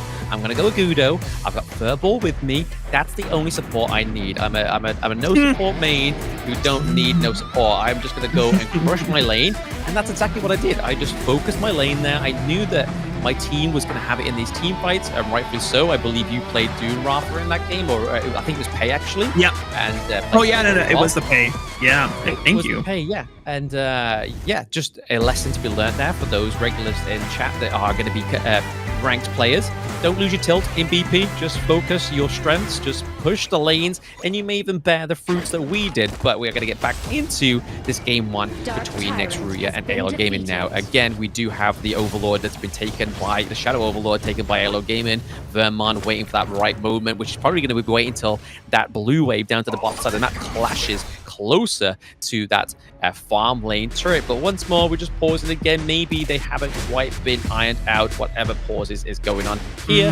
But I feel like we should go and talk about that point that was made earlier before our rank game. Like those points with the Tempest Dragon that are highly contested, highly emotional points within Honor of Kings Esports. You were referencing the KC 2024 semi-finals match, Team Secret against Dominator Esports, and it was all thanks to Freddy's Hanshin that set up the farm lane very early on. He died for that push into the higher ground turret, but the fact that they were able to take the fight at the Tempest Dragon, they stopped the recall from all their teams. The enemy just ran it down. They had the minions. All they had back at base for the side of Team Secret was Kaiser, and it just wasn't enough in terms of wave clearing. It was honestly one of the most beautiful ways to run out at semi-finals in, I think, Honor of King Global Esports fashion. Honestly, those are the kind of moments I'm hoping that get topped in KWC or even the end of year tournament as well. Yeah, the fact that high ground turrets are non-resurrectable or they never come back in the game really goes to show that when you are able to take that kind of structure, it gives you such a strong, consistent amount of pressure for the rest of the game. And so any team that has to surmount, just one lane, let alone all 3 lanes of high ground turrets with enhanced minions pouring in through every single wave, we've been able to see games before where even if a team like wipes an enemy team 5-0, but there's all these enhanced minions just pounding on the crystal, and they just can't deal with them all because enhanced minions tend to be so durable, so tanky, and deal a consistent amount of damage that if you just don't have like an insane amount of wave clear built into your composition, you could just lose off that push. Absolutely. I mean, if this ever happens in my streams, I make sure to sit with my chat and basically review, because I do play with some of my viewers, and basically if it's mistakes that they could have probably catched a little bit better than I, because in this one scenario I was Monkey didn't have the greatest wave clear, but I was the only one to notice that there was a big minion wave coming through, so I went back. None of my other team did, but I sat through in the playback and was like, guys, this is how you can improve your performance, because you need to make sure you're noticing these things first to then stop and mitigate these losses that you could have easily won, because those games were going in our favor. It's just because of the lack of map awareness that a lot of people generally have within ranked games. That's what I'm kind of focused on. Like, hey, if I can lift everybody else up, it's going to make it a smoother progress for everybody else in ranked. So make sure, don't punish your teammates too much. Be like, hey guys, you want to sit through this part and let's have a look at what went wrong? Sit down, discuss it, and come out stronger. Every method and every player comes out stronger that way as well. So that's another reason why we like to break it down in the blind MOBA scene. True. And it's also just good to have that kind of mindset going forward, especially if you are trying to grind up into ranked. I am a relatively new player to the Honor of Kings scene, but I think a lot of the experience that I've had in other titles and just overall macro fundamentals has helped me push through all the way through the higher ranks of Master. I think I had just hit Master 2 earlier this morning. I'm very close to Master 1. I don't know, what percentage of the player base that is, so there could be some diehard fans in the chat who are in Grandmaster. I think there's like range of like Mythic and whatnot, but for me, being able to come into this with just a couple months to 3 months under my belt and being able to hit that high, I think it's just, I may not necessarily know every single hero that exists in the game and what they do, and ranked solo queue is a great way for me to get that learning experience firsthand and be like, oh, I've never seen this hero. What do they do? Oh, that's what it does. Okay, you know what? That's good to know, right? But in terms of just consistency, I'm able to apply just like overall strong game knowledge of like, okay, well, if these guys are pushing for this objective, can I realistically fight them here? No? Okay, well, what can I do that is useful for my team? Even though I'm most of the time playing farm lane and I'm just locking in Hoi every game, for the most part. If I'm not confident that we're winning a team fight, I'm pushing a side lane. I'm getting turret structure damage. I'm pushing in turrets. I'm trying to open up the base and hitting the high ground turret. It might not be the most traditional thing, but at least you are recognizing if you need to do something that your team is lacking in, you can't be mad at your teammates. You just got to suck it up and do it, you know? Exactly. I mean, it's an old age proverb, right? It's easy to find 1,000 faults in everybody else rather than finding one fault in yourself. So if you can correct that one fault, it makes you a better player anyway. So yeah, good little story there by Rafa. Again, we're all here as fans of Honor of Kings. I feel like this is one of the good things about Honor of Kings compared to other competitors as well, is the fact that it's such a team fight-orientated game. It's you can't just 1v9 and expect to win, get all the kills on the board, and the enemy team's already kind of like out-macroed you, and you're thinking, I've got all the kills, hey, we're lost. It's like, you're in the wrong mindset, buddy. You're in the wrong game. You need to be adjusting to play as a team, and that's why it's a 5v5 MOBA. It is there to be played as a team, and objectively is how you win. And that is why we have some of our best teams here in the Kings Major West League. They have been able to embrace those kind of ideals and the philosophies here. There's been a lot of strong showings by some individual players, but that doesn't necessarily mean they just win the game outright because they got, 4 or 5 kills early on. You got to make sure that you're translating that individual advantage into a team-wide advantage, being able to leverage that into macro pressure, whether it is, taking those turrets immediately after a kill or looking for an objective off the back of a major pick or a major skirmish. But crossing our fingers here, Blam, that that was the last time we'll see a pause, at least for this series and hopefully the rest of the day. As AYLO Gaming, we see them return to their side of the map. Just about 1,000 gold lead on their side. Yet to have deployed the enhanced Shadow Vanguard from Vermont. As we see it join the mid lane. And, oh man, Blam. Yeah, I mean, I couldn't think that because of how close, how still RÜYA was on the minimap. I was like, okay, he's come out of bounds, but he's still. So I believe it's a technical pause with RÜYA's forward, unfortunately, but hey, you got to make sure that these things are all ironed out so that these teams can have the optimal team fights going into this Major West League, because again, we said it in the introduction, Rafa, this is Group A.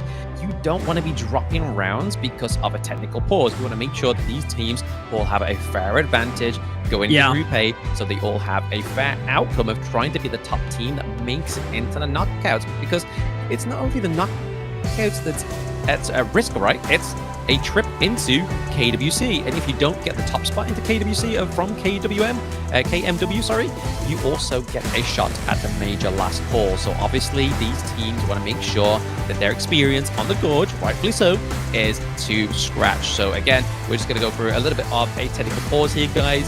Thanks for bearing with us, but right now it's looking very, very close, even in just game 1. This is game 1. AYLO Gaming have a Chano in game 1, and they're making it work. I honestly feel like it's because they're just playing it in farm lane. They are playing it with a macro twist. They're playing it like a D-Ranger in a way. Just playing for that early pressure, trying to clear the waves as fast as possible, and then just look for the turrets right off the back. And you know what, Blam? This could be counterintuitive, but maybe the reason why they're doing so well in game 1 as well is because they have Agudo on their side. Who knows? Maybe that's the green card that they need, right? It's the Agudo. We get in some of those new skins tomorrow, which I will be definitely putting my addendum you need details into the game and topping up and like, yo, I need that skin. I don't care. Give it me. It's an Agudo skin. I need it. We will be shortly followed by, I think it's Globant. It's the Veggie Fable skin line, I believe it is. Oh, yeah. I've seen that one. Globant, Fung, and Agudo. But then we also have the, it's like an ink skin kind of thing that's coming out. It's Fade, it's Dude, and it is Ali. And they all look like fantastic skins. So obviously everybody, I think that's from May as well, between May the 1st to the 14th. If I'm not mistaken, but we're going to take a short break, guys, whilst we suss out this technical pause. So let's have a shop in, get some food, go and visit the toilet, and we'll see you very soon.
In Hero's Gorge, the base is the spring of life.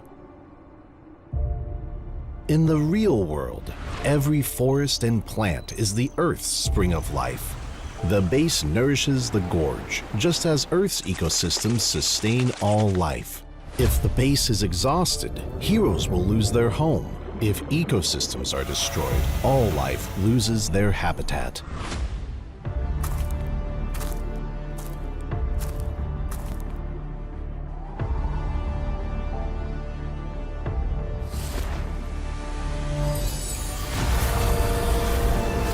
Honor of Kings is working with players worldwide to support real-world environmental causes and protect our planet's future.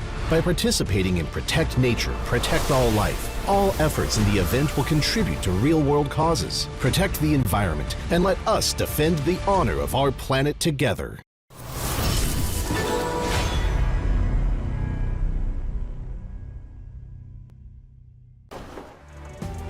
Hello, and we are back, ladies and gentlemen. I'm crossing my fingers, but, you know, if we got the green light from Prod and we got the green light from the refs, then we should be loading back onto the gorge shortly here. So, just to remind everyone, there's been a series of successful Shadow objective takes, the most recent one being a Shadow Tyrant for the side of Next RÜYA, whereas it was Shadow Overlord for the side of AYLO Gaming. They sent it down the mid lane, trying to break open the tier 1 mid turret, and that is the current play.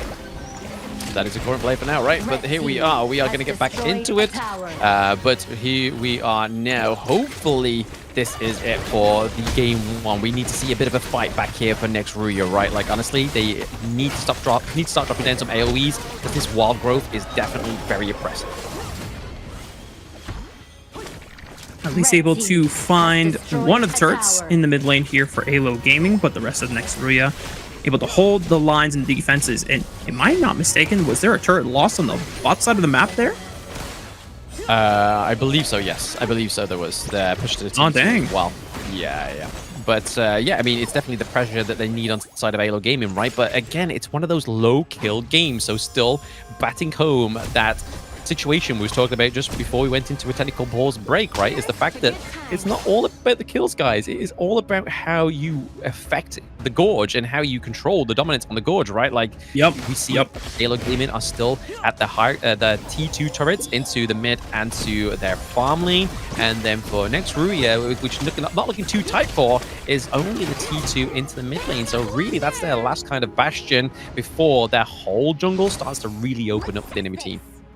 Yeah, and then if you don't get resources from the jungle anymore, then the gold lead starts to really balloon for the enemy squad there. Now, Next RÜYA, as you called out, because they still have it, are able to continue playing to the safety of either of these side quadrants here of the jungle. But as soon as AYLO Gaming get these side lanes pushed out, that's where the pressure can lead into the collapse of that structure. We still have 40 seconds before both Overlord and Tyrant respawn on the map. We're 17 minutes into the game, 3 minutes away from the Tempest Dragon spawning, and the way that both of these teams have been very patient, I mean, maybe this could be a Tempest Dragon game. Yeah, I feel like they're trying to wait for it, right? Like, they need this last little bit of push, and obviously the disruption from the Tempest Dragon Vanguard is really going to help the push for either of these teams, right? Like, honestly, that AYLO Gaming's a T2 down to the farm lane just needs a bit of a love tap. It just needs to just go a lunge, give it a few basic attacks from D-Ranger. You'll be fine. You'll be taken down. That's some more pressure over to the side of AYLO Gaming. Lomax just trying to bait out the side of NRX here, and again, Destiny Counter's already being exhausted as well, so gotta be careful. Already the front line of NRX getting into the faces of AYLO Gaming, forcing away Robo Alma. As you called out, the ultimate already exhausted here, but a couple other ultimates burned by both Knight and Ryuga here, just fighting for position and posture control of the neutral state of the map. Both objectives have spawned once again in the Tyrant and the Overlord. That is going to be the focus here. AYLO Gaming starting to hover. Tyrant seeing if they can rip it away before NRX have a chance to respond on the Overlord.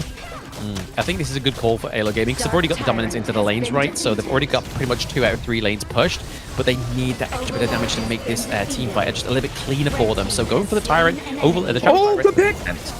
RÜYA got caught off on the side, and the flash was already used. No way to close it out. AYLO Gaming now continuing the pressure. They know they have the numbers advantage, and just look at Atix trying to buy as much time as he can. Already popping the shield from that hidden item, but just not enough to survive the onslaught of AYLO Gaming. They find that one window, and they take everything away from next RÜYA. Yeah, give them an inch, they'll take a mile, and that is Doxa getting a double kill onto the Charlotte as well. But I mean, just look at how impressive Lomax is on this Shu-1, right? He was able to keep away both Demon and Knight from even trying to give aid over to Atix, and that's exactly the way you're going to try and win these team fights if you are AYLO Gaming. Even with that Shadow Tyrant buff, it's definitely what it needed for Solista to claim that kill onto Ryuga.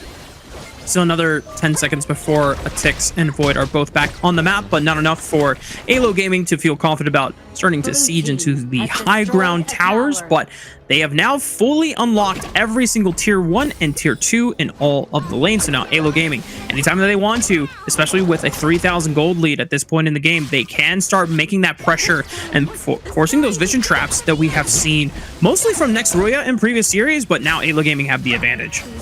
Yeah, I mean, 15 seconds of the Tempest Dragon, right? Like, one wrong step in this next team fight means that you will lose that Tempest Dragon unless you get a crucial kill fast. Gotta be careful here. The rest of AYLO Gaming starting to reposition in the mid lane. Decent damage now onto Atix. It's the main front line taking damage here. Gonna try to sustain with these shields.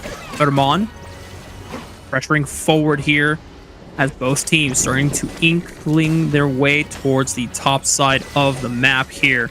Lomax maintaining vision in the river. Tempest Dragon having now spawned, and both teams still being cautious as ever. Yeah, I mean, AYLO Gaming have got it right.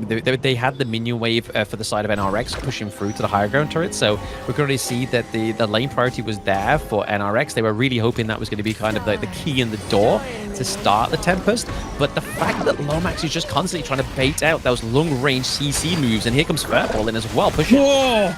Nice amount of CC. Here comes Doxa flanking in from the bottom side of the map here. Forced to flash a wave just to make sure that he doesn't go down over for the overextension here. It's not enough damage from the side of AYLO Gaming, but the pressure war was won. And that is all that is necessary for the side of AYLO Gaming to win that full side of the jungle and make their way to the Tempest Dragon. Yeah, I mean, you can see here that Atix and Knight have both built Sage's Sanctuary, so they're looking for a little bit of a longevity. They turn! Big knock up onto the back line here.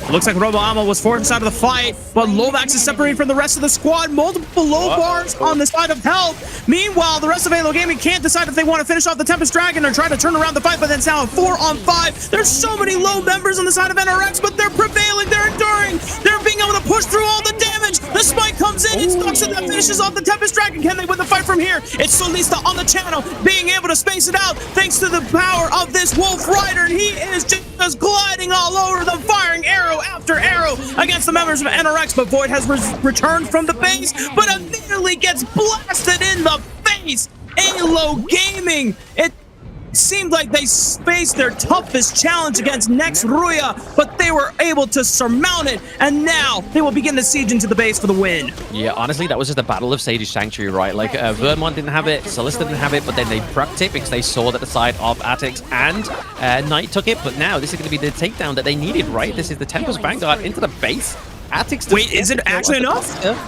It may not be enough just yet. Atix is trying to do everything that he can, but the rest of AYLO Gaming surviving members focus down the crystal, and game 1 goes to the Peruvian representative.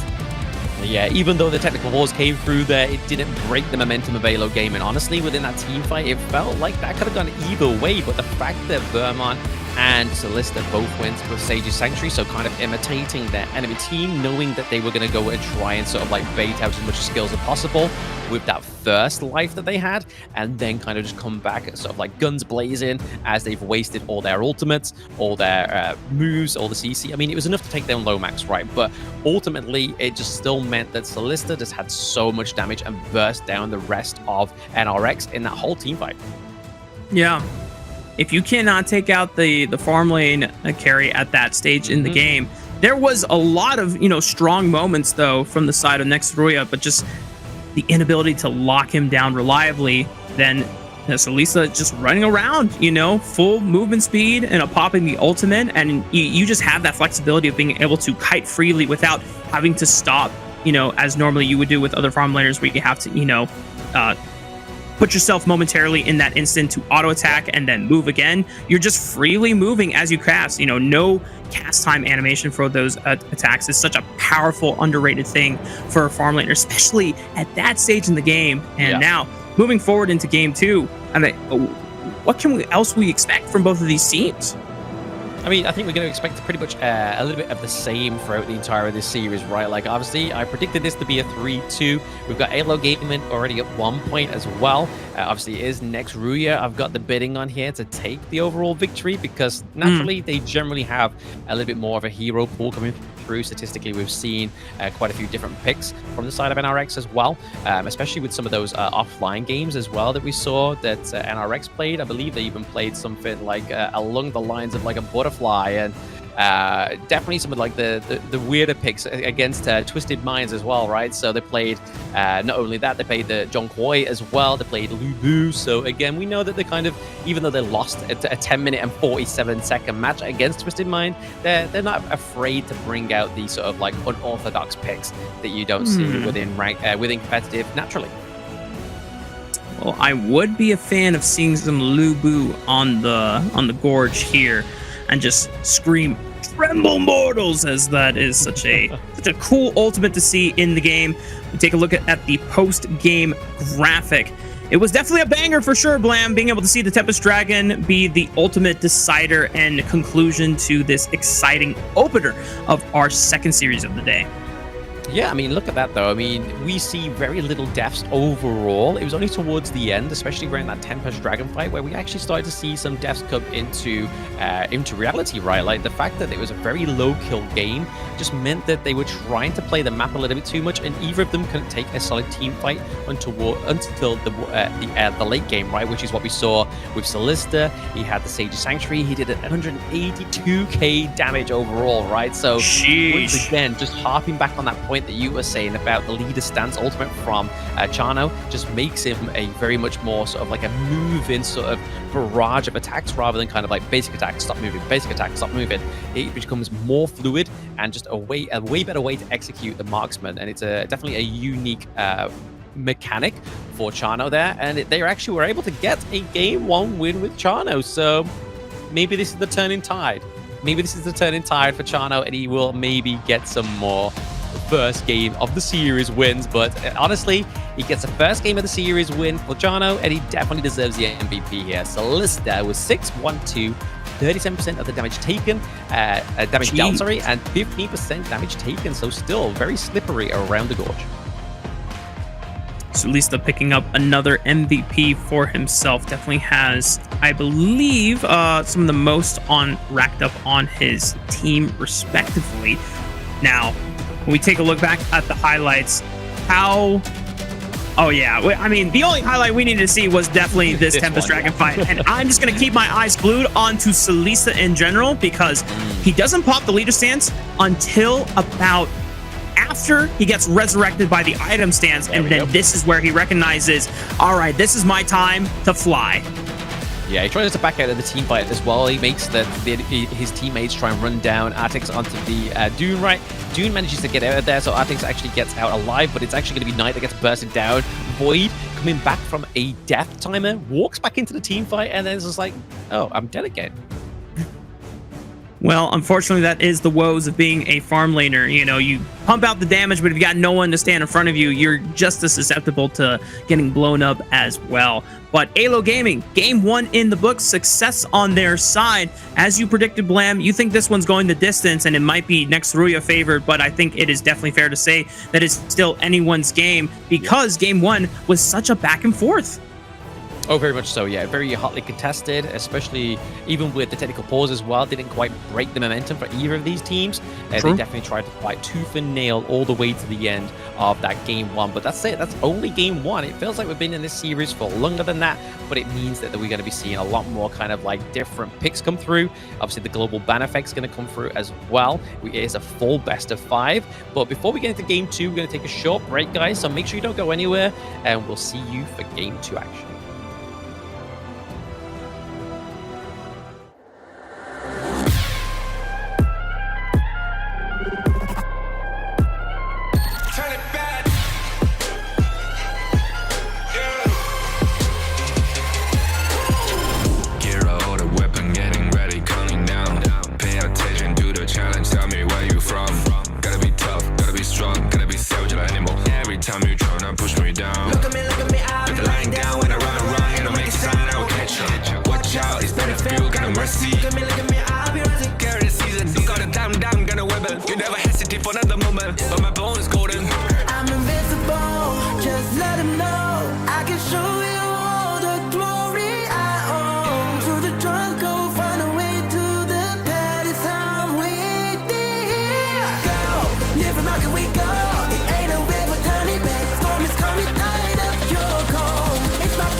Kings. It's an honor.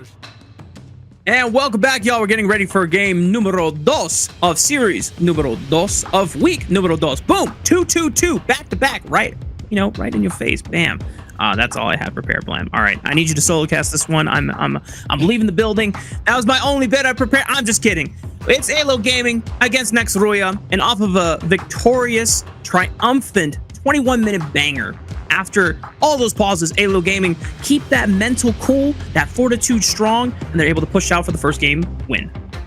Exactly, that's part of the battle, right? Like, if some of these technical pauses do come through, it's all about how you maintain the composure through that, and they did very, very well. Same with next RÜYA. Obviously, they didn't win that game one, but still was able to maintain enough to try and fight off that Tempest Dragon. It was very, very close, but it was actually Doxa that actually got the steal onto the neutral objective as well, because it wasn't a single smite in the distance. It was all about trying to take the team fight, trying to wipe off a lot of the team members in that whole interaction, rather than just trying to gun for the smite onto the Tempest Dragon. But honestly, we're going to get an update, global ban update in a very short moment. And to the side of AYLO Gaming, yes, they exhausted picks like the Hue-1, Chano, which again is not sort of like the game one pick normally, but mid of the series generally comes through. But it still means that there's still picks for the side of AYLO Gaming, like the Lung, like the Ali, like the Lady Sun, to still fall into line. They do burst out the Diadea as well.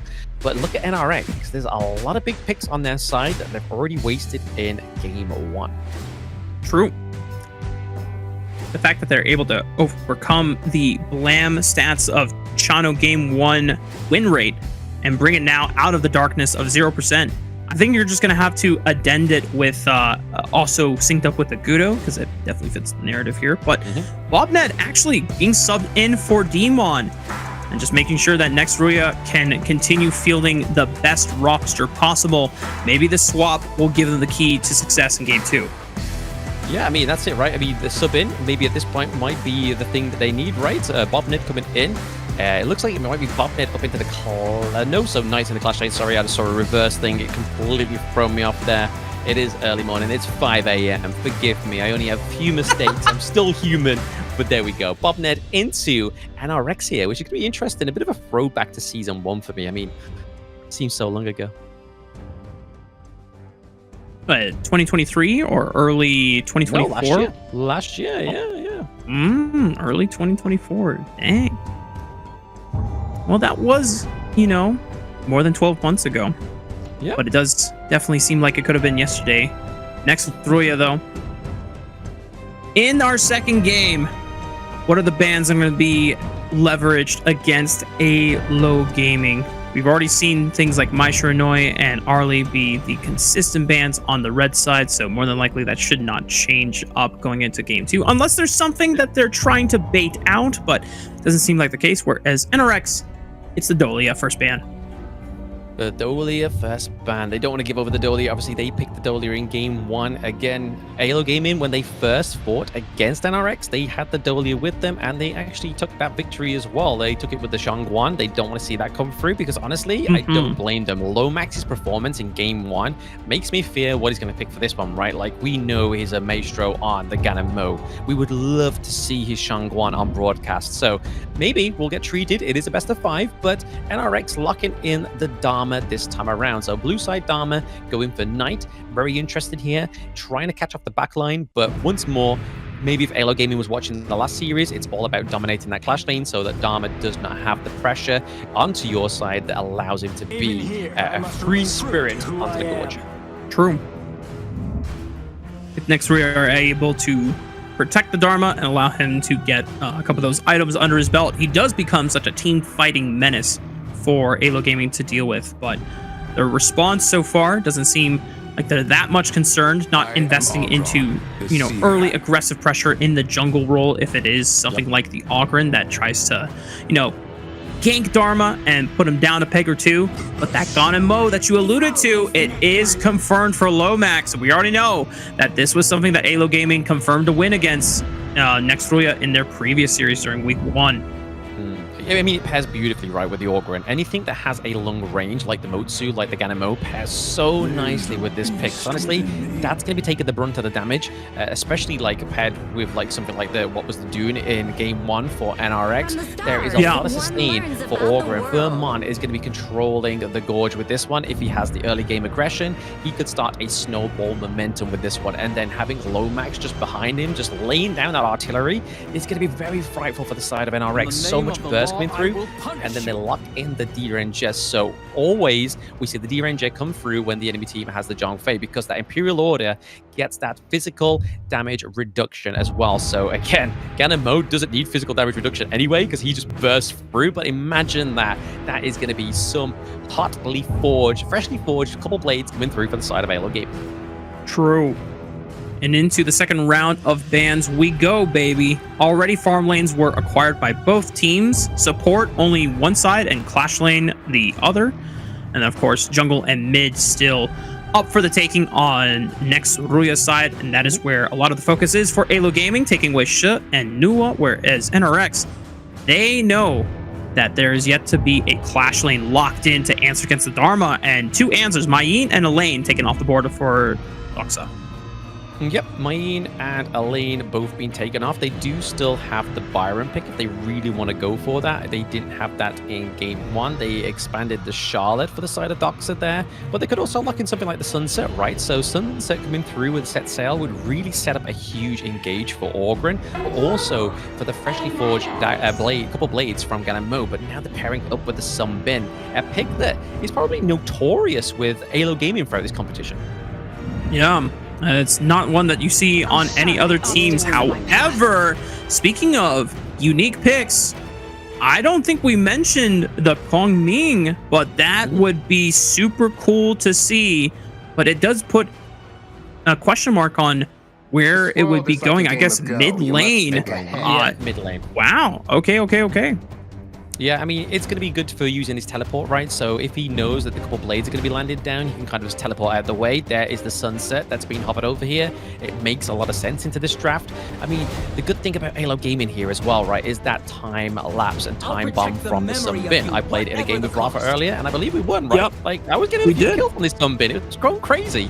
But the counter engage mechanic that this hero has is pretty great with his ultimate, right? It silences, it does damage after it explodes. There's a lot to come through here, and there's a lot of like moving parts within this draft onto the side of AYLO Gaming. You've got the time lapse and time bomb from the Sunbin. You've then got the burst damage from Ganemo, the setup from Sunset as well, and then obviously pairing that with the Ogryn, with the Conductor of Souls, the Death's Precipice, just being able to path of passing around the Gorge is going to be frightful. And that's not to even mention the D-Ranger, right? That's kind of like overshadowing this pick. But so far, within this day 5 of the overall tournament, it's had one loss and one win. Obviously, the loss was over onto the side of NRX last game. But overall, it's been a good pick so far.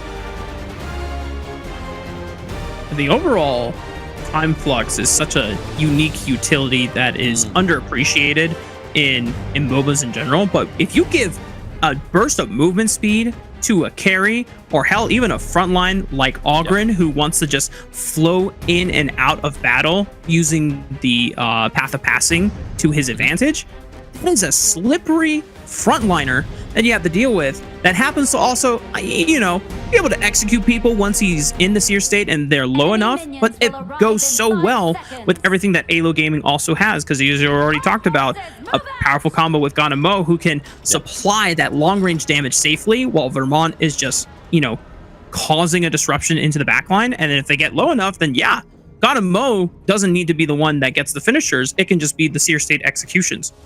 Yeah, I mean, obviously outside of NRX, they do have a lot of damage, right? I mean, they definitely only have the front line of the Zhongfei, right? So Zhongfei is going to be the front line majoritively, and then Void is going to be kind of like looking around on the Dharma to try and catch off these Stranglers. But at the same time, it's going to be very difficult for Atix to shine on the Jing, because again, the Mirror Domain is going to be a AoE, circle AoE, and what fits into a circle, which is what Aroba Alma has with the Sunbin. So it's going to be really interesting to see how they actually make this work for the side of NRX. But my personal preference here in terms of the draft is definitely AYLO Gaming, because they not only have the counter engage, they have the great sort of like engage from what you said there with the time flux, just giving like a movement speed increase to the marksman, but then also the burst, Orgrin. There's so many like game winning components here for the side of AYLO Gaming.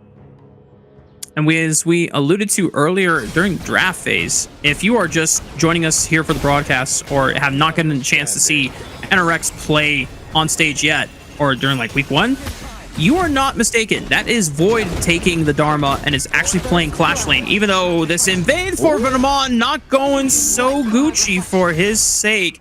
The rest of AYLO Gaming forced to retreat away. A Tix now on the chase on the Jing, trying to see if they can pick off another one in Doxa Sunset. Just another blow, and yep, the dive under the tier 2 turret looked risky, but next RÜYA do not get punished for it, and they get the first 2 kills of the game. Okay, so this is one of the win conditions, right? The Atix just bursts down Vermont in the early game and just doesn't allow him to actually grow, which we've seen on OG Esports, I believe, right? I believe it was Dowdow that just kind of rinsed out his opponent's Orgrin. I believe it was Sick that was on the Orgrin, actually, and just completely just rinsed it down, did a lot of damage onto it, and just did not allow the hero to grow naturally and stack naturally. So this could be one of the win conditions here for NRX, a very early, clean win, maybe.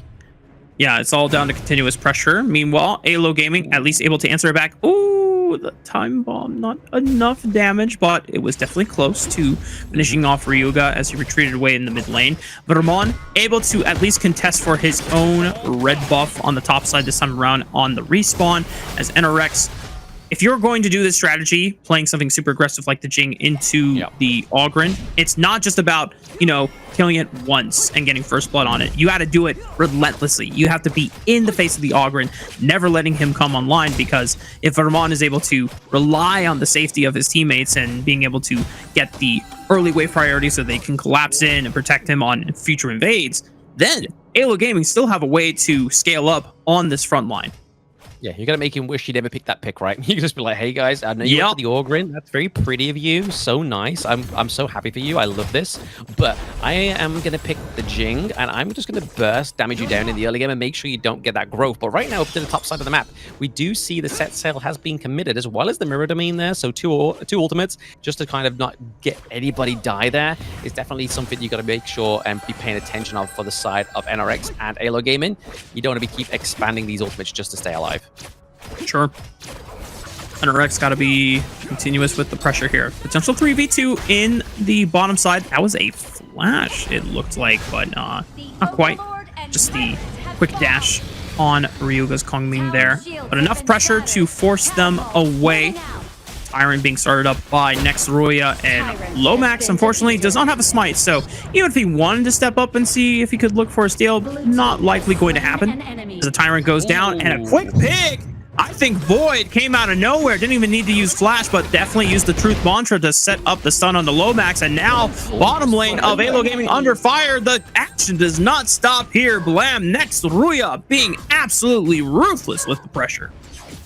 Very quick rotations, right? I feel like that's what's going to be really the big setup here, is to make sure they keep rotating this aggressively, getting the picks off onto the likes of Solista, like onto Vermont, onto Lomax, making sure that they're able to actually stack up that damage, because that's the whole point and the win condition of this draft, right? Is they need their items. It's great to have those freshly forged couple blades, but if you don't start having some big, like, magic damage items come through for Lomax, it's going to be troublesome for you. Like, you're not going to get into the late game at this point.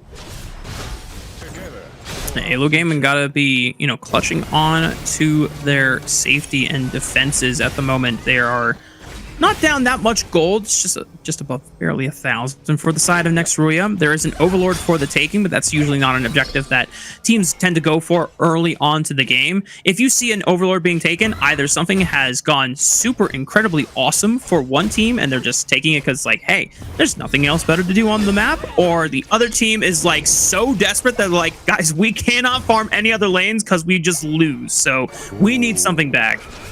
Top side, top side, top side. Path of passing being committed here. Looking for the dive here, pressuring on the tier 1 turret. Oh my goodness, Void just pushed the ball back, said get happened here with that 4v2 mess that you guys were trying to pull off? At least they were able to survive. Yeah. This could be the tier 1 turret going down on the top side, but AYLO Gaming got to do it quick. Yeah, I think they will do, right? Because, I mean, you can see here that Void's having to kind of recall here. I mean, maybe he's like, you know what, guys, should I stick around? He doesn't look like he's going to commit, right? We can see Atix actually rotate to the top side of the map as well. They are able to get the T1, and Doxa dies. He tried to get the set sail back over to safety, but he was on the wrong side of the tracks there. He was running into the enemy's turret, so he had nowhere to go. Meanwhile, the fight continues on the top river, and a quick pick off by Atix's Jing, finding another one in Lomax. Yeah, I mean, look at what Knight's doing here, right? He's trying to freeze the lane, so obviously that his minion wave crashes into that T1 as well, which is a really good call here for the Lady Sona, because they don't have any macro just yet. It means they're able to take that T1 into the bot lane, as well as the mid as well. This is a big comeback here for NRX. I mean, they're ahead with kills, but they definitely were lacking in the macro.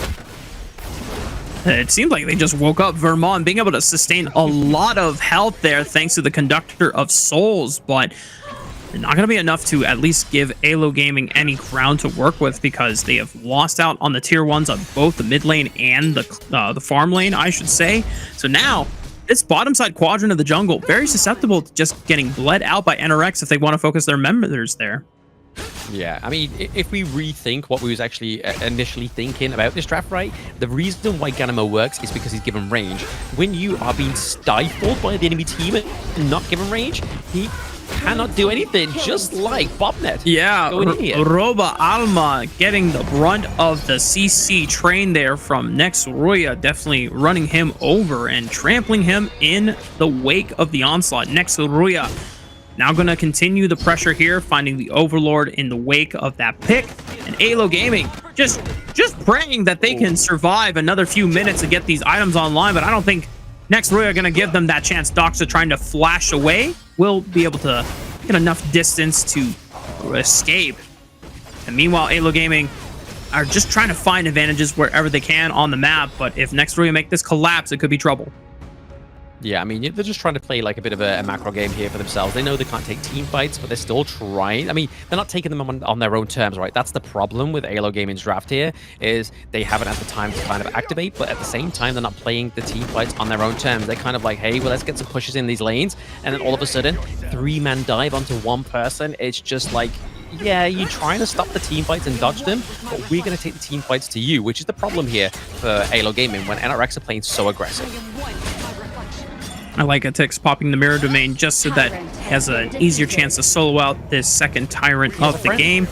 Yeah, and just making sure, because as the objectives scale up into the game, they do get a little bit harder to just solo out as a single man army. In the first one, you definitely can do it, but then the later ones, I've unfortunately made the new mistake of trying to solo a tyrant by myself after 4 minutes blam, and it was not good.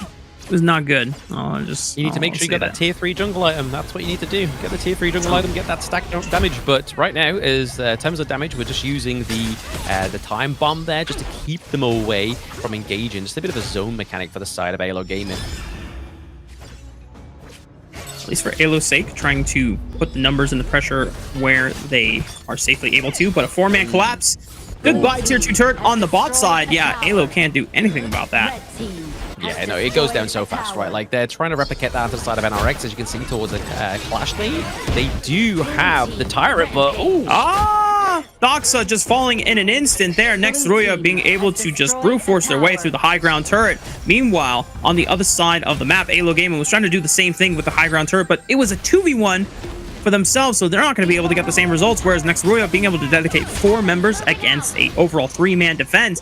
And the fact that they lost Doxa so quickly, there's just nothing they could have done, and now the gold lead has more than just ballooned. It has shot up 6,000 at 10 minutes. Oh yeah, there's a massive inflation here onto the side of NRX, right? They're able to get the 6k gold. Actually, no, it's around about 7k. Well, let's call it 6k. It's flaring to and fro, a bit like the stock market. But there we go. They're getting the gold. They You have the 8 kills on the board as well, whereas AYLO Gaming are really struggling to get 1 kill on the board. And when you're approaching past that 10-minute mark, that's definitely not the position you want to be in, right? We always say kills don't mean much, but when you are behind in gold, a few pickups here and there, a shutdown here and there, would definitely favor the side of AYLO Gaming if they're able to get it. But just the sheer amount of burst damage coming from NRX, it doesn't make it possible. I'm finding very little ways that AYLO Gaming can mount a comeback at this point because they're just rapidly losing control of the gorge faster than they have a chance to scale up and getting these resources. And as more of these turrets fall, there's even less resources that they can safely actually accumulate for themselves. They're going to have to start splitting it. Meanwhile, a big flank as Bobnet splits up the fight on AYLO Gaming's side, but now they are forced to retreat. It's a 1-for-1 so far. Lomax falling for Bobnet. Here comes the set sail. Maybe Doxa can find a straggler right on the Ryuga in the face. Big knockup here. Is he's going to continue the chase, but Knight on the backside able to pick off the snipe and now make sure that it is still a 2v2 for the side of next RÜYA. Yeah, there's just far too much damage coming from Knight right onto the side of next RÜYA. His rolling rage was just coming in. He didn't even use his ultimate shell. He didn't even need that to take down the Sunset, right? It was just so much damage already coming through because the itemization is going to be coming through thick for Knight because, like we were saying earlier, the gold lead is around about 7k, so you can imagine the amount of items they've got coming through onto the side of NRX for now. They do have the Shadow Overlord as well, able to put a bit more pressure on, but here's that replay, that fantastic unbridled outburst by Bobnet. That's what splits up the fight. And even though Vermont is able to kind of push forward with the Ogryn and create some space, the flank from Doxa is what kind of gives a little bit of breathing room back over to the side of AYLO. But then, of course, Knight being able to pick him off, boom, on the Lady Sun, in a good use of the ultimate there. And then once again, we're surprised and just as impressed that both Void or Knight able to not only just flex these roles, but still be able to perform just as well as they do on the original roles here. As another Unbridled Outburst, oh boy, AYLO Gaming under fire, trying to defend themselves under the tier 2 turret in the mid lane. Set sail at the ready. That dragon does not find a knockup. Always get confused on the skin. I usually see the boat, and then I see a giant dragon instead. I'm like, wait a minute, that's the same champion? Oh yeah, that's a skin diff right there. But for the sake of AYLO Gaming, they defend the turret for now. Yeah, so they get 2 kills on the board, right? But they're still 5k behind in terms of the gold. But like you were saying there, Rafa, that team fight was nicely set up there. Doxa gave him that kind of room to breathe, but it's all thanks to Knight on this Lady Sun.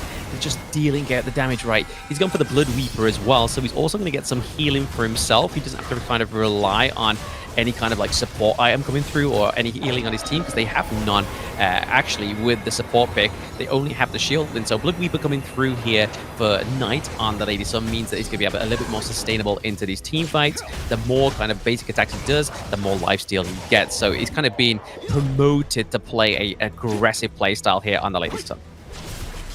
It is one of the few times where you'll see a farm laner be able to actually dance with the front line since you have that much sustain in your kit. But also, it doesn't help that, it helps that next RÜYA have such a massive gold lead for themselves as well. AYLO Gaming being able to close the deficit to 5,000, as you pointed out earlier. Shadow Tyrant available. Set sail from Doxa was used just to rejoin the fray and make sure that AYLO Gaming had all 5 members. Maybe the huge engage from Bobnet. Tries to buy space here. Mirror Domain already used by Etix, just bouncing around, but goes back to the safety of the mid lane. Void might be in trouble here. Truth Mantra still available. When will he use it? Tries to push them back here, and he just falls. Rest of AYLO Gaming able to overcome the Dharma there, and now they have 5-4 on the map. Yeah, I mean, I like to, oh, okay, no, I'm not going to talk just yet. Atix is on the run using the Mirror Domain. He has to use it to outflank the set sail, but I have to give props over to Bobnet there because you saw he was basically preempting Dox and trying to come in with the set sail, right? Like, he leaped in. He was like, bro, I know where you're coming from. Don't try it. He really kind of he completely taken that motion and the wheels off the boat for the side of AYLO Gaming because he just phase checked nicely. He was like, bro, don't go there. You can bump into me, but I can take the damage. And honestly, I feel like Bobnet is definitely playing a better support role here this time around. Just goes to show that next RÜYA making that roster swap going into game 2. I think it's definitely been crucial. Maybe Bobnet being sitting on the bench in game 1, just being able to see a lot of patterns that AYLO Gaming were going for in terms of engages, just always having that fresh mind can help kind of bring some clarity to next RÜYA, especially it was in such a long game one, not just with the Tempest Dragon and the 21-minute banger, but with all the pauses as well.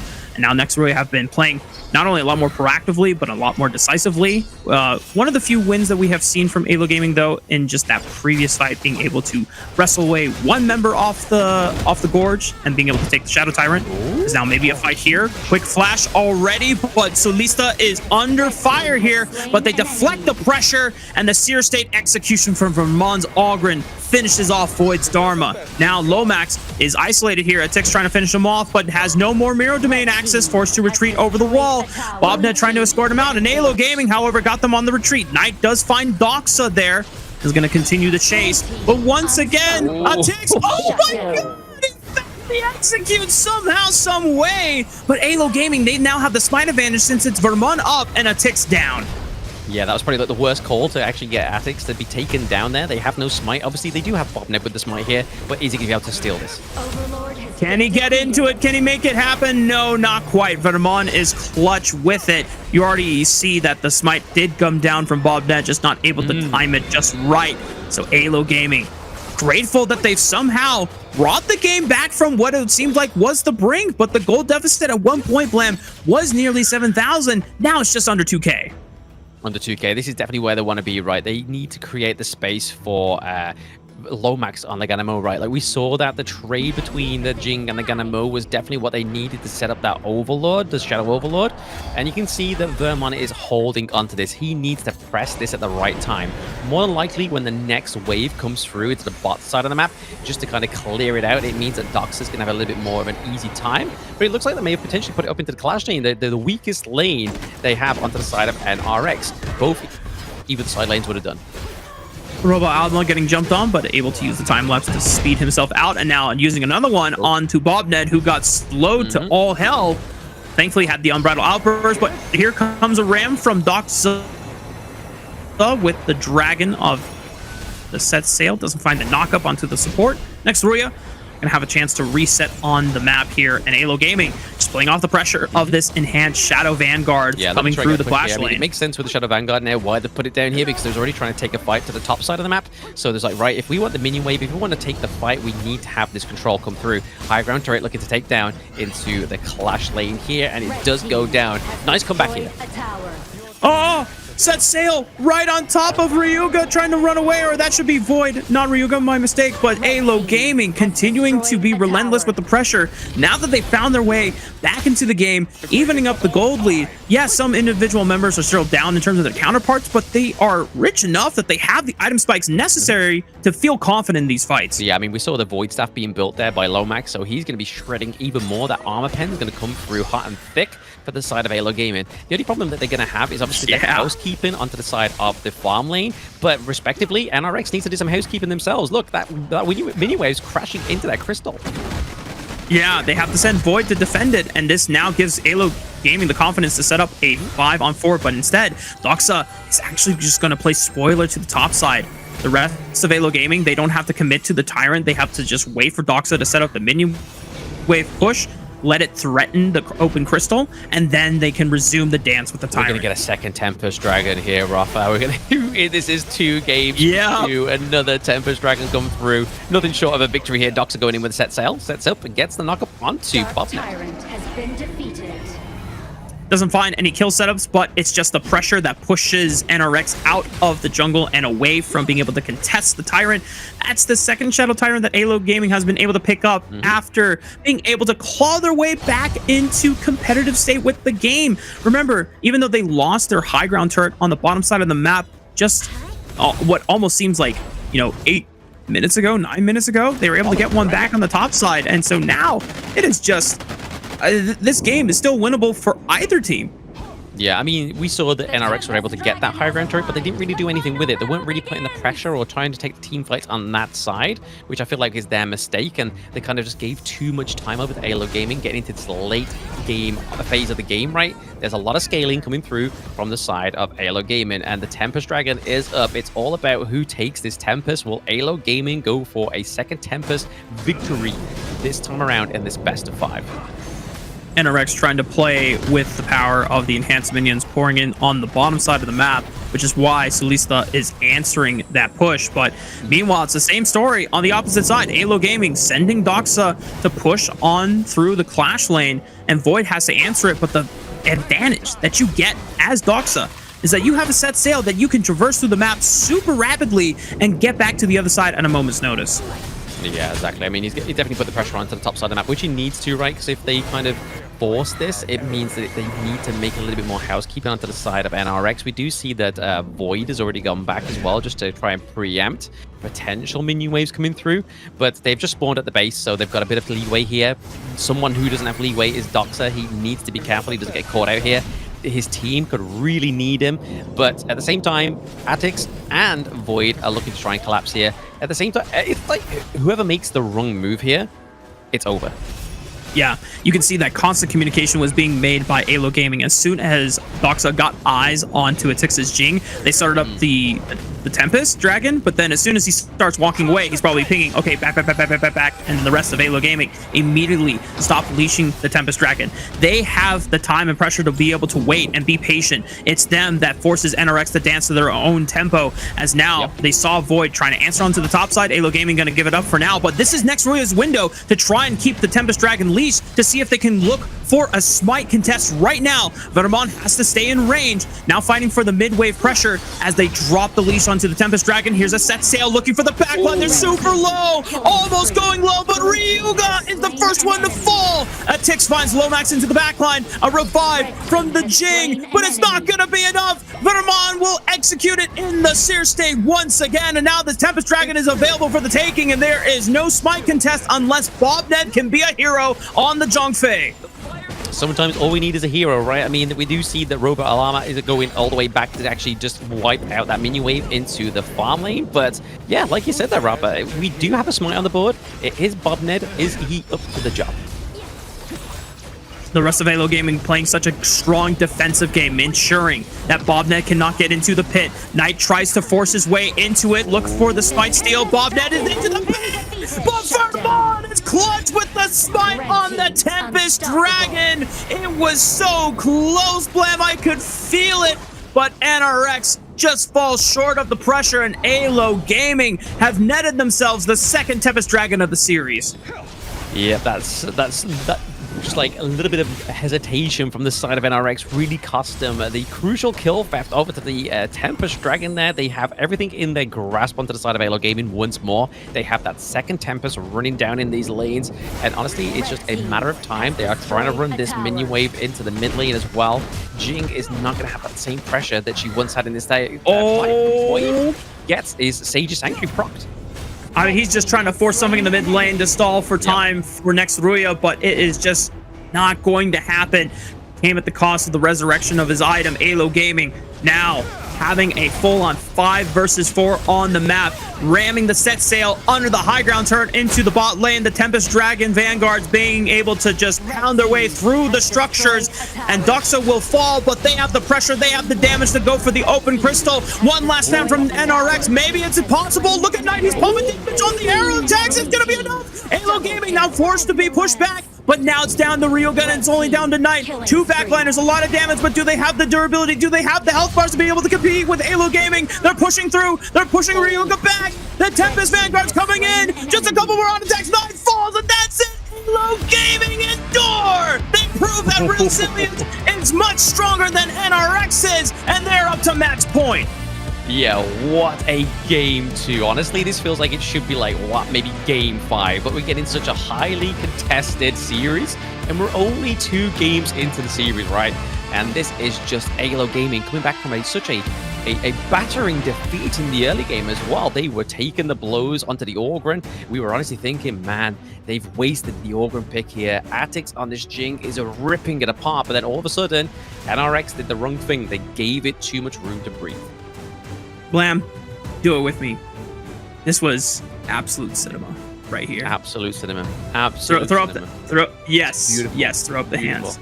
Beautiful. Oh my goodness. This series has been awesome. But for AYLO Gaming, for all of the Latin American fans, you know, cheering on for the representatives of Peru, this squad has lived up to the challenge of next RÜYA, who are a strong team in their own right. We're still super competitive and had a very similar, if not the same, series score as AYLO Gaming within the Group A standings going into it. But man, the fact that it was next RÜYA dominating with confidence in the first 10 minutes, blitzing a majority of those turrets and getting that early high ground tower, AYLO Gaming yet are able to endure, and they're able to prevail ultimately in the late game off of just really strong team fighting coordination.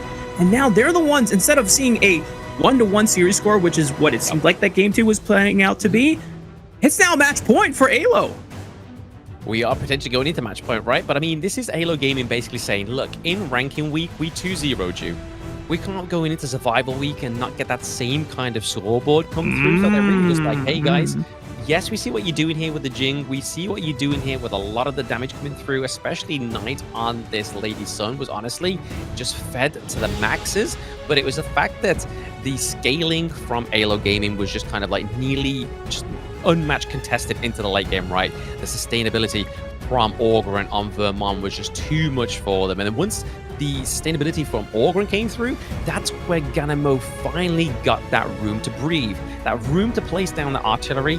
Yes, he only finished with 2 kills, but honestly, we could be seeing some like big damage dealt onto either the Ganamo, the D-Ranger as well. So those are my 2 kind of like lookouts I'm looking for in this one. But overall, itemization looked very sort of like box standard, especially like onto the D-Ranger, onto the Ganamo. But honestly, it's going to be a kind of like a hard pill to swallow for NRX in this game too.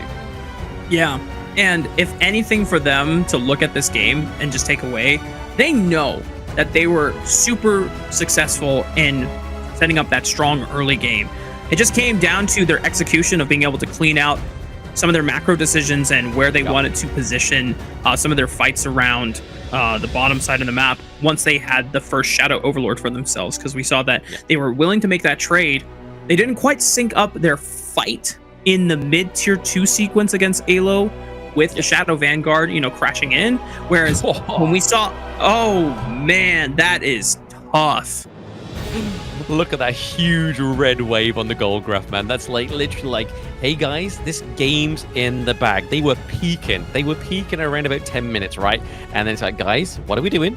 What are we doing? This is a roller coaster. This is meant to keep going up. We're meant to be trekking up a hill, not going back down. We're not meant to be crashing here. And that's exactly what happened with that gold graph. And it went into the favor of AYLO Gaming towards the end there, unfortunately, for the side of NRX. Yeah. A great early game and mid game, but they just was able to they did the wrong thing. They gave too much room to breathe. Fell short. And MVP is going to go to Celista on the D-Ranger. I do want to give, back-to-back. Damage share was obviously one of the higher ones on the board here. But I have to say, I think an honorable shout-out has to go to Doxa, who is just relentless with the split push pressure and just being able to find multiple fast collapses with the set sail, which is what started giving AYLO Gaming a lot of windows here. And we're going to start with the fight that eventually started the dominoes falling reversely in favor of AYLO Gaming. Oh yeah, this was the tipping point, right? Like this breathing room from Doxa, just able to take off the picks, but it ultimately went into the favor of NRX, right? They were able to take off a lot of kills. The ultimate shell coming through was definitely the pit that really made the bit within the whole thing. But I have to give props over to Bobnet onto the side of NRX. Catching those set sails with his bare hands was honestly super impressive. He was like not even privy to the information that where the set sail was coming from. He was just kind of like innately going like, guys, I kind of feel it in my bones. He's coming from the back line. I'm going to block it in this brush. And that's exactly what he did. But it just wasn't enough towards the late game because all those items came through over to the side of AYLO Gaming. As soon as the Void Staff came through onto Lomax and the Ganamo, that's when armor penetration and damage just absolutely rinses the Zhongfei. Yep. It was such a close battle, but AYLO Gaming are victorious and now bring themselves to match point, 1 game away from being able to close out the series. We're going to take a short break. When we come back, we will see whether it is the conclusion of this series or just the start of a comeback for next RÜYA. We'll see you soon.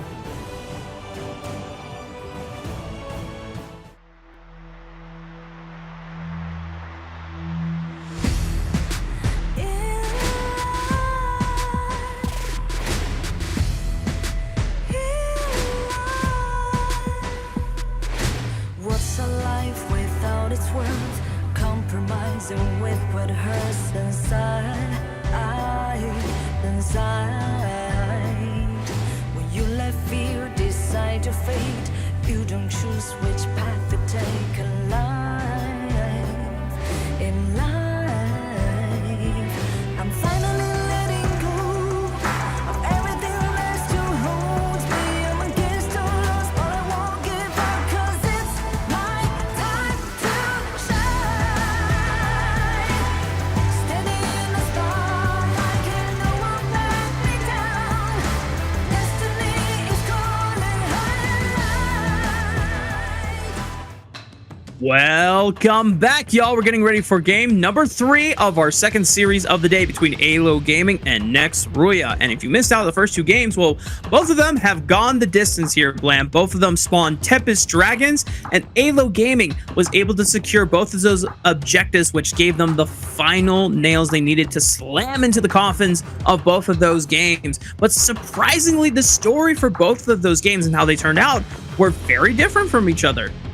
Oh, super different. Super different. I mean, game 1 was AYLO Gaming written all over it. I mean, yes, there was technical pauses, but both teams stuck resilient through those technical pauses. But then game 2, NRX came out swinging. We honestly thought, wow, this is going to be a quick game for NRX. They are just looking to shut down its Orgrin and finish the game off. But we looked at that kind of the replay from match 2, right?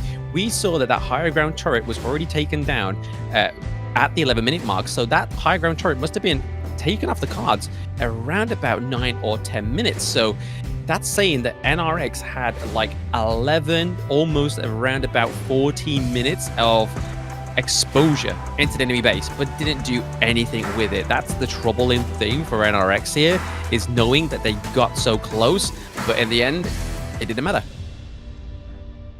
AYLO Gaming just proved that their will was much stronger than NRX's in the end, and just being able to endure long enough. And the fact that AYLO Gaming were able to net wins on a lot of power picks here, it's good for them, because now they just need one more win to close out this series, and it doesn't really challenge their hero pool as much as it would have been had this been an NRX series where we would have guaranteed to at least be going to a game 4. But now NRX are going to have to dig deep here, Blam. They're going to have to find really creative answers, not just because the hero pools are starting to get diminished, but because clearly both of the styles that they went for in games 1 and 2 were not good enough against what AYLO had prepared. Yeah, I mean, they're banning out like these big marksman picks, right? Like Lung has yet to surface in this best of 5 yet, so they're banning it out once more. Ali gets banned out once more, so we're really kind of going to like the likes of Marco Polo. Both teams have used D-Ranger as well, so we could be seeing obviously maybe Lady Sun come over to the side of AYLO Gaming. Solista could pick up this one, but right now it's going to be NRX locking in the I Ching, which has been one of the picks that's been banned predominantly in the first banning phase. So they're going for that control mage, giving it over to Ryuga. All right, NRX, let's see how good these World Is My boards are in being able to lock down key members on AYLO Gaming. Liempo and Lady Sun, the combo that is being looked at for Sulisa and Robo Alma respectively. Good to note that NRX have not made a roster swap after game 2, continuing to stick with Bob Ned. I think just based on what we got from his Zhang Fei in game 2, it's still the correct decision to make. A bit unlucky that they were not able to execute after the mid-game spike that they had and not being able to find that late-game closer, but now looking to clean out their first round of picks here with their 3-man core. Atix looking at the Ogryn and Void looking at the Chano. Yeah, so Chana coming through, normally where he respectively comes through within like KPL games, which is kind of like middle of the road within the series. He's coming through for the side of NRX. Is it going to be Void playing it? Is it going to be Knight playing it? Is yet to be seen. All coming through here for NRX is pretty huge, but does it mean that AYLO Gaming is going to basically pick up one of those burst damage heroes in the early game, like we saw got punished? They punished AYLO Gaming's Ogryn in the early game, right? But then just didn't translate it into anything other than that high ground turret that just kind of sat there for ages, and nothing bear fruits from. So over to the side of AYLO Gaming, they do ban out the side, they ban out Sakia as well here.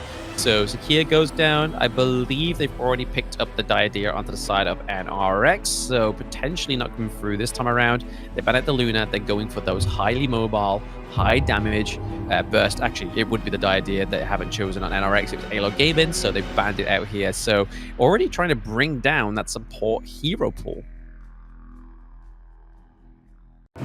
Trying to focus it as much as possible. Since AYLO Gaming have already secured for themselves the Lian Po, they're not worried about losing too much on the hero pool and support being diminished, whereas jungle is still yet to be locked in for AYLO Gaming, for Vermont, Monkey, and Luna already being picks that NRX have taken away. AYLO are gonna more than likely look at their mid lane for Lomax first and get a chance to see the full final composition from next RÜYA before locking in Vermont's pick of choice. Yeah, I mean, there's a lot of counters already here for the side of AYLO Gaming, right? They could even lock in a third one and go for the Musashi, right? So they could go for the Musashi, they got the shirt, and they've also got the Lian Po. So Musashi would give over a great access to the backline, and maybe here is what NRX is kind of trying to premeditate, right? So Swanksa comes through, which gives overall a great amount of CC immunity. Honestly, it's a hard one to play against when you play Musashi, because you try and go in with the duel to the depth, and you just like, why is he not getting knocked up? And then all of a sudden you're like, Shuangse has got the CC immunity come through, but yo, come on, as well. Come on, do it. I mean, Dharma isn't necessarily the same type of lane dominance as, you know, the Byron, so yeah. I'm not sure if it's like the same ideal setup in terms of just getting that early guaranteed pressure in one of these lanes. But if you said that these are, you know, already counter picks that AYLO Gaming have locked in for themselves, maybe mid lane. Oh my god, we're gonna see it. Okay, Vermont bringing out the pay, the dragon, or the Tiger Mancer himself. Oh, I'm so pumped. I'm so pumped, bro. I mean, it's the first pay of the day, right? I mean, what we're about... Ooh, this is our 7th game of the day, and it's the first time we're actually getting pay come through. I can see why you're excited, Rafa. I mean, you're a pay main, you're a pay stan. So this coming through is going to make Game 3 potentially very exciting here for both NRX and AYLO Gaming. Honestly, we have the shirt come through as well as the Lian Po, but with the drafting of the Shuangse, could be very troublesome for the side of AYLO Gaming. So again, like I said previously, it's a lot of CC immunity. There's a lot of shielding on this hero as well. It could cause a stir for AYLO Gaming. I'm not gonna lie, Blam, I'm still locked into the dopamine of seeing pay locked in. So I'm... Oh my goodness. Okay, I wanna ask. With the heroes that AYLO Gaming have locked in for themselves, which is the lane that is most likely to get priority and lane push early on? So lane push early on is more likely going to be your farm lane, right? Because I mean, what they're going to be looking for is exactly how they emulated it with Twisted Minds. Is they want to try and get the wave clear into the mid lane so that it kind of frees up Lomax to try and go down to the bot side of the map to kind of make it an easier matchup here for the Lady Sun. And also, obviously, funneling a lot of resources over to the Lady Sun is going to be kind of like the optimal thing here for AYLO Gaming. Okay, well, Vermont already leaning towards that bot side of the map. However, Bobnet on the Zhuangzi is keeping him at bay, riding the whale. I know if our boy Yumuz is watching, he's super excited to see Zhuangzi reappear on the gorge. We've only seen it once, one other time. There's already a lot of 2v2 played it as well. Yeah, true. 2v2's quite disruptive in the mid lane, but able to guarantee push here for Robo Alma on the Lian Po. He's going to try to shift his way down, but forced to leap over the Dragon Wall, or the Tyrant Wall, I should say. NRX just making sure that they are keeping themselves at bay and not falling to any of the pressure of this pay from Vermont. Yeah, I mean, they definitely need to get a bit of a rotation down to the mid lane because we've already seen that Void is already like leveled advantage over the Lady Sun. But this could be the point where Solista just tries to clear out the minion wave here, tries to get those rolling raids because Void is looking pretty low. This is the problem with Chano, is that he's very squishy in the early game. Yes, he has his Spirit Wolves that really does put a pressure onto his enemy's farm lane. But if they're staying away from it, if they're just farming up and getting that level advantage, getting that gold advantage, it's going to soon kind of become apparent to NRX that Lady Sun's going to hit a little bit harder than the Chano.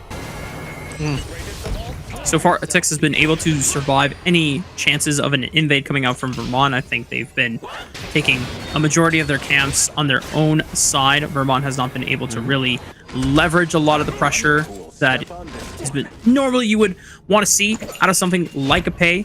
But just because it didn't happen the first 2 minutes doesn't mean, you know, all is lost on the side of Pei. You have a deceptively larger window than I first originally thought of when I started seeing Pei compositions here in Kings Major West League, and learning a lot from just watching DAO play. There are times when DAO wasn't able to just immediately blitz the game in the first 4 minutes by the time the neutral objectives spawned, but it was coming down to how well he was using his first item spike after the jungle item completion, just making sure, okay, I'm super strong still on this Pei. I can still take a lot of 1v1s. I'm super mobile as long as I'm waiting for right windows and then translating the kills immediately into something big like an open tier 1 or another neutral objective that is very useful for closing out the map game. Then you can still set up that snowball that Pei is known for, even if it's not in the first few minutes of the game. Yeah, I mean, there's a lot of slow onto the side of the NRX as well, especially with the Shuangzi, so that's probably what's going to be stopping him here. Will the board being committed? And immediately, AYLO Gaming all run for the hills. Did come at the cost of a flash from Lomax, but Dosa caught out, but be able to use the flash just in the nick of time. And as you see Vormon chilling on the top side, just handing back over and saying, are you guys doing good? And the rest of AYLO Gaming saying, yeah, we burned flashes, but, you know, we made it out alive. Yeah, can't quite say it's going to go the same way in the next team fight, but here we go. Tremor Smash being committed. And it just pushes the rest of the three-man core back from next RÜYA. Yeah, I mean, you can kind of see what Vermon's doing, right? Like, he has the level advantage over Attic, so he's trying to, like, make that sort of, like, XP and gold lead surmisable so that when he does go into these team fights, he's going to be he's going to be packing a punch, right? Because at this moment in time, like I said earlier, the Shuangzi is going to give enough slow, enough CC immunity that's kind of going to trap Vermont on this Pei. So he needs to make sure he's kind of outscaling in terms of damage to the Shuangzi in terms of defense.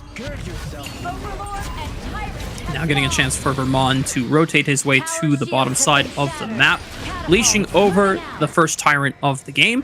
Atix is in the mid lane, and the rest of AYLO Gaming are respecting the numbers collapse that is starting to happen. You're going to wait for a trap instead, seeing if anyone rotates over, immediately jumping over the wall, the flash out of... Oh, no. It wasn't even a flash. Knight thought that he could survive, but it's just not enough, and that is First Blood going over to who else? Vermont on the Pei. Yeah, I mean, this is the beauty of the Sher pick, right? Like, she was able to kind of just, like, control him, almost kind of, like, compose him over to Vermont, and then that was just serving up some hot steel, and just able to get the kill, get the gold, and looking to take the neutral objective here, which is going to be the Tyrant, which once more is going to make getting that damage online for AYLO Gaming so much quicker. Yep, and there's the first major item completion for Vermont. That is such a huge spike to have, especially on something like the Pei. You want that early bit of burst damage as well as the pierce that you get as well. Blam, you're going to have to help me on what the name is because it's escaping me. It's a purple axe. That's all I remember. Axe of Torment. It's the Axe of Torment. Thank you! It's this squishy hero item that's going to be doing a lot of damage for Pei. It's also going to come through potentially for Solista. I can imagine he's probably going to build Meteor in the first phase of the game, not completely commit going into Axe of Torment or Starbreaker. He's just going to try and like maybe go for that, look for the Master Sword, maybe even the Eternity Blade, and then build into one of those great items. And now Vermont really leveraging his power right now to help Solista push out this top lane wave, trying to leverage some pressure into the tier 1 turret. Rest of AYLO Gaming now catching the Shuangzi in rotation. Nicely done. Bobnet not going to escape there. Robo Alma with the Tremor Smash, stunning up the remaining two members on the... Uh-oh, Doxa might be in trouble here. Flash away. It's going to be just in time. Not low enough on the health bar so that Atix could look for that execute in the Seer state, but right now with where AYLO Gaming have members focused, going to try to send one back to protect this mid lane turn, and actually the quick teleport from Vermont, now rotating over to Atix in the mid lane. It's enough for Solista to get the tier 1 turret on the top side of the map, and this is where the dominoes can start falling. This is where they're going to be funneling that resources into Solista, right? Like, he was just left into the clash lane. Just like, guys, thank you very much for this early birthday present. It's great, but Lomax gets taken out. Oh, and even though Roma Alma tried to absorb the set sail knockup, just not enough for Lomax to get out alive. But as long as Solista can survive, it should be good. World is my board, keeping Roma Alma in range, but he's got so much CC immunity and so many shields that the Lian Po is able to survive. But now Solista will at least use the power of that health relic, survives for now. NRX going to continue making their siege onto the top side, get a tier 1 back, but Vermont able to find another turret on the bottom side of the map, and he should have the slipperiness and the mobility to get out, but it looks like he's cornered in between the Ogren and the Sun Se. But then again, when he gets to be in that Tiger form, just needs to look for a wall, get the rebounds, and bam, he's out of there. He was like, Sun Se. He got out of there on that 2v1 against Ogren. Yeah. That was crazy. That's a 10 out of 10 name pun right there. Good job, Blam. You know what? 5 a.m. Blam, not super nerfed. You're keeping up with the jokes sharp, and off the top. I'm 30 years old. I'm sharp. Don't worry about me. I'll carry myself. It's fine. Don't worry about it. Nicely done. I'm proud of you. I'm proud of you. Well, look at this, Blam. AYLO, having taken the tier 1s off of both the side lanes, this is exactly the position you want to be, especially when you have something like a pay, because this is where you're in the game. You got to start accelerating now. You can't not just be content with 2 tier 1s on the side lanes. You got to snowball that into control over the tier 1 in the mid lane, or just pushing further, having Vermont on the pay continuously split push on the other side of the map. But this is where next RÜYA can at least look for a collapse, knowing that Vermont is not going to be here, and Lomax just cannot get away.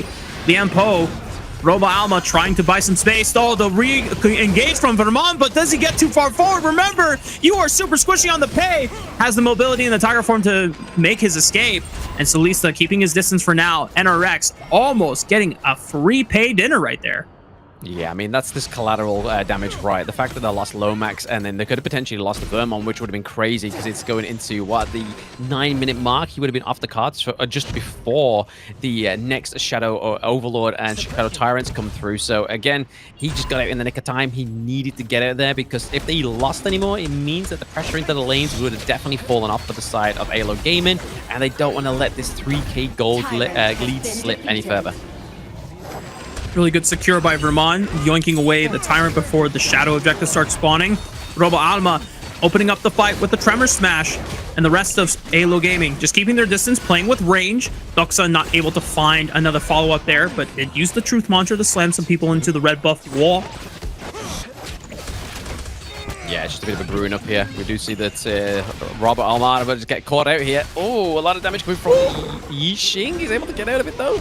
Taking liberties is not going to take his life. So deceptively hard to kill on this Lian Po. Meanwhile, Doxa focused in by the set sail, but Knight not able to really send up that kill for anyone else on next RÜYA's side. And the tier 2 turret falls on the bot side because the minions were already set up thanks to AYLO's macro. And man, Blam, this has been... I was not expecting this look from the side of AYLO Gaming, especially in terms of compositions, but it definitely brings a smile to my face to see another team confident and competent to pilot something like a pay. I mean, you got to be right. You got to definitely be doing this with confidence, because if you pick a huge pick like Pay, you can't be playing it passively. You can't be like, oh, guys, I don't know if I can go in. I can't really take the back line. Somebody help me. It kind of just falters at the waistline, right? Like, you have to be sort of like the driving force for your team. You have to be like, guys, I am a tiger. I am fierce. I can do this. And then just go in. Yeah. But at the same time, he does have the backup from the Lian Po, so Roba Alama is able to actually do a lot of soaking of the damage, and obviously the CC is huge into these team fights. Conductor Souls being committed here. I don't think like they'll get a kill onto the Lian Po here, but once more, you're seeing AYLO Gaming just push the macro, putting that pressure onto those side lanes. Yeah, Vermont was slightly getting some love taps in on that second tier turret in the clash lane, but then as soon as the rest of NRX was leaving mid lane, he retreats into the jungle, waits in that brush, doesn't, completely bail out so that he can return right back to clash lane and continue split pushing and setting up that pressure. And now, using the Shadow Vanguard spawn, leveraging it, where is it going to go? Into the clash lane, it looks like. Potentially doing under Clash Lane as well. Yep, it looks like it has been put down there. Yes, it looks like it's going to go and try and put more pressure onto that T2 into the Clash Lane, which again is a good opening here for the side of AYLO Gaming. They are ahead by about 4k gold, if I'm being super duper charitable and quick maths right now. But they just need to make sure that they don't allow a good team fight to come here through for NRX, because again, Void has shown time and time again he can play the late game heroes into the farm lane, but this is going to be enough for the Vanguards to roll through and take that T2. Doxa was making his way for a quick collapse here, seeing if there was an opportunity for a massive flank. Now all 5 members here. They can engage. Maybe Tix can set it up. The set sail on the right side. Doxa eats it for the team, but Lomax is caught in the world is my board, and now the rest of AYLO Gaming got to play space, use range. Got to be careful to not throw too many members away. Vermont caught up, but being able to pounce away in Tiger form. The rest of AYLO Gaming still maintaining the stronghold grasp they have on this top quadrant, but for NRX, they are able to sustain a defense outside their base. Yeah, exactly. This is exactly what they need to do, right? They just need to make sure they've got the best defense going forward for the side of NRX, because if they start to let that T2 into the mid lane fall, it's going to be troublesome for them. Because even though, obviously, AYLO Gaming, give it to them, they have the priority in this one, they don't have the surmisable gold lead, right? It could take away from them any moment. Will them aboard being committed here? Yeah. Oh, Raul Alma flash away just in time. Man, this Liam Poe is so hard to kill, even for NRX. World is my board had locked him in, but the CC immunity plus the shields that he was clutching out with, he buys enough time, and that was a full 4-man, if not 5-man push into the mid-tier 1, and they still don't knock it down. Still don't. They're literally holding onto it. They're clasping their pearls, and rightfully so, right? They don't want to take a 3-0 victory, loss against AYLO Gaming, right? Because they've already taken a 2-0 into the ranking week. They don't want to take another clean sweep from AYLO Gaming, because it doesn't look too good for the side of NRX. But right now, I think it's just all about the means of making sure that they just get the team fights composed in their own favor, right? Laying down the walls on my board, trying to catch out some of those big picks onto the side of AYLO Gaming. It's not quite happened just yet, but it's still within the realms of possibility. AYLO Gaming still biding their time here. The longer the game goes, the better it fares for next RÜYA, so they got to be decisive with their next few fights here. Set sail already opens up on the Vermont, and he is the target! That's big for NRX, being able to shut down the Tiger, and now AYLO Gaming have lost out on both their jungle and support, only down to 3 members against 4, as Chano does fall. Void not going to be able to participate in the remainder of the fight, but a tick still remaining strong on the Ogryn, and with this pick of the litter of these 2 objectives, they could look for it, but it just might not be strong enough since AYLO Gaming still has their carries online. Yeah, I mean, you definitely don't want to be losing Vermont and Robot at this point in the game, right? I mean, these are 2 picks that can really upset the acquisition of these neutral objectives, like you said there, Robert. But Shep bringing in Atix. Oh, and they lose their jungler as well. Yeah, they baited him in by leashing up the Shadow Tyrant, and Atix knows that, hey, they can't do that. That's illegal. I have Smite. And then AYLO's like, that's right. We just wanted to bait you in. It was all calculated. And now they can guarantee the secure of the Shadow Tyrant, not even needing Vermont to go and secure. Oh, you saw that. Bobnet was walking on over. It's like, I wonder if they have their Smite here. And Doxa going to push him out away from the red buff. Secured for AYLO Gaming, and they're going to continue the pressure here. Atix still down for another 13 seconds. Knight's going in with the set sail at some point, trying to catch up one of the unsuspected members of AYLO Gaming. It whips. Unfortunately, the boat does not dock in the station. It was meant to be going, but we are seeing, again, it's just claiming the composure and the motivation and just overall sense of this game going over to AYLO Gaming at this point right there, about 4k ahead. I feel like if they give over to the Overlord, over to the NRX, then it might be a little bit troublesome here, but the team fights could literally go either way. Tremor Smash, right into the back line, trying to find it. Oh my goodness, Robo Alma is just smashing Void's face in all by himself. This is just a support. He forces Void away. He doesn't die, but he's bought so much time so that the rest of AYLO Gaming could isolate the Ogryn away from next RÜYA. And now there's no Smite contest coming in from next RÜYA. AYLO Gaming could easily just push into the base, or they could look for the Shadow Overlord on the retreat. I think they're finally just waiting to get that T2 into the mid lane, right? It's been such a long tease for the side of AYLO Gaming to not get that turret. So it's like, guys, we've got to take it now whilst Atix off the board. Sage Sanctuary has been procced here. Oh, they popped Vermont in the resurrection, and he's gonna come back up. He's locked in. The world is my board. Vermont falls again. Next, RÜYA showing that they are not gonna go down without a fight, but it did come at the cost of 2 more members, a Knight and Void. Ryuga and Bobnet still available, but AYLO Gaming, knowing that Roba Alma is just one of the tankiest beasts I have ever seen, just able to sustain the turret shots and just open up the base finally with that high ground turret falling in the farm lane. Yeah, no, that flash into the Tremor Smash combo was definitely what they needed to kind of set up that team fight into their favor, because it was really Ryuga with the Yixing here that was just kind of like zoning them out so much that they couldn't quite play on their own terms, especially with Atix still into the mix. So they knew if they could take Atix off the board and then go in for that team fight, it would make it a lot more easier. But this is why Liam posed such a great counter to the Orgrin. Like that huge AoE ultimate from the Tremor Smash just makes it harder for him to kind of like maintain any composure into the team fight, and especially when you got like Vermont and Celista just laying down the damage as well. Now the waves are forcing the hands of Knight to answer on the farm lane. They have a 5-on-4 for now in favor of AYLO Gaming, but they know better to then just start ripping the Shadow Overlord when Knight could try and join on the other side with a set sail at a moment's notice, just using the power of the waves. Crashing in on the top side. Big fight, though. A Tix could be the target here, but the rest of AYLO Gaming trying to run away. World is my board has pawned Celista. That's going to pop his resurrection, and he still goes down. And here comes Knight, catching them on the path of retreat. The escape route has been cut off. AYLO Gaming are still going to try to get the hell out of there, using the power of Robo Alma to buy their way away from next RÜYA. And just like this, AYLO Gaming have lost the plot. They've lost the sauce in it all. Big moment for next RÜYA to somehow keep them alive in this game 3. Yeah, this is what I was saying, right? Ryuga is just setting up these team fights very, very well with the World's My Board. And then we saw that NRX Knight just taking the scenic route with the set sail to landing onto the backline to try and take off either Lomax or Celista there, was successful to be able to do that. So then really the only damage you really have onto the side of AYLO Gaming at that point is Vermont. And right now it's not looking too good for the side of AYLO Gaming. They need to try and get some push into these lanes that they already have the higher ground turrets for, to make sure they can try and close out this game before NRX try and close it for them. Yeah, the only saving grace for AYLO is the fact that because the fight went so long in the top side and they prepped the wave in the clash lane, the high ground turret was knocked down. But now that NRX have Shadow Vanguards pouring in through every lane, that should equalize some of the wave minion push for now. Yeah. The Shadow Vanguard enhanced coming in through the clash lane so that the rest of next RÜYA can focus their efforts on the bot side, because we've got a Tempest Dragon spawning yet again, Blam, in 40 seconds.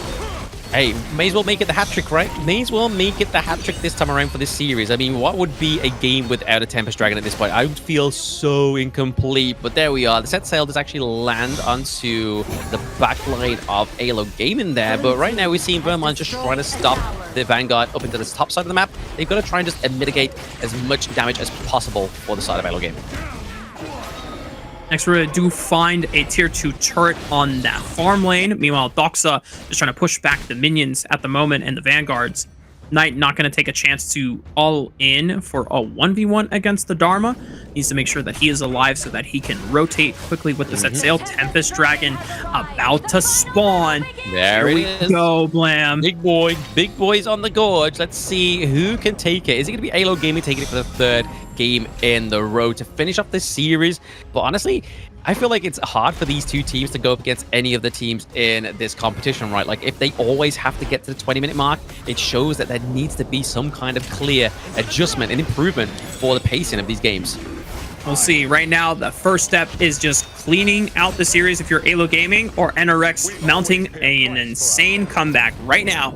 Set sail already used by Knight. NRX have multiple members here, but he has to position the Dragon Boat all the way back to the clash lane, since Doxa did not leave that lane so far, and it's just going to come down to a matter of communication and consistent pushing and setting up these side lanes. mean, right now in this game, they're like, what, 500 gold difference? Like, it's nothing. But then again, towards this end, everyone's going to be 6-slotted, right? Like, there's going to be nobody that hasn't got a completed item unless your name is RÜYA. Sorry to call you out. You didn't have that 4-slotted item towards the end there. I can see you building the TU1 magic damage item. But right now, this is definitely where you need to make sure that your team comp is coming through with all the damage possible. Soren so much damage on the Lomax. Yeah, Void just being able to get a huge pick, force the flash out of Lomax, now down below 50% HP, but it doesn't seem like he has the opportunity to recall because they are starting up the Tempest Dragon right now, and they're going to need all hands on deck here. Veterbon cannot get into the pit. Tix just forcing him back while the rest of the members of Next RÜYA tried to burn down the dragon as much as possible, but Sunset Knight is forced back into the base because of the push, but they find Lomax in the back, who's going to secure the Tempest Dragon. Who got it? It was Veterbon! They have the Tempest Dragon buff! 3 for 3 in the series. Will it be enough to carry out the fight? Already a resurrection coming in for a Tix, trying to make his way out. It's the Ogre, but they've looked for Salista, trying to push him back. Here comes the Truth Mantra. Ken Doxon clean it out for the ball. Finds bomb dead. Oh my! Shut down. They prevail through it all once again, Blam, and now it's just Void, the last one on the table. But he's got to deal with the minions. The minions will end the game. AYLO Gaming, Peruvian power prevails over Next RÜYA. They sweep the series 3-0. Yeah, I mean, definitely, they wanted to finish this series out in fashion, right? They could have gone 2 series in the game, in the best of 5, 2 games in the best of 5 with the Tempest Dragon, and then not a single Tempest Dragon at the end, right? They went all the way to the 20-minute mark, and then right at the end, it was actually the Winions. It's the 6th member that we never shout out that got the takedown onto the crystal, but it was all led to that point. A Shepherd that was the Roba Almar there onto the Liam Poe that was really able to kind of just clear that minion wave through to the bot side of the map, take the victory. But what an intense Tempest Dragon. Out of all 3, that was the one. I'm going to do it again, Blam. Absolute cinema. My goodness. Cinema. Yeah, back-to-back games where the fight comes down to Tempest Dragon battles, and every single time AYLO Gaming is able to secure it. That seems like the best opportunity for Next RÜYA to actually set it up, because they had to push Vermon out. They were burning it down, and it was getting super, super, super close, but just Vermon being able to be super clutch on the smite. I imagine that if he is playing something like the Pei, you can combo it with your first skill in Tiger form, because you do execute damage as well. So just having the recognition and the awareness in that moment to make that possible, woo, super clutch. But even then, Blam, I'm curious if they had not gotten the Tempest Dragon, because the side waves are already crashing into the base, would have it mattered? Would Next RÜYA would have been able to, you know, come back from that state, or, you know, what was it really that necessary? I think at that point, we probably would have seen a second Tempest Dragon, right? Because like you were saying there, the waves were already pushed into the side lanes. They didn't really have much of the presence into the mid lane either. So it would have been a kind of like a hit reset, kind of like just like, okay, we got a bit of a breather. Let's get some resources from these minion waves. But unfortunately for the side of NRX, they weren't able to actually live that reality, because that team fight all taking place at the Tempest Dragon. The Tempest Dragon doing that AoE damage onto every one of the members within that pit is not going to be helpful, and especially with AYLO Gaming having so much damage. But once more, I mean, look at that, man. Salista went a full 20-minute plus game with only 1 kill on a Lady Sun. How many times have we seen that? Probably not that many, but this time it was kind of just like he knew his rule, he knew how to kind of like put the damage into the certain places. That's why he's got 8 assists as well, right? He was just kind of like lowering them down for then Doxer to come through and claim the kills. 5-1-5. Honestly, in terms of MVP, it's kind of fluttering to me between either Vermon or potentially either Doxer as well. Yeah. Hell, I would give a MVP to Robo Alma for just how many times he lived. You know, he like went in, bought so much base. Like, look at how much damage he took. He was the only dedicated frontline member for the squad, since everyone else was either playing a fighter or a backliner, so they can't be nearly as durable as something like the Liam Poe. 219,000 damage taken, and Robo Alma, I think, only had 1 death to his name. That's impressive.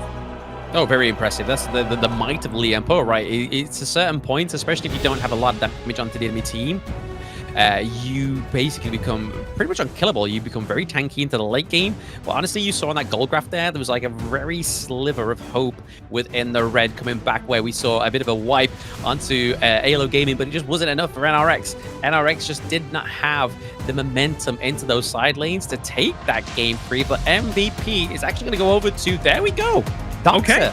5-1-5, 70% of the damage dealt, which obviously isn't the whole point of the Dharma. It's all about getting those crucial crowd controls and just catching off the backline. But those pushes we were seeing through for Doxa with the Truth Mantra, honestly, kind of zoned the team fights into a way that AYLO Gaming could kind of make ends meet up. Yeah, definitely a lot of the earlier fights we saw, powerful Truth Mantras of being able to create space for AYLO Keep an eye on him here, look. Right into the back line here. He goes over, he goes in, make sure he claims it as well. Just keeps a void away from the Tempest Dragon, because if he went in with the Sovereign Signal as well as the Wolves, he could have taken that with basic attacks or the Wolves alone. But once more, it's just always stalking the outlines here. As you see here, the Elijah Mantras come through, just lock down Bobnet as well, just stopping everybody getting onto Mr. President, which is Pei. And then all that moment, Void's like, oh no, we're gonna lose the minions, and they did. Sometimes that's just how the cookie crumbles, Blam, you know? Trying to sustain off of, I guess Void was trying to lifesteal off of a camp so that he could be healthy enough to either go back in a fight or contest the minion wave. But the minion wave, we said it before, those enhanced minions are no joke. They are so strong and just kill normal minion waves so fast that if you are not paying attention to it, you could just lose your base and crystal in seconds. And it's exactly what happened. The high ground turret pressure, always something that is super relentless in just maintaining that extra variable you always have to keep in your mind when you get to late game scenarios like this.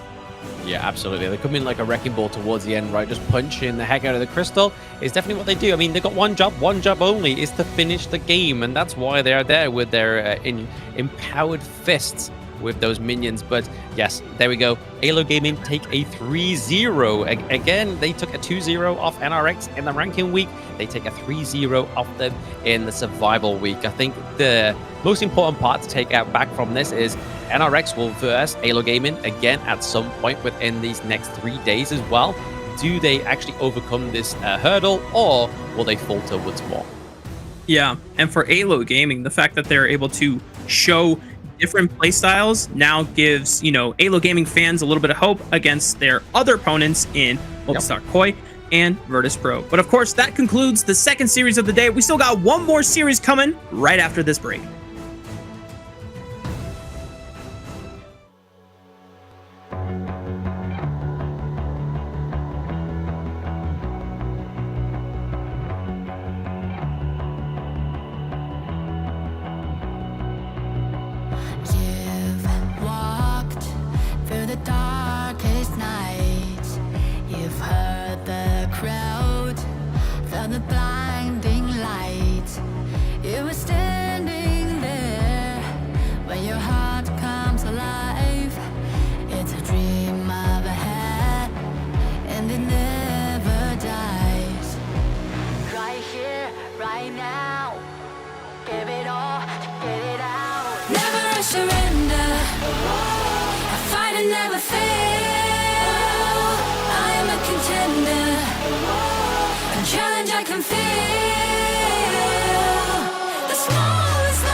On my way, find my way, find my way. On my way, on my way. Dream my way, dream my way. Never a surrender. I find it never fail.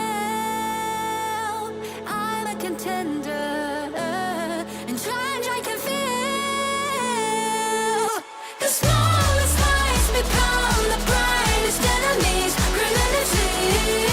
And even if you fall, you gave it everything to be a king.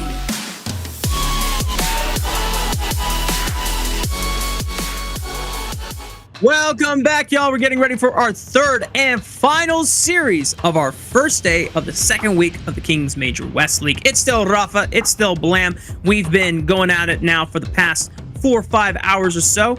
And you know what? We're still ready for one more best of 5 to clean out our first day of week 2.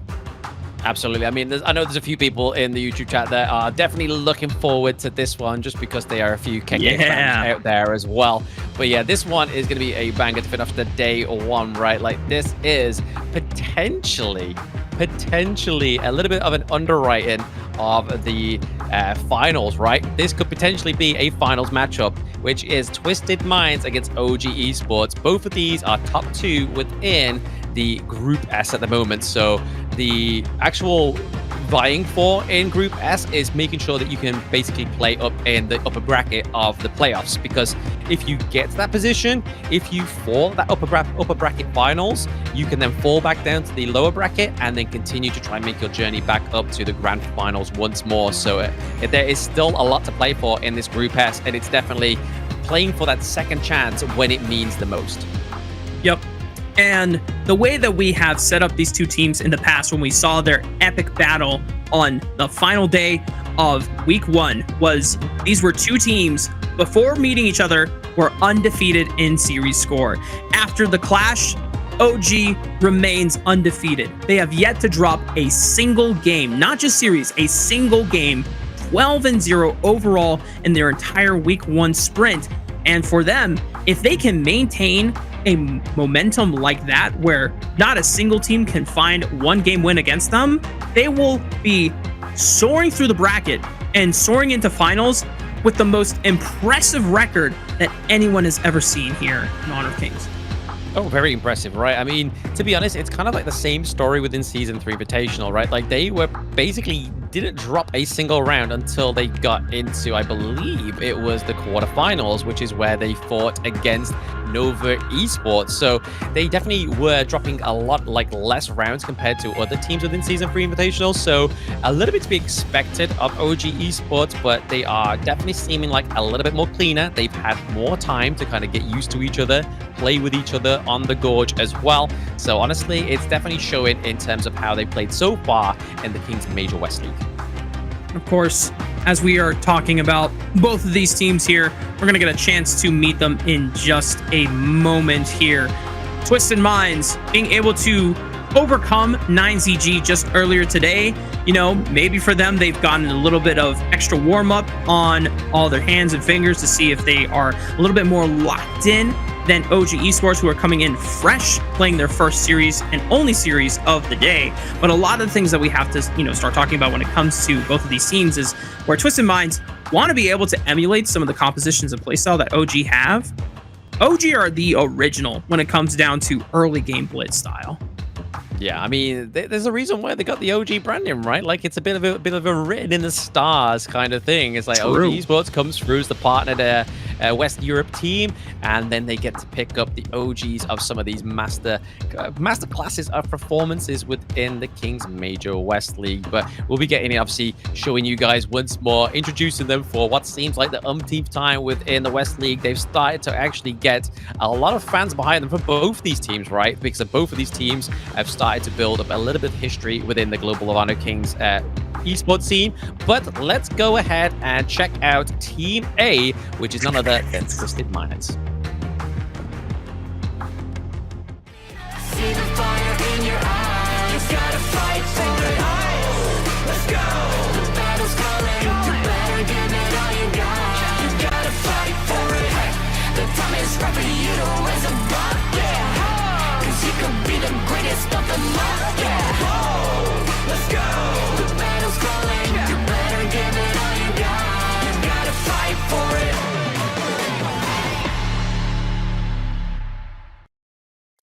And on the blue side for our final series of the day, it is Twisted Minds, the Masterminds, one of the representatives of Italy in our Kings Major West League. We've got Nighty in the Clash lane, Clean in the jungle, High Long in the mid lane, Shanks at farm lane, and CT Boy at support. Yeah, again, this team has already played once today. They played against 9Z Globin. They took a 3-1 victory over the team. So like you were saying there, Rafa, in the introduction, they have a little bit of a warm-up. They've kind of got their fingers, toes, vocals, shouting, communications all warmed up for this next best of 5. But let's go and see their contenders, none other than OG Esports.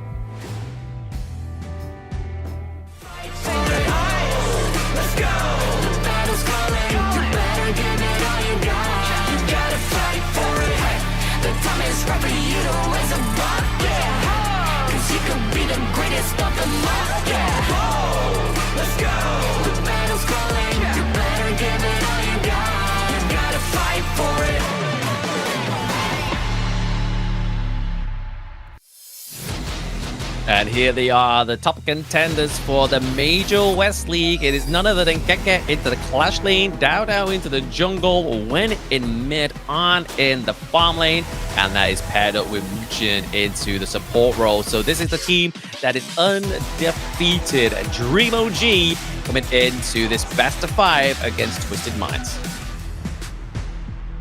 This team has been nothing short of impressive and absolutely breathtaking to watch every time they take to the Gorge. Every single game that they have won has been so dominant and so controlled, even when Dao is off of an early assassin-like pick or fighter that wants to get in your face and invading and goes for something, you know, we see like the Ogren, which is a tank that wants to scale up later and later into the game. Doesn't matter for Dao because he's still playing super aggressive and playing for those resources. But one of the more exciting matchups that we will also get a chance to see is the return of the clash in the Clash lane between Nighty and KK. Yeah, this is going to be a Clash lane matchup that I cannot wait to see, right? I mean, we've seen that 90's had a few more games than Keke. Obviously, he's had the previous round come through. He's only 1 kill ahead over Keke. Keke is a dominant Clash laner. He doesn't like to stick in his lane. He likes to get that T1 very much early on.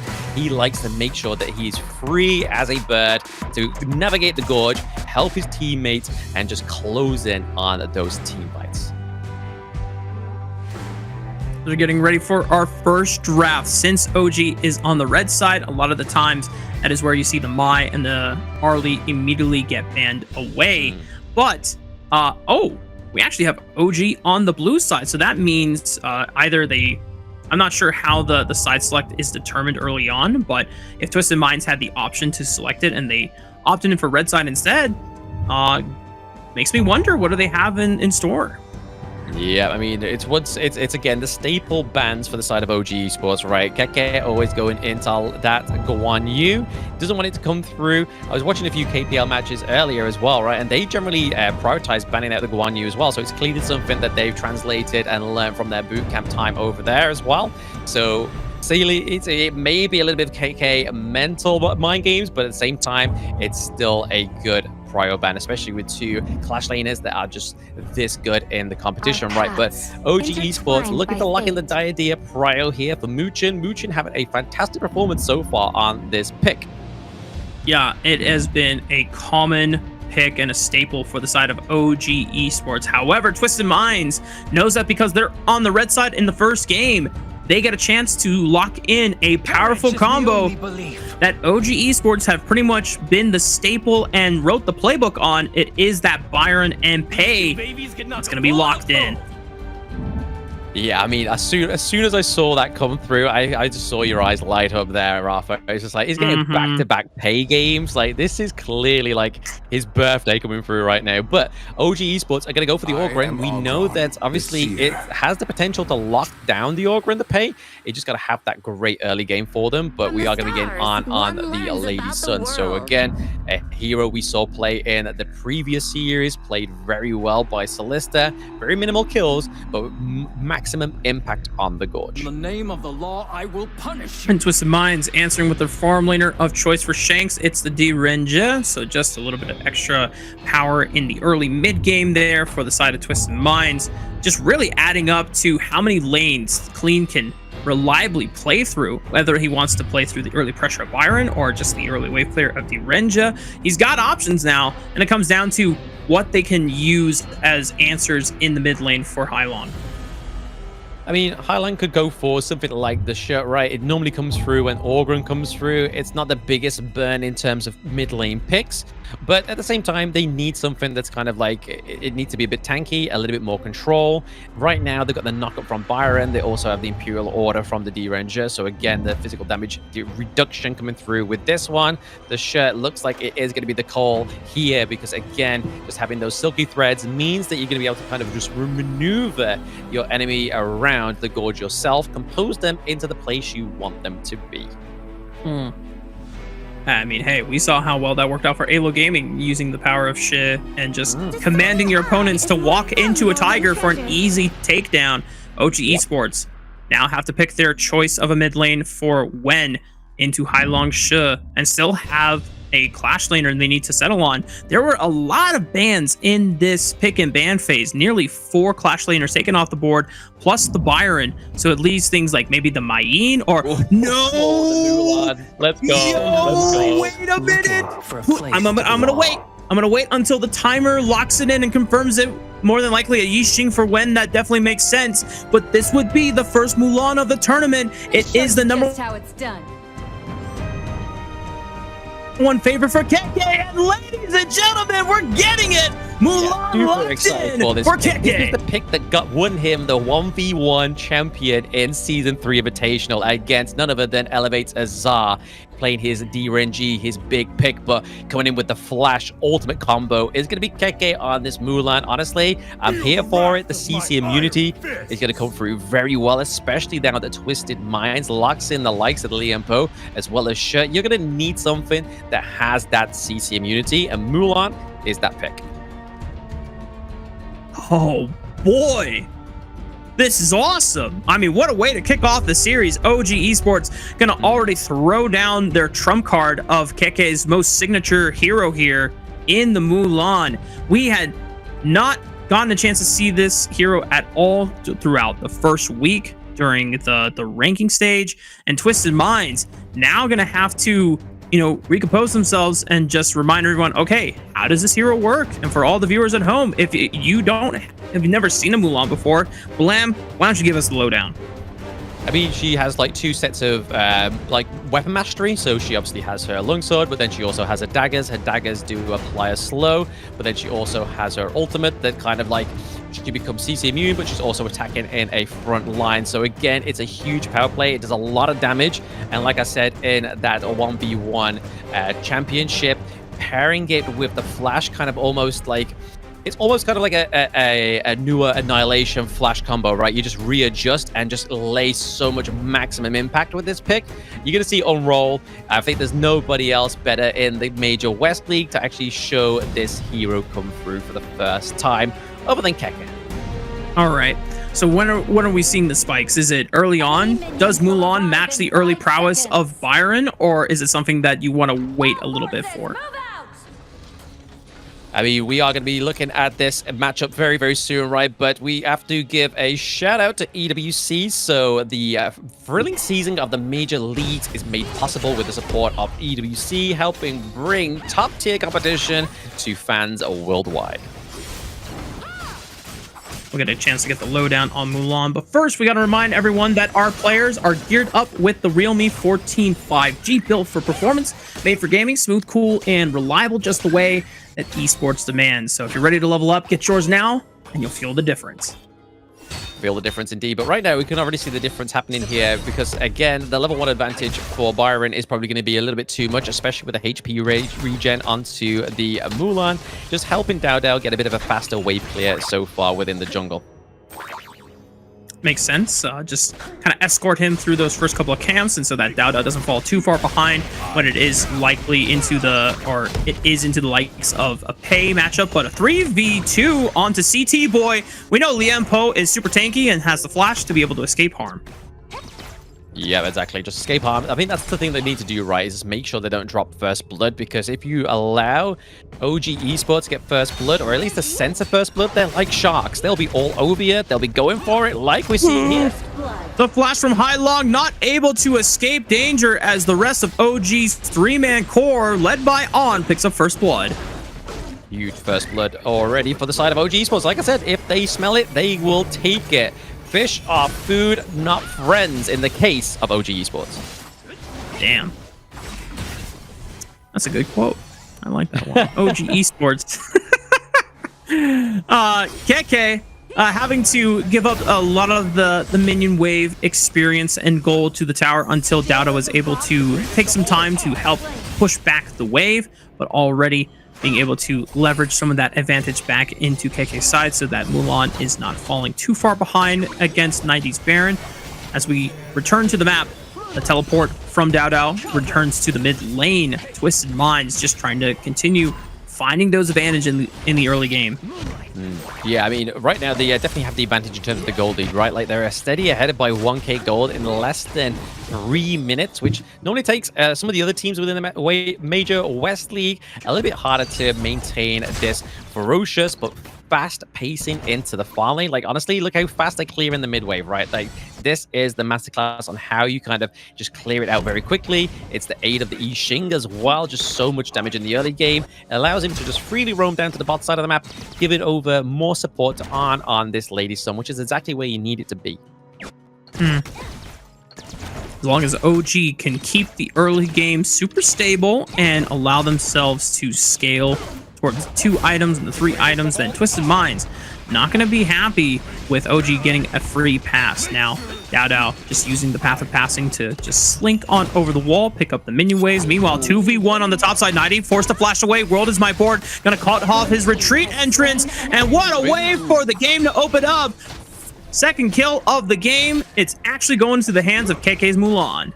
There we go. A bit of fan service for the KK fans out there up into the clash lane. They're able to get the kill onto Byron. Obviously, 90 did fall to the 2v1. A bit of an unfair advantage, but hey, again, just pays dividends to Wen and the I Ching just now have such fast rotations, such fast clear into the mid lane. Oh, flash from CT Boy wants to unlock the Tremor Smash range there with the engaged, and just a big knockback onto Muchen. However, buys enough time, dashes back to On because now they have the collapse. A 3-man for themselves, a 4-man Wen flashing forward, and good night shakes as Twisted Minds lose out on their farm laner. Hai Long still forced to run away, and Clean trying to help it with the pace, but if you get hit this early as a pain, that is not good news. Ogren eating good on the bottom side of this blue jungle quadrant, and OG Esports advanced to 4 kills in the game. They're going to leverage this pressure, knock out the tier 1 in the mid lane too. This is nearly 3,000 gold at just 4 minutes into the game, Blam. Yes, Twisted Minds time to pay the Pied Piper, right? They definitely had the pay come through. It wasn't quite as clear as obviously what we saw in the previous series, but this is Dao Dao. Dao Dao knows how this pick works. He's not going to falter to this. He writ the book on it. He's going to be like, guys, you could do this a little bit better. Just so you know, guys, I kind of writ this chapter in this book, but at the moment, we're kind of seeing here that OG Esports are 16.2k gold to the 13k gold over the side of Twisted Minds. So already a 3k gold lead as we're getting into the 5-minute mark. They take the Tyrant, like you said, Rafa. So again, a lot more damage going over to the side of OG Esports. You know that Twisted Minds are going to play these next few team fights, at least for the next 60 seconds, a little bit more calculus. Dao Dao just accelerating his advantage even further. He is a full level up on the pay. As we said before, this is not good news. The Pei is supposed to have the experience lead. He's supposed to have the gold lead to try and continue pressuring the Ogren.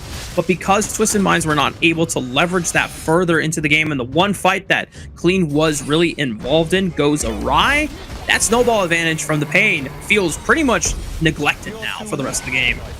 I mean, we can see here that Dowdow's ahead by like, what, 500 gold, but he does definitely have the Phoenix being built here. He does have the energy core that will be built into the Blazing Cape, so any kind of healing over from the side of Twisted Minds will get nullified with that one, with the anti-heal properties, but 90, hopefully not getting caught out here for Twisted Minds once more. Oh, oh man, not gonna be enough. Flash from 90, tried to escape harm, but Twisted Minds, oh no, they're just losing all their members. It's an absolute disaster and a stomp from the side of OG Esports. Remember, they were supposed to be blitzing as Twisted Minds with the early game composition, but it is OG Esports continuing to put them into the dirt and showing them who's the better squad. I mean, I feel like that was just a bit of a punishment for them to sort of like Twisted Minds taking the clash lane so early on. It was like OG Esports was like, guys, I can't let you get away unpunished with that kind of action right now. I have to do something. I don't want to, but I'm going to have to do it. And that's exactly what they did there. It was on getting the double kill onto the Lady Sun. Very well played there. It does mean that the gold lead is definitely going to go out of the favor of Twisted Minds for a little bit longer, but there could be a potential chance of a comeback. They need to make sure they're playing these team fights a little bit cleaner. City Boy needs to make sure he's not getting caught off too early. A lot of the damage onto City Boy could mean that it's already a non-starting team fight, because really the Liam Poe here is going to be the strong front line, especially with the huge ultimate like the Tremor Smash. I mean, you say there's still technically a chance for Twisted Mind to come back into this game. I'm not sure if I believe you, Blam, but you know what? I will hold on to that and see if Twisted Minds can do it, and if they do, then you know what? I'm gonna just call you a prophet. But on the side of OG Esports, this is nearly 6,000 gold ahead at 7 minutes. I mean, we see these kinds of gold leads in the mid game from other teams, but this is just the classic from OG Esports. They are just so damn good at being able to take multiple objectives, find so many huge gold leads off of minimal picks, and just continue running away with the game. And so Twisted Minds, unfortunately, getting shocked back to reality. They're no longer playing against Nizzy Globin. They're playing against the best team in the league. At least the top spot, right? I mean, they're not the best just yet. They haven't won, so they still aren't the official best team. So I wouldn't get too run away with that one. But we are seeing a bit of a takedown here into the T2 of the mid lane for OG Esports. Holy! Keke straight into the back line, takes down Shanks, and is going to be looking to set up this high ground turret as well. Why not take one? The Blooming Blade of plus just the mobility on this Mulan, catching Shanks by surprise on the left flank, and they're not going to stop here, Blam. They've dropped their first death on to Wen and a few other members from OG. Okay, you know what? Twisted Minds able to at least find a reasonable defense and take out 3 members from the side of OG Esports, but it comes at the cost of a high ground turret in the top side of the gorge here. And the high ground turret about halfway down in the mid lane, but Twisted Minds holding on. They're holding on, right? I mean, they've got 2 high ground turrets still remaining. I mean, if we take a little bit of a ride back to Season 3 Invitational, there was a point where Team Elevate had no high ground turrets and was still able to come back. Was it against OG Esports? No. But that always gives me a little bit of hope for some of these teams that are still on this like last lifeline within this game 1. If they can come back, I'm sure within their playability and their skills, they will do their absolute best. But right now, we are looking at 27k to 34k at this moment, right? OG Esports definitely want to be trying to take this fight and take this match before even the 10-minute mark, but it doesn't look like they're going to be able to take it just yet. We are seeing the 90 a little bit less lost for words against Keke. Yeah, just overextended, and the rest of OG Esports cut off his escape route clean. A similar story. He had friends around him, but just not enough to bail him out. And now OG Esports is going to continue the onslaught and the siege right into the base of Twisted Minds, once again pushing in through the open lane on the top side. The crystal is exposed, and at just 10 minutes and 17 seconds, OG Esports destroyed Twisted Minds. That's it. They sold out just over the 10-minute mark. I feel like that is the fastest game we've had today, Rafa. The fact that OG steps up, last series of the day, is like, guys, hold my water. I'm going in for the quickest series. OG Esports are ready to send all of us home if they continue the games at this pace. And for the side of Twisted Minds, man, that is Not gonna lie, definitely a bummer. You know, it's doesn't feel good to get spanked like that, but you know, they can continue into the series knowing that there's, you know, other play styles that they can go for. At least for OG Esports, they're not gonna have their hands on things like Ogren and the Mulan again because they were able to play well around it. But at the same time, I feel like going forward into the series, you're seeing a pay ban every single game from Twisted Minds in the early stage because you just cannot afford to let that go. Otherwise, that just seems like a guaranteed victory for Dowdow and crew. No, I reckon Clean could probably try and get on top of that pay pick as well. Because, I mean, with the Ogren, it's kind of like one situational sort of thing. Like, it's in the early game where you really want to try and sort of stunt the growth of the Ogren. But with the pay, it's kind of like if you can try and like match the burst potential like onto a Jing or something like that, then I feel like it can be more of a 1v1 action between Clean and Dowdow. But yeah, this is game 1 of a best of 5. Obviously, global ban pick is in effect as well, so they can't pick these same heroes on the side of OG Esports anymore. They can still ban them, however, but they can't pick them. But that was definitely a clean game 1 for them, only dropping some healths, dropping some lives, obviously, towards the latter part of that series, latter part of the game, sorry, where they were at the higher ground turret territory. So again, for OG Esports, only to drop kills there just shows how clean game 1 was for them. I mean, when you are successfully invading as an Ogren at like 4 minutes into the game because a fight goes so damn well for you on OG Esports side, and Twisted Minds, I don't know if it was a manner of miscommunication or just everyone trying to salvage a lost situation on the bottom side of the map when they took the tier 1 turret, but it really did feel like one by one Twisted Mind members getting caught out in that sequence, and OG Esports saying, I mean, okay, cool. We just got, you know, 3 kills back to back. We took a tier 1 turret, and we're going to take another one, at least in the mid lane. So this just really opens up the map for us. And now our Ogren, who had to avoid facing the pay early on, just gets to coast in and take camps for free because Clean just doesn't have enough gold to threaten him in the 1v1 anymore. Exactly, but I mean, if you look at the damage here as well, obviously there's quite a lot of damage coming through from not only Dowdow, but On as well as KK. So there's 3 magical damage, not magical, but definitely mystical damage outputs for the side of OG Esports, all coming through with physical damage from the Mulan, from the Ogren, and from the Lady Sun. But look at that gold graph. Honestly, we saw a little bit of a glimmer of blue towards the first part of that match, and then towards the end, it was just a red tsunami coming through for the side of OG Esports. But honestly, I feel like the way that they put the pressure on in the early game, especially into the mid lane, when just being that I Ching, just basically just clearing out the minion waves, means that Highline wasn't able to kind of rotate down to the bot side of the map and give help over to City Boy and Shanks, which is exactly the same thing that happened in one of the other games, right? Is that you need that mid lane priority for shit to shine. But speaking of shining, it is Keke, first time Mulan, first time MVP. I think it would be a disgrace not to give the MVP over to Keke when he shows his 1v1 champion pick. This time around, it is 4-1 for KDA, 20% of the damage dealt, 15% taken, and 22% of the total gold.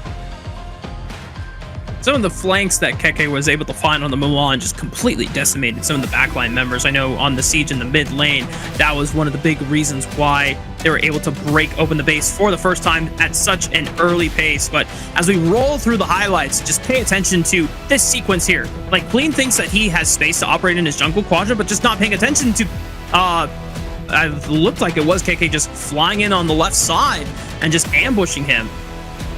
Yeah, exactly. That's it. I mean, that's all this was about, right? We just complete ambushes. I mean, fighting between 2 of the turrets here as well just means and shows dominance onto the side of OG Esports, especially when you're up by about 5k gold. Sorry, don't want to undersell OG Esports there. Don't want the fans to go for my knees, but they were there with 5k gold lead and fighting between 2 turrets, just showing that there was clear dominance in that game 1, and there is a lot of adjustments for the side of Twisted Minds to take through its game 2. Again, global ban pick does come into effect here as well. Maybe that will be a little bit of a stunt in the growth for OG Esports. But speaking of stunting growth, we're going to enhance the growth in this next break. So make sure you get food, go to the toilet, get some drink, and we'll see you very soon.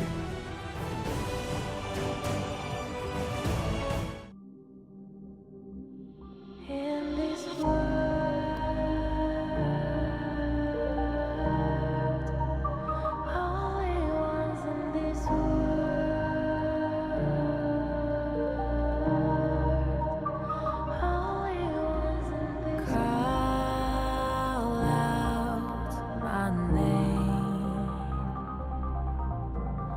Cut through the sound of the rain.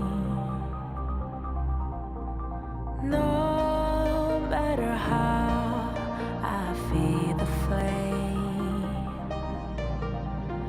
you know I feel the darkness and the pain. All of the ways we tried to break free from. Welcome back, y'all. We're getting ready for our second game of our final series of the day between OG Esports and Twisted Minds. And for those that didn't get a chance to catch the first game, well, it was pretty classic OG Esports fashion. A quick, dominant 10-minute victory just at the 17-second mark. Our quickest victory of the day so far out of all of our series and games that we have witnessed on the Gorge. And yeah, for OG Esports, they are back to business as usual. And Twisted Minds are going to have to go back to the drawing board and see, are they going to try to take a scaling composition themselves, try to match the early aggression of OG Esports once again, or are we going to see something different? Potentially, right? I mean, this is the update global ban pick here. So obviously, Orgrin's off the board, Yixing, Lady Sun, and Diadea. So again, 3 big power picks to Keke's comfort pick, which is the Mulan. Over to the side of Twisted Minds, obviously they do burst things like the Sher, they burst things like the Byron as well as the Pei. So some of these picks aren't obviously the crazy sort of like T0 picks, but they have been sort of like bearing the victories that they need within the West League so far. So they're definitely seeming like meta picks within the West League at this point. But like I said there, we could be seeing some scaling comps. Maybe OG Esports will kind of go for a bit of a scaling comp to be like, right guys, okay, we'll give you a bit of time to sort of like adjust to that last game. We know we can take it early, but if you want to, try and step up and we'll try and match you. Honestly, that's what I'm hoping for in this game too, right? I want to see a lot of tit for tat. I want to see a lot of brawling going on. Definitely more skirmishing from both sides here. And I think OG Esports are always going to be providing plenty of skirmishing in supply. Twisted Minds, though, have to be mindful of what heroes are going to ban, because a lot of the typical ones are going to be coming out from both sides. But however, as I say that, so far, neither team banning out the Arlie or the Mai in the first round. Now we see the Arlie, but this does mean it is forcing OG Esports to give up one of the power bans that was previously held in the first game. And with the Mai being still banned, things like the Dharma are available. Oh, would we just see an instant Luna lock? I mean, they want to try and get a big pick onto Clean, right? I mean, in the last game, he kind of had to resort to Pei with the reactive pick in the first side, but he definitely wants to get that up first. But look at who gets the Pei first. And honestly, this is what I was said in the post game of game 1. If you want to match the Pei, you want to be matching it with high frames and high damage as well. Clean's Luna against Dao Dao's Pei.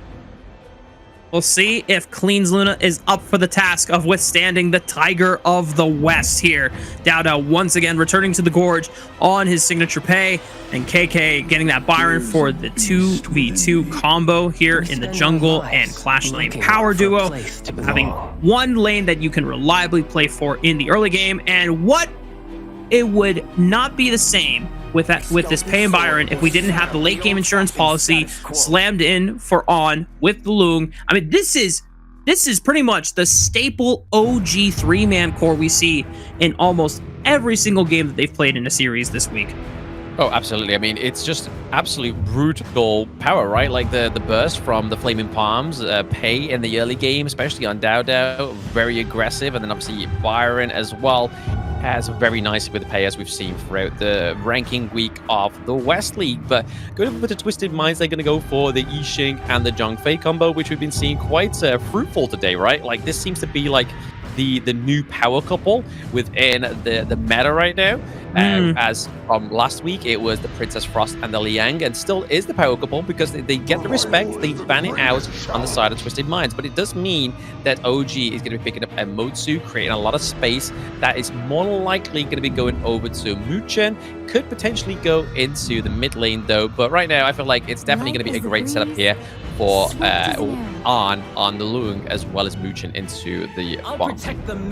Yeah, and OG Esports had cleaned out a lot of farm lane answers into the Lung.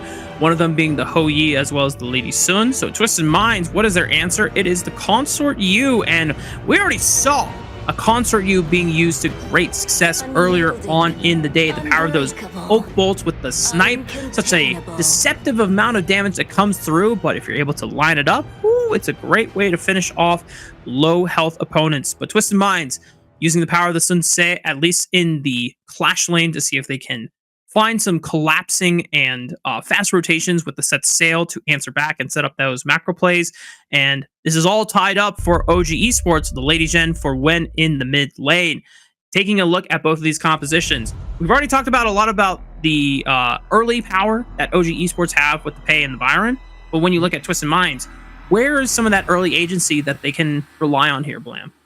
I mean, it depends on where the Motsu's going to go, right? Like, if Muchin is going to sort of like stick around and sort of give a complete aid over to Arn, then I feel like the Constant U is not going to have that best kind of early game because her physical immunity, shocker, only blocks physical damage. So if you have the Cannon Blast come through, it's still going to stun, it's still going to do the damage over time because it is magical damage.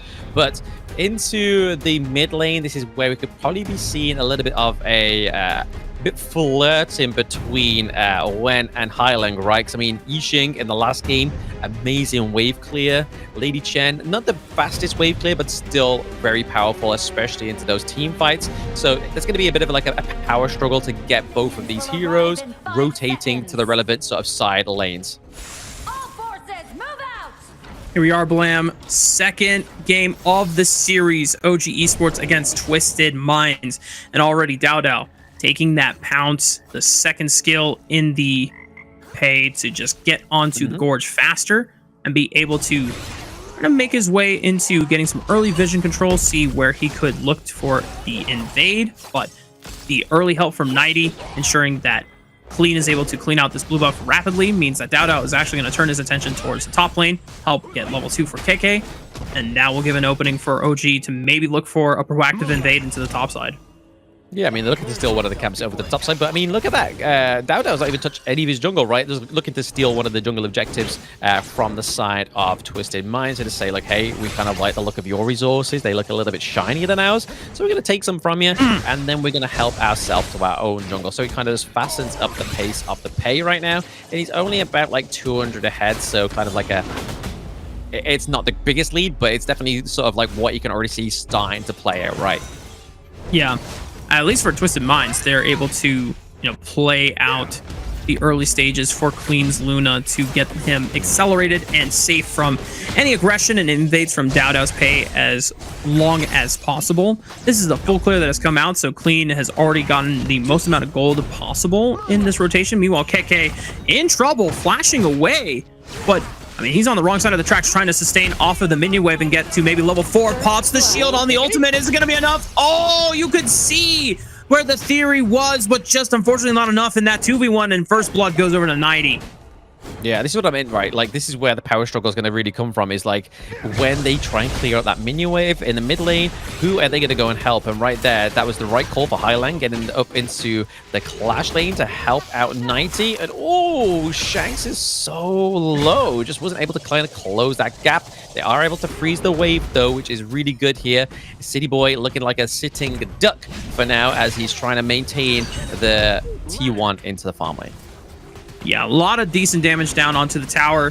Nearly a third of its HP gone thanks to OG Esports committing full 3 members into the bottom side of the map where Shanks and CT Boy were at the mercy of a 2v3. And as you called out, because Hailong committed to the top side, that was the appropriate response from OG Esports overall. That has not gotten a chance to really get involved on the map so far, but as we talked about before in previous games, it's not necessarily the end of the world for a pay win condition. Just going to come down to how much resources he can get early on and see how big of a snowball he can leverage off of the first spikes in this build.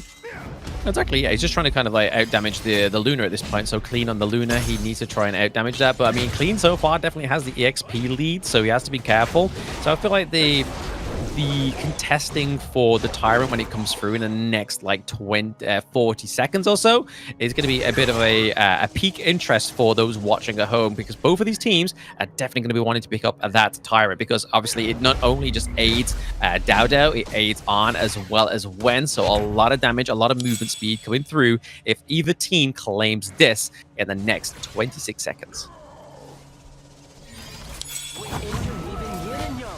Twisted Mind's yet to have made a strong move for the Tyrant, but the infinite vastness traded at the hands of Hailong's World is my board. Meanwhile, topside fight, 2v3.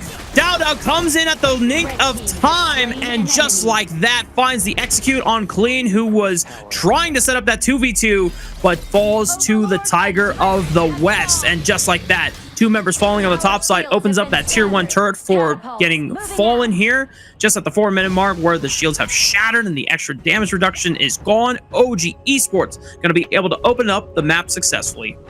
Yeah, I mean, unable to get the clash at T1, though. They definitely didn't do enough damage as possible, overextended, overzealous into the clash lane. But however, that is one of the things of Dowdow, right? Like, he was like, you know what, I can't quite match the damage of Clean on the Luna, but if he's damaged, I'm going to leap in there.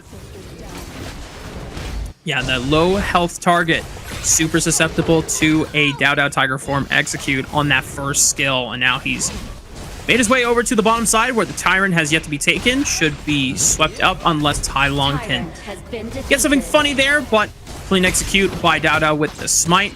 First Tyrant of the game secured for OG Esports. Yeah, I mean, this is the thing. This is where the damage scaling is going to come from, right? It's like, not only does it come from the Tyrant within this next, like, 75 seconds, it's where those resources come through for the side of OG Esports as they start to build a lot more of those damage items. I would believe at this point that Dowdow definitely has the Axe of Torment right now, but we saw a few of the we saw the set sail, I believe it was, like being exhausted there by 90 and wasn't actually able to connect onto anybody or get any results, but it was kind of just to say, guys, can you just lay off my T1 into the farm lane for now? Yeah, I mean, they definitely have to. Twisted Mind's feeling the pressure on both of these side lane tier 1s. About to fall, I think the minion wave on the bot side set up by OG's farm lane duo gonna do the dirty work for them, unless On-In needs to walk on over there, but there it is. Just those minion waves prepped up while the rest of OG Esports was keeping the attention of Twisted Minds mainly in the mid lane, and now getting a little bit more damage on that second tier turret. The rest of Twisted Minds trying to collapse as fast as possible. Set sail, looming right on over around the river. What a collapse. The World is my board is gonna lock them all down, but can OG Esports turn this fight around? I don't think so. Zhongfei jumping in. CT Boy first trying to run away as he bought enough time on the front line, but it ended up being a 2-for-1 trade favoring Twisted Minds.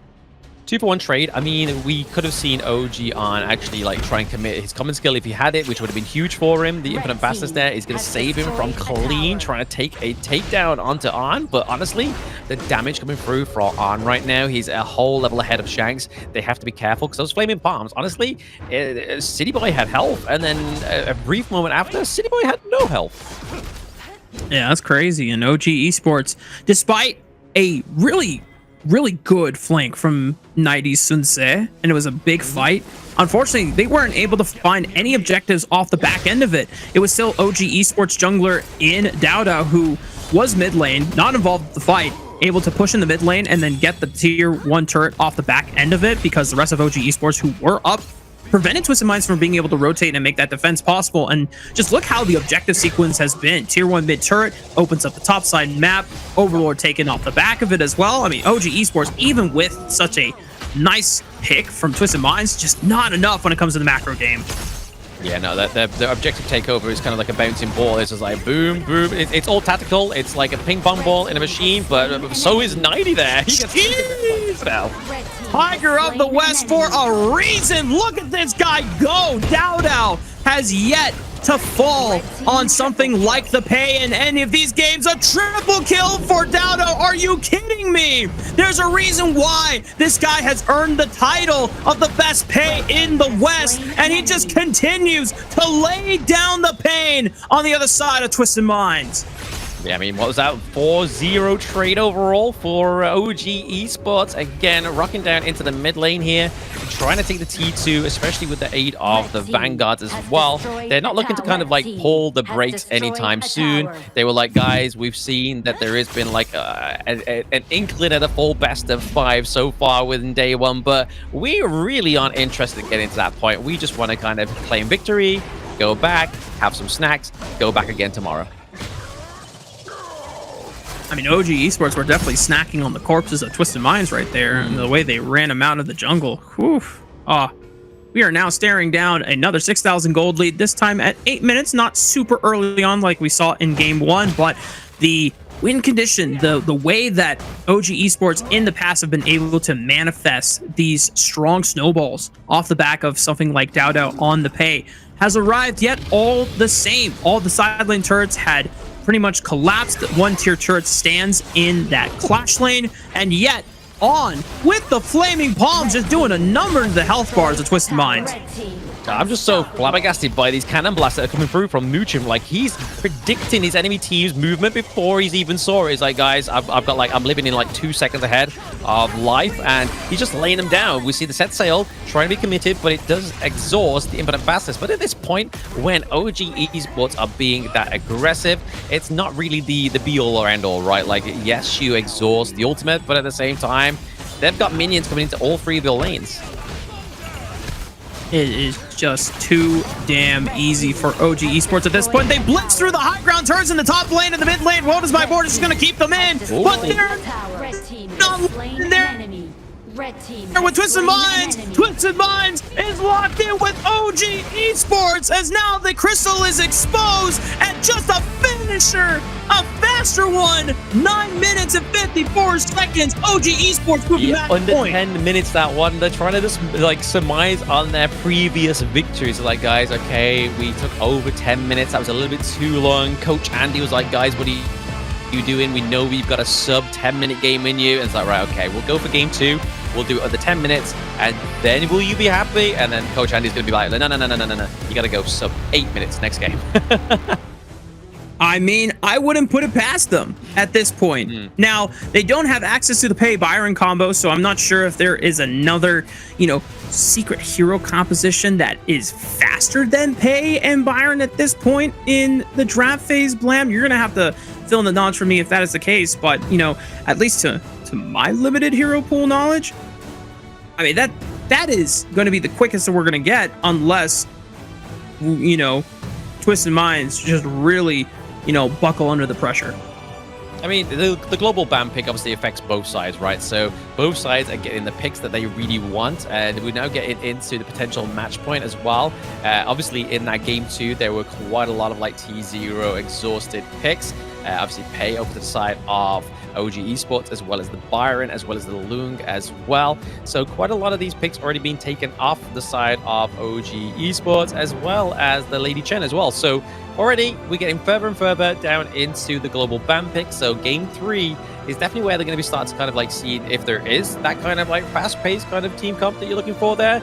If that does come through, we've maybe seen the Guan Yu. Maybe they're like, you know what, guys, it's the 3rd game. Can I bring out my Guan Yu, please? Can I get on my horse and just try and dominate the clash lane? But less about game 3. We're going to look at the post stats of game 2 for now. So 504 for Dowdow, 204 for An, and then the rest is kind of just like fluttered with the minor deaths along the way. But honestly, like I was saying towards the end of that game, Muchin on the Motsu, these cannon blasts are just perfection. He was reading through the whole library on Twisted Minds and where they were going to go every single time he was firing a cannon blast, as you called it. He was predicting where they were trying to move. And for the rest of OG Esports, I mean, that just makes it so much easier to follow up on range damage, thanks to the hands of On and Wen on the respective Lung and Lady Jen hero picks.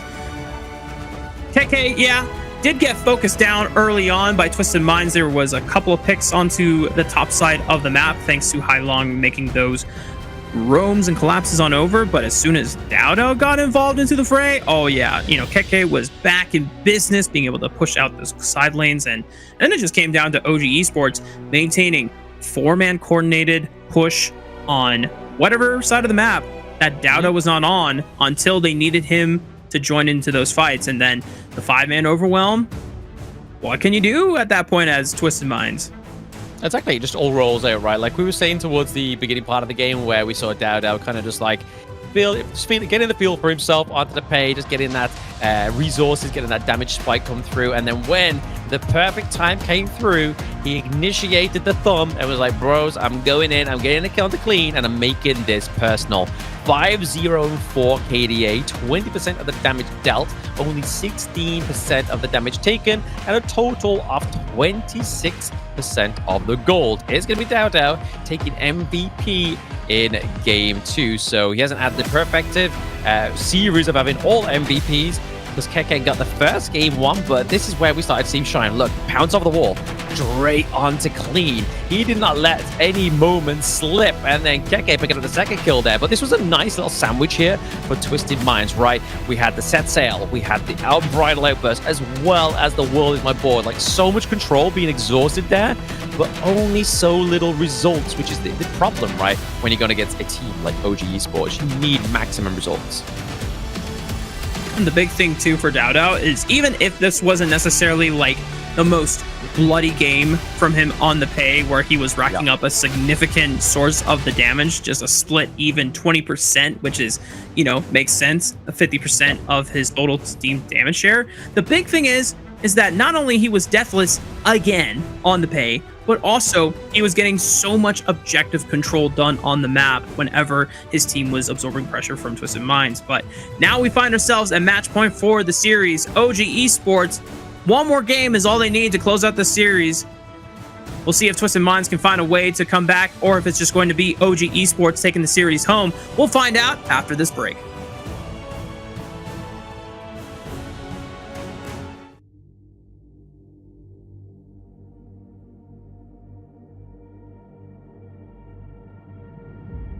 I feel it deep flowing through my blood.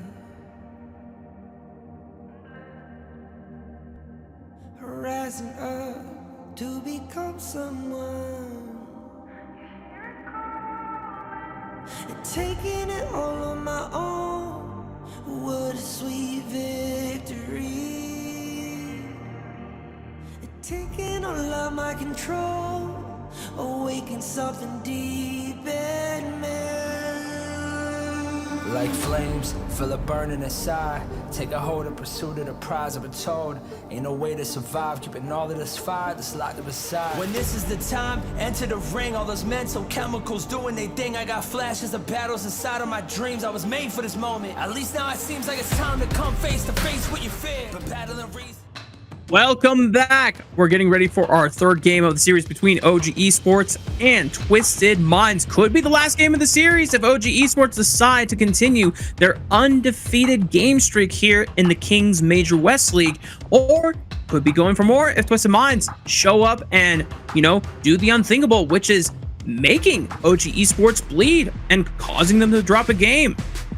I mean, it's all within the realm of possibilities, right? But after those first 2 games, it becomes a little bit more like unbelievable for the side of Twisted Minds, right? Like, they need to pull out something really good. Like, they have to make sure that this next draft into game 3 kind of counters the already sort of like existed or exhausted 10 picks onto the side of OG Esports. So we are getting into the middle of the series, right? Like, honestly, anything can happen at this point, because this is where you kind of start to see like picks kind of be thrown and weaved in between. Okay, do we have top tier picks? Do we have kind of pocket picks come through?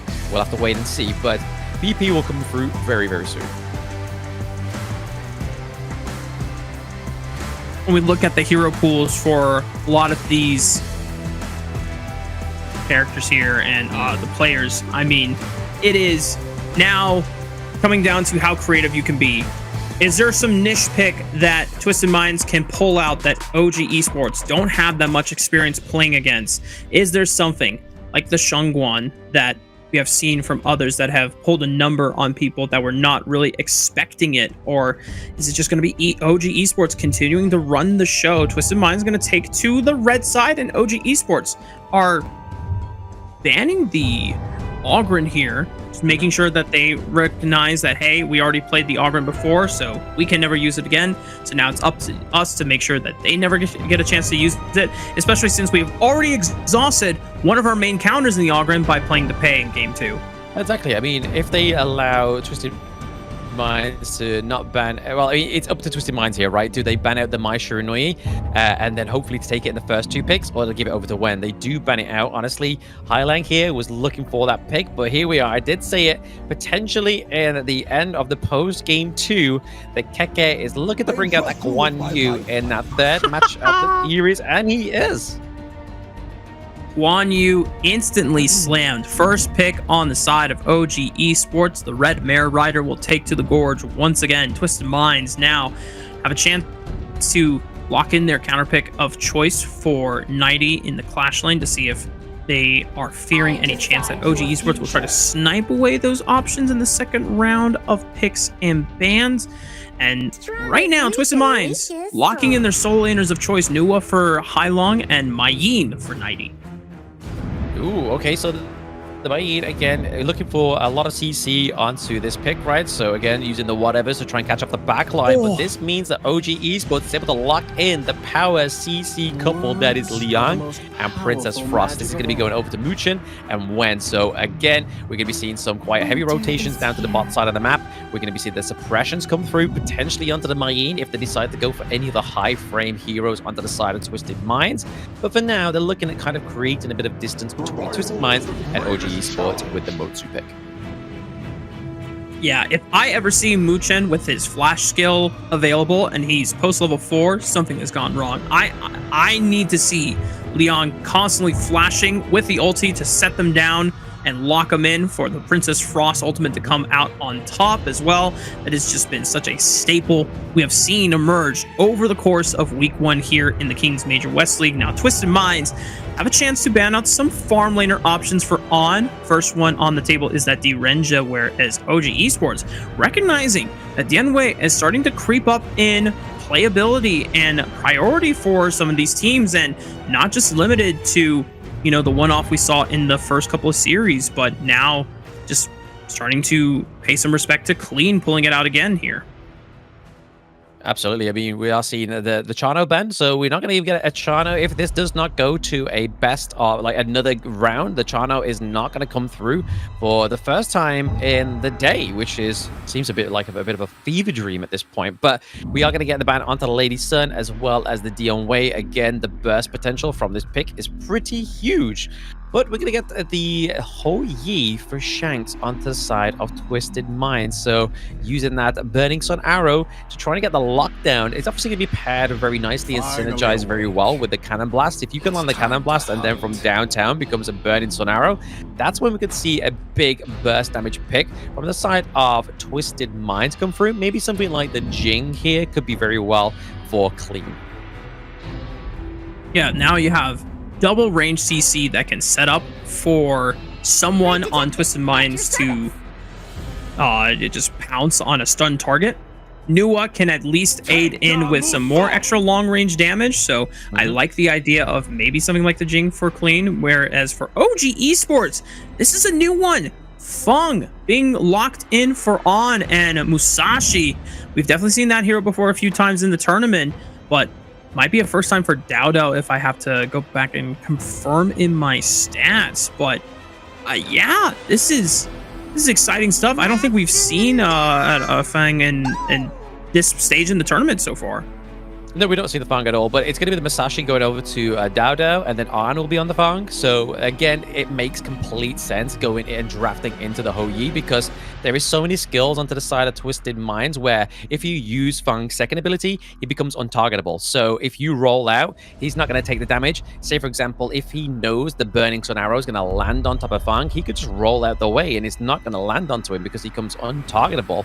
So it's a good pick. There's huge burst with this pick as well, thanks to his first skill, being able to proc those three basic attacks, and then he gets a splash damage. So if your enemy team's not careful, you could effectively cause a lot of maximum impact just from that splash damage from his first skill.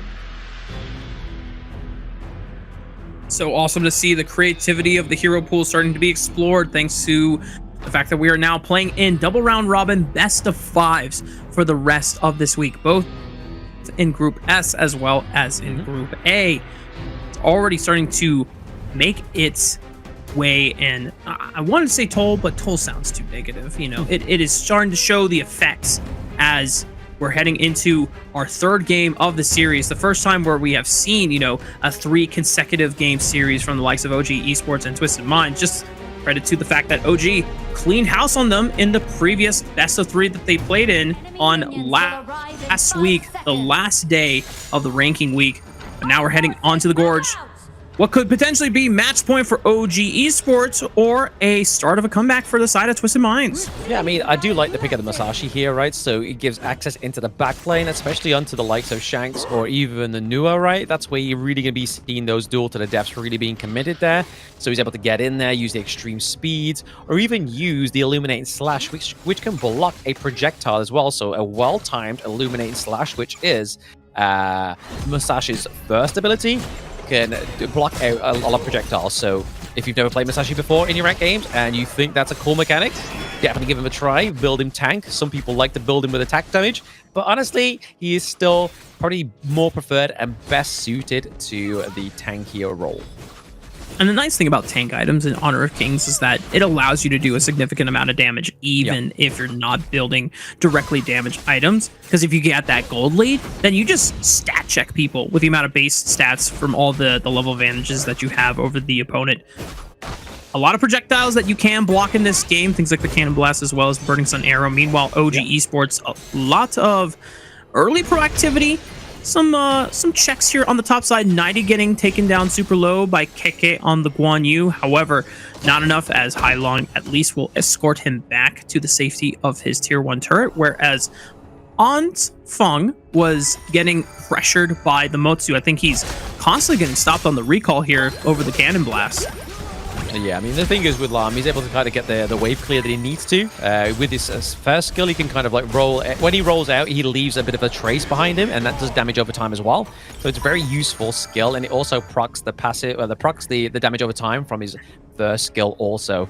So going into these team fights, as he's going to be very burst damage orientated, but at the same time, Fang is great at taking turrets as well, because he can also put his first skill onto turrets, and it does that exact sort of burst damage over time as well. So you can take down turrets in like a moment's notice. It's a very good hero, especially when you get in towards like the middle of these best of 3 series, and you need a little bit of like wave clear and siege mechanic on your team. Well, it does help in this particular situation for OG Esports, since Wen and Muchen are not necessarily going to be on wave clear duty. They're going to be looking at pick duty and trying to see, hang on, Burning Sun Arrow is going to clip Keke in the top side of the map. Here it comes. Oh, is it enough? Oh, not. Just not enough damage. Meanwhile, Shanks without a Burning Sun Arrow means that the 3-man collapse is just too easy for them to get first blood. Yep, first blood comes through for the side of OG Esports, and he's seen it here. That first skill procced onto the turret is pretty much got it down to 2/3 of health, but he's got to watch out. Coalescence comes through. Oh, Hailong has on the run here, but no flash available from both of those players, so unable to make his grand escape, just barely surviving on a little bit of HP there. Muchen and Wen will be able to pick up the pieces and get the wave pushed in. A lot of damage done to the tier 1 in this farm lane, so another successful fight from OG Esports. If they find it here, would mean the first tier 1 turret falling in the game. Yeah, I mean, right now, globally, the gold is only like about 1k in terms of the favor of OG Esports, which hasn't been sort of like their fastest hour within this best of 5 series this far. So again, a little bit of a slower pace, but with the comp that they've got for here, it's generally a slower pace in terms of wave clear anyway. Yeah. I'm very grateful that even with the cross-map arrow hitting him, he's a little too tanky and just not enough damage for the side of Twisted Minds to collapse here. Meanwhile, threatening the siege or the dive onto 90 on the top side of the map. But because of Hailong with this Nua able to collapse back onto the top side, and look at that! Twisted Minds being able to pull the wool over the eyes of OG Esports with a rotation of their own. And now a 3v1 versus Keke's Guan Yu. He's not strong enough to stop this siege from happening. Yeah, they're going to take the T1 down into the Clash lane, but it looks like that's going to be paid dividends over to the side of OG Esports. Arn is able to get the T1 into the farm lane. So once more, it's going to be a lot harder for Shanks to go back to his lane and just farm up, because you know you're always going to be susceptible to a gank. And this is where the Musashi comes through as well, right? Like, he can use the extreme speeds over walls, very thin walls, I have to note that one, but then also the duel to the death to close the gap between himself and the marksman. Another Burning Sun arrow cross map right onto the mid side here. A lot of stuns onto Mooch and forced to pop the ulti just to keep Hailong at a distance. But this is the power of that long range CC from both Shanks and CT Boy. The fact that the Burning Sun arrow finds its mark first allows CT Boy to confirm the cannon blast to continue the CC duration. And poor Mooch, what is he supposed to do? Everyone else collapsed around him. That's it. I mean, this is one of the good things about the monkey pick, right? The Dream Roam is going to be able to sort of like stop the suppression in spot and kind of just create a big divide, like create the distance between yourself and the team and the Liang there. That's going to really just put pressure on. But Arn getting caught out there into the bot side of the map. Thanks to the on the Mei Yin, just super fluid and super mobile on this hero, able to close the distance. Even with on burning the flash here. Now Keke trying to do battle in the mid lane. There is the combo once again. Liang being able to suppress and keep CT Boy locked down in the mid lane. So at least 1 for 1 on the map. Yeah, taking the cannon blast off of the table for about 13 seconds is probably going to be very fruitful for the side of OG Esports if they decide to take any fight, because they're not going to have that long range setup from the Modsu there. But they have to kind of make sure they're tending these lanes as well, right? Because they were able to get the T1 into the Clash lane. It's already going to put a bit of unnecessary pressure onto the side of OG Esports, and that's definitely something they don't want, right? They need to make sure they're kind of maintaining the pressure for themselves. I mean, the Clash T1 up to the side of Twisted Minds looks very low. If they can just get Arn into there and put the first skill in and just procced it, you'll get a lot of splash damage. And as we talked about before here, Blam, Wen and Muchen being that two-man duo. However, the Burning Sun arrow had connected onto Muchen, and everyone from Twisted Minds immediately rotates to the bottom side, catching out that combo of Wen and Muchen on the Princess Frost and Liang. No objective to immediately take off the table for it, since Twisted Minds are not really interested in looking for that Overlord off the back, but it allows them to get this massive wave push into the tier 1 turn on the bottom side. That should take it out cleanly, and Twisted Minds able to equalize the amount of turrets taken on the Gorge. Yep, exactly. They're able to kind of mob up those two T1s as well into the side lanes. Honestly, I do like the fact that they not only have the teleport mechanic from the Clash lane, right? They have Hailong, he has the Coalescence. That means that you can kind of put pressure wherever he is on the map. But if he gets in a little bit too deep, you can kind of push him away with the blocks, right? But right now, he's very low. Winter is here. He's going to get the thing that he aims the kill. CC of Doom for the side of OG Esports. Wen had to flash away, but still safe enough to position themselves away from any threats. And a quick pick off on the Monkey after the pick onto Hailong's Nuwa sets OG Esports up for success. A quick throwdown from Dao Dao on the Musashi. Still finds 90 even in the trade, and On gonna take his limits here against Shanks. Goes back in, looks for the first. That was disgusting, but still gets shut down by CT Boy's Motsu. Oh, yep. Ultimately gets shut down, right? Like, it definitely tried to out-finesse the side of Twisted Minds there with that second skill from the Fang, but it just wasn't enough, right? Going against Hailong and going against Shanks, there's just a lot of damage between those two heroes alone that you can't really just out-commit when you're a Fang. Take a look back at the replay. This was in the aftermath of the collapse from Wen and Muchen off of Clean and Hailong, and continuing the pace. Look at the second skill coming back in. Goes back in, pops Shanks' Hoi. Yeah, nice clean pick up there for the side of OG Esports. Not as clean game as it has been already in this best of 5 for them. They are still up by about 1 point, let's be charitable, 2k gold lead there. Quick maths from Blam, 2.8k to 2.62k. So now they're looking to try and take another Tyrant for themselves. This is going to benefit On if they're able to claim it. It just gives him an extra little bit of damage. But if you look over to the itemization, he's built the Axe of Torment first, gone for the Eternity Blade. He's built the Blood Sweeper as well, because there is no healing coming over the side of OG Esports. You kind of have to get it for yourself with these items. Got to be a little bit more self-sufficient on the Fung here, but the turret pressure and the support from Muchen and at least Dao Dao momentarily allowed on there to push in as much as possible, but had to escape all the CC and Mooch. And yeah, that jungle quadrant did not belong to OG Esports anymore, unfortunately, but just stayed behind to ensure that On was able to escape. And Twisted Mind's gonna benefit off of another kill. But On displayed beautifully there what I was on about with Fong's second skill, right? Like, he's able to block incoming projectiles, well, at least become untargetable. He untargetable onto the annihilation from Nua, so he's able to just, like, Nua laid it down. Highlang was like, yo, I've got this kill. He was like, no, I got your number, baby. I'm going to roll through with my second skill, and it's going to completely negate the damage come through. But OG Esports looking to prioritize the Shadow Overlord here. They want to try and get some dominance into these lanes, whereas to the side of Twisted Minds, they want that extra little bit of damage. And right now, under the likes of Ho Yi and Shanks here, it could be very, very well. Yeah, potentially, right? And Twisted Minds using the pressure off of that pick. Hang on.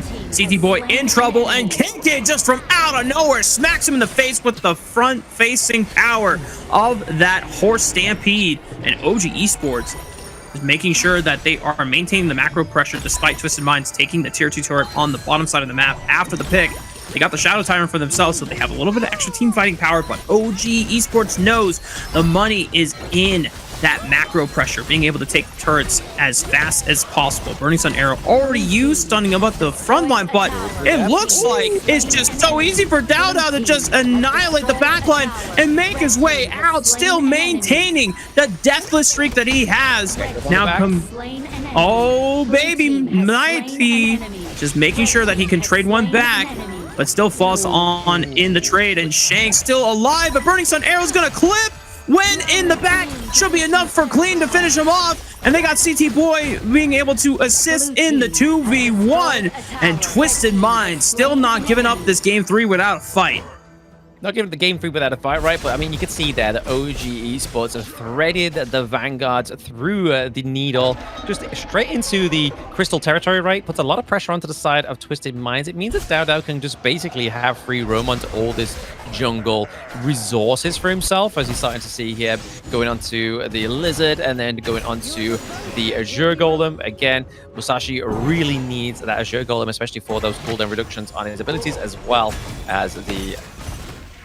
That's all he basically needs it for. Just a cooldown reduction. That's all he needs. Yep.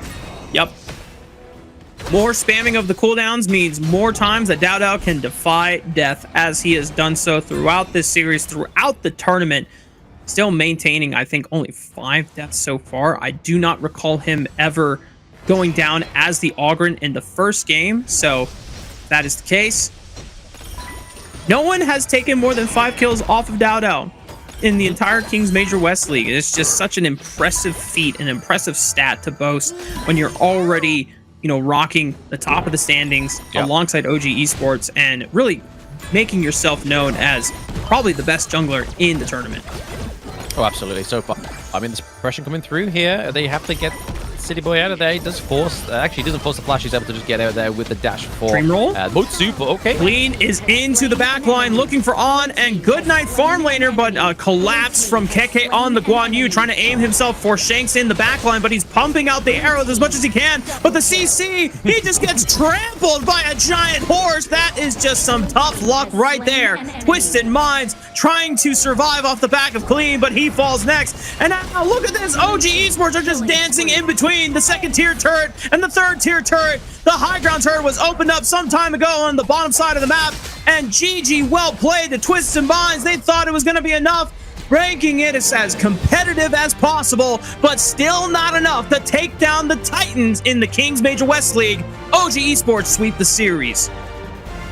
It was just looking for a team ace to finish that one off. There was like, guys, don't worry about it. No sweats. We're not actually going to throw the game. Don't worry about it. It was just like they wanted to finish off that 3-0 in true fashion, right? Which was just basically get the enemy team completely aced. And as you saw towards that, they had the minion wave, and it was just basically Keke and Dao just constantly just bullying Shanks onto the Ho Yi there, just making sure that he wasn't actually going to have any time to go back to his base to get rid of that minion wave. But OG Esports maintaining that undefeated streak this far. I mean, what has it been? 15 matches now, and they still haven't dropped a round. 15 in game score, not a single loss across 7 total series. I mean, that is just insane. So insane. I think the only other team that has maintained that score so far, if I'm not mistaken, is Nongshim Red Force over in the Kings Major East League. I don't know if they dropped a game in their opening series, as I think the broadcast was earlier today. Nope. No, I don't think they've dropped a game on their side at all. On the side of Nongshim, no, Nongshim went 3-0 against Scars, but Nongshim does actually go up against Gen G today, so that's going to be interesting to see if they can take a flawless spree from Gen G, who took an upset from Scars as well. So less about the East, we're on about the best, which is the West, and this is the post game for OG Esports, right? So that is 2-0-9 for Dowdow, so still only on around about that 5 deaths, right? So again, showing dividends onto the Masashi pick, just access into the backline, really paid great dues towards the end there for OG Esports, especially trying to like pounce on top of Highlang and Shanks to claim the kills. But then it was kind of like Arn's responsibility to go in there, get the burst damage, and just run them down. And then Keke was kind of just like the icing on the cake there, right? Like he was just bullying Shanks, unfortunately, towards that latter part of the game, which we'll probably see in the highlights. But overall, obviously, itemization-wise, nothing out of the ordinary. Pretty standard draft itemization. Yeah. For the side of OG Esports, it just makes me even more excited to see them hopefully continue this momentum. It would be such an incredible feat if OG Esports were to realistically go fully undefeated, not just in week 1, not just in week 2, but then all the way to the tournament. If you were able to maybe at least drop a game in the finals, cool. But there is a realistic chance that this is now the second time that Twisted Minds has played against OG Esports. And as Twisted Minds have shown throughout the ranking week and just in today against 9C Globin, they are still the second best squad in terms of results that we have been able to show and play out so far. And if Twisted Minds cannot surmount a single game off of OG Esports, who is going to do that? Who can rise to the challenge? I mean, I think at this point, we'll probably have to wait till KWC, right? But other than that, we'll have to sort of wait and see how the rest of the Major West League rolls out, because there is still another 3 days of the Survival Week. Anything can happen. They still have to meet Twisted Minds once more. But speaking of that, it's going to be Dowdow picking up his second MVP within this best of 5. 209, 70% of damage dealt, and actually taking a lot of damage. So paying dividends and proving to the point those in my chat over on Black MOBA saying, oh, why are you taking attack damage? It is all about Tank Masashi, because he takes 25% of the damage but gets into the backline. That is the point of Masashi. Yeah, you got to set up the crowd control and threaten in the backline so that they cannot aid into the engages that Twisted Minds were trying to set up with their own front line. And just being able to move up to overall 7 MVPs, actually 9 MVPs now, considering that we had 2 more from today's series and the overall 7 MVPs that racked up in the first week of the tournament. He still has the most MVPs out of any other player in the Major West League. And since it's 9 out of 15 games, he's boasting more than half of his team's overall victories in terms of MVPs. Just going to show how instrumental, how crucial Dowdow has been to the success of OG Esports.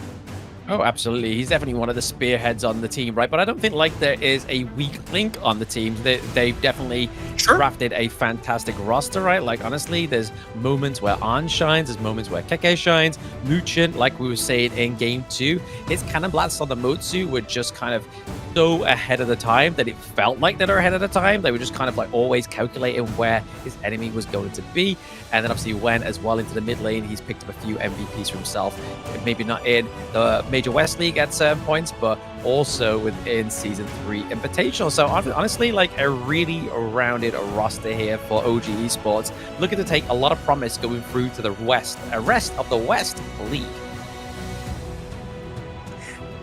That does the rest of our broadcast for today as well. That was our final series, a clean 3-0 sweep, even if the game 3 was a lot more competitive than OG Esports maybe would have liked for themselves, but they still found a way to close it out despite all the skirmishes that Twisted Minds were able to leverage against them.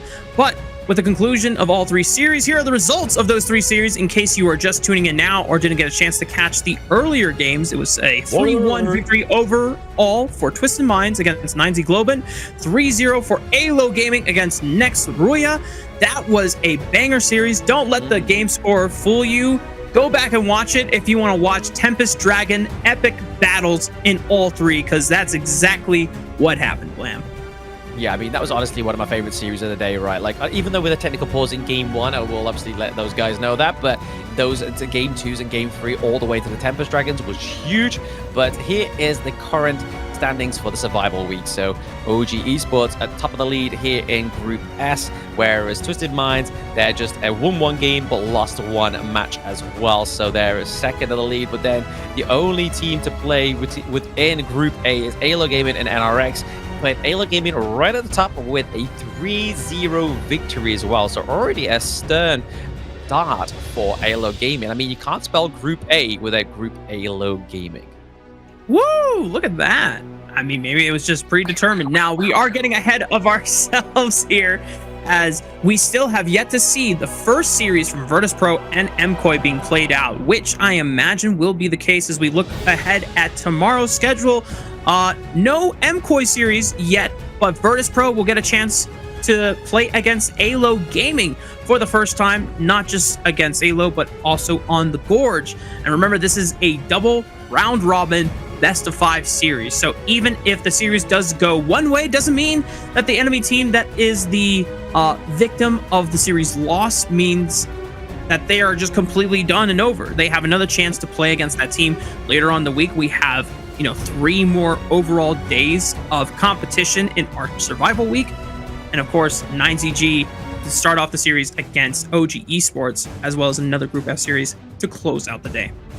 I mean, MKOI and VP actually played today, but it's off broadcast, so watch out over on the Global Esports channels to see when that VOD drops, because that's something that I'll be looking out for, just to go back and watch, because obviously these are 2 teams that play very well towards the end of the ranking week. But that is all for us today, guys. I have been Blam Moba on all of social medias, and this has been Rafa Cast on all social medias as well. Make sure to go and follow us, guys. I'll be back tomorrow with none other than Mr. Phil Humes.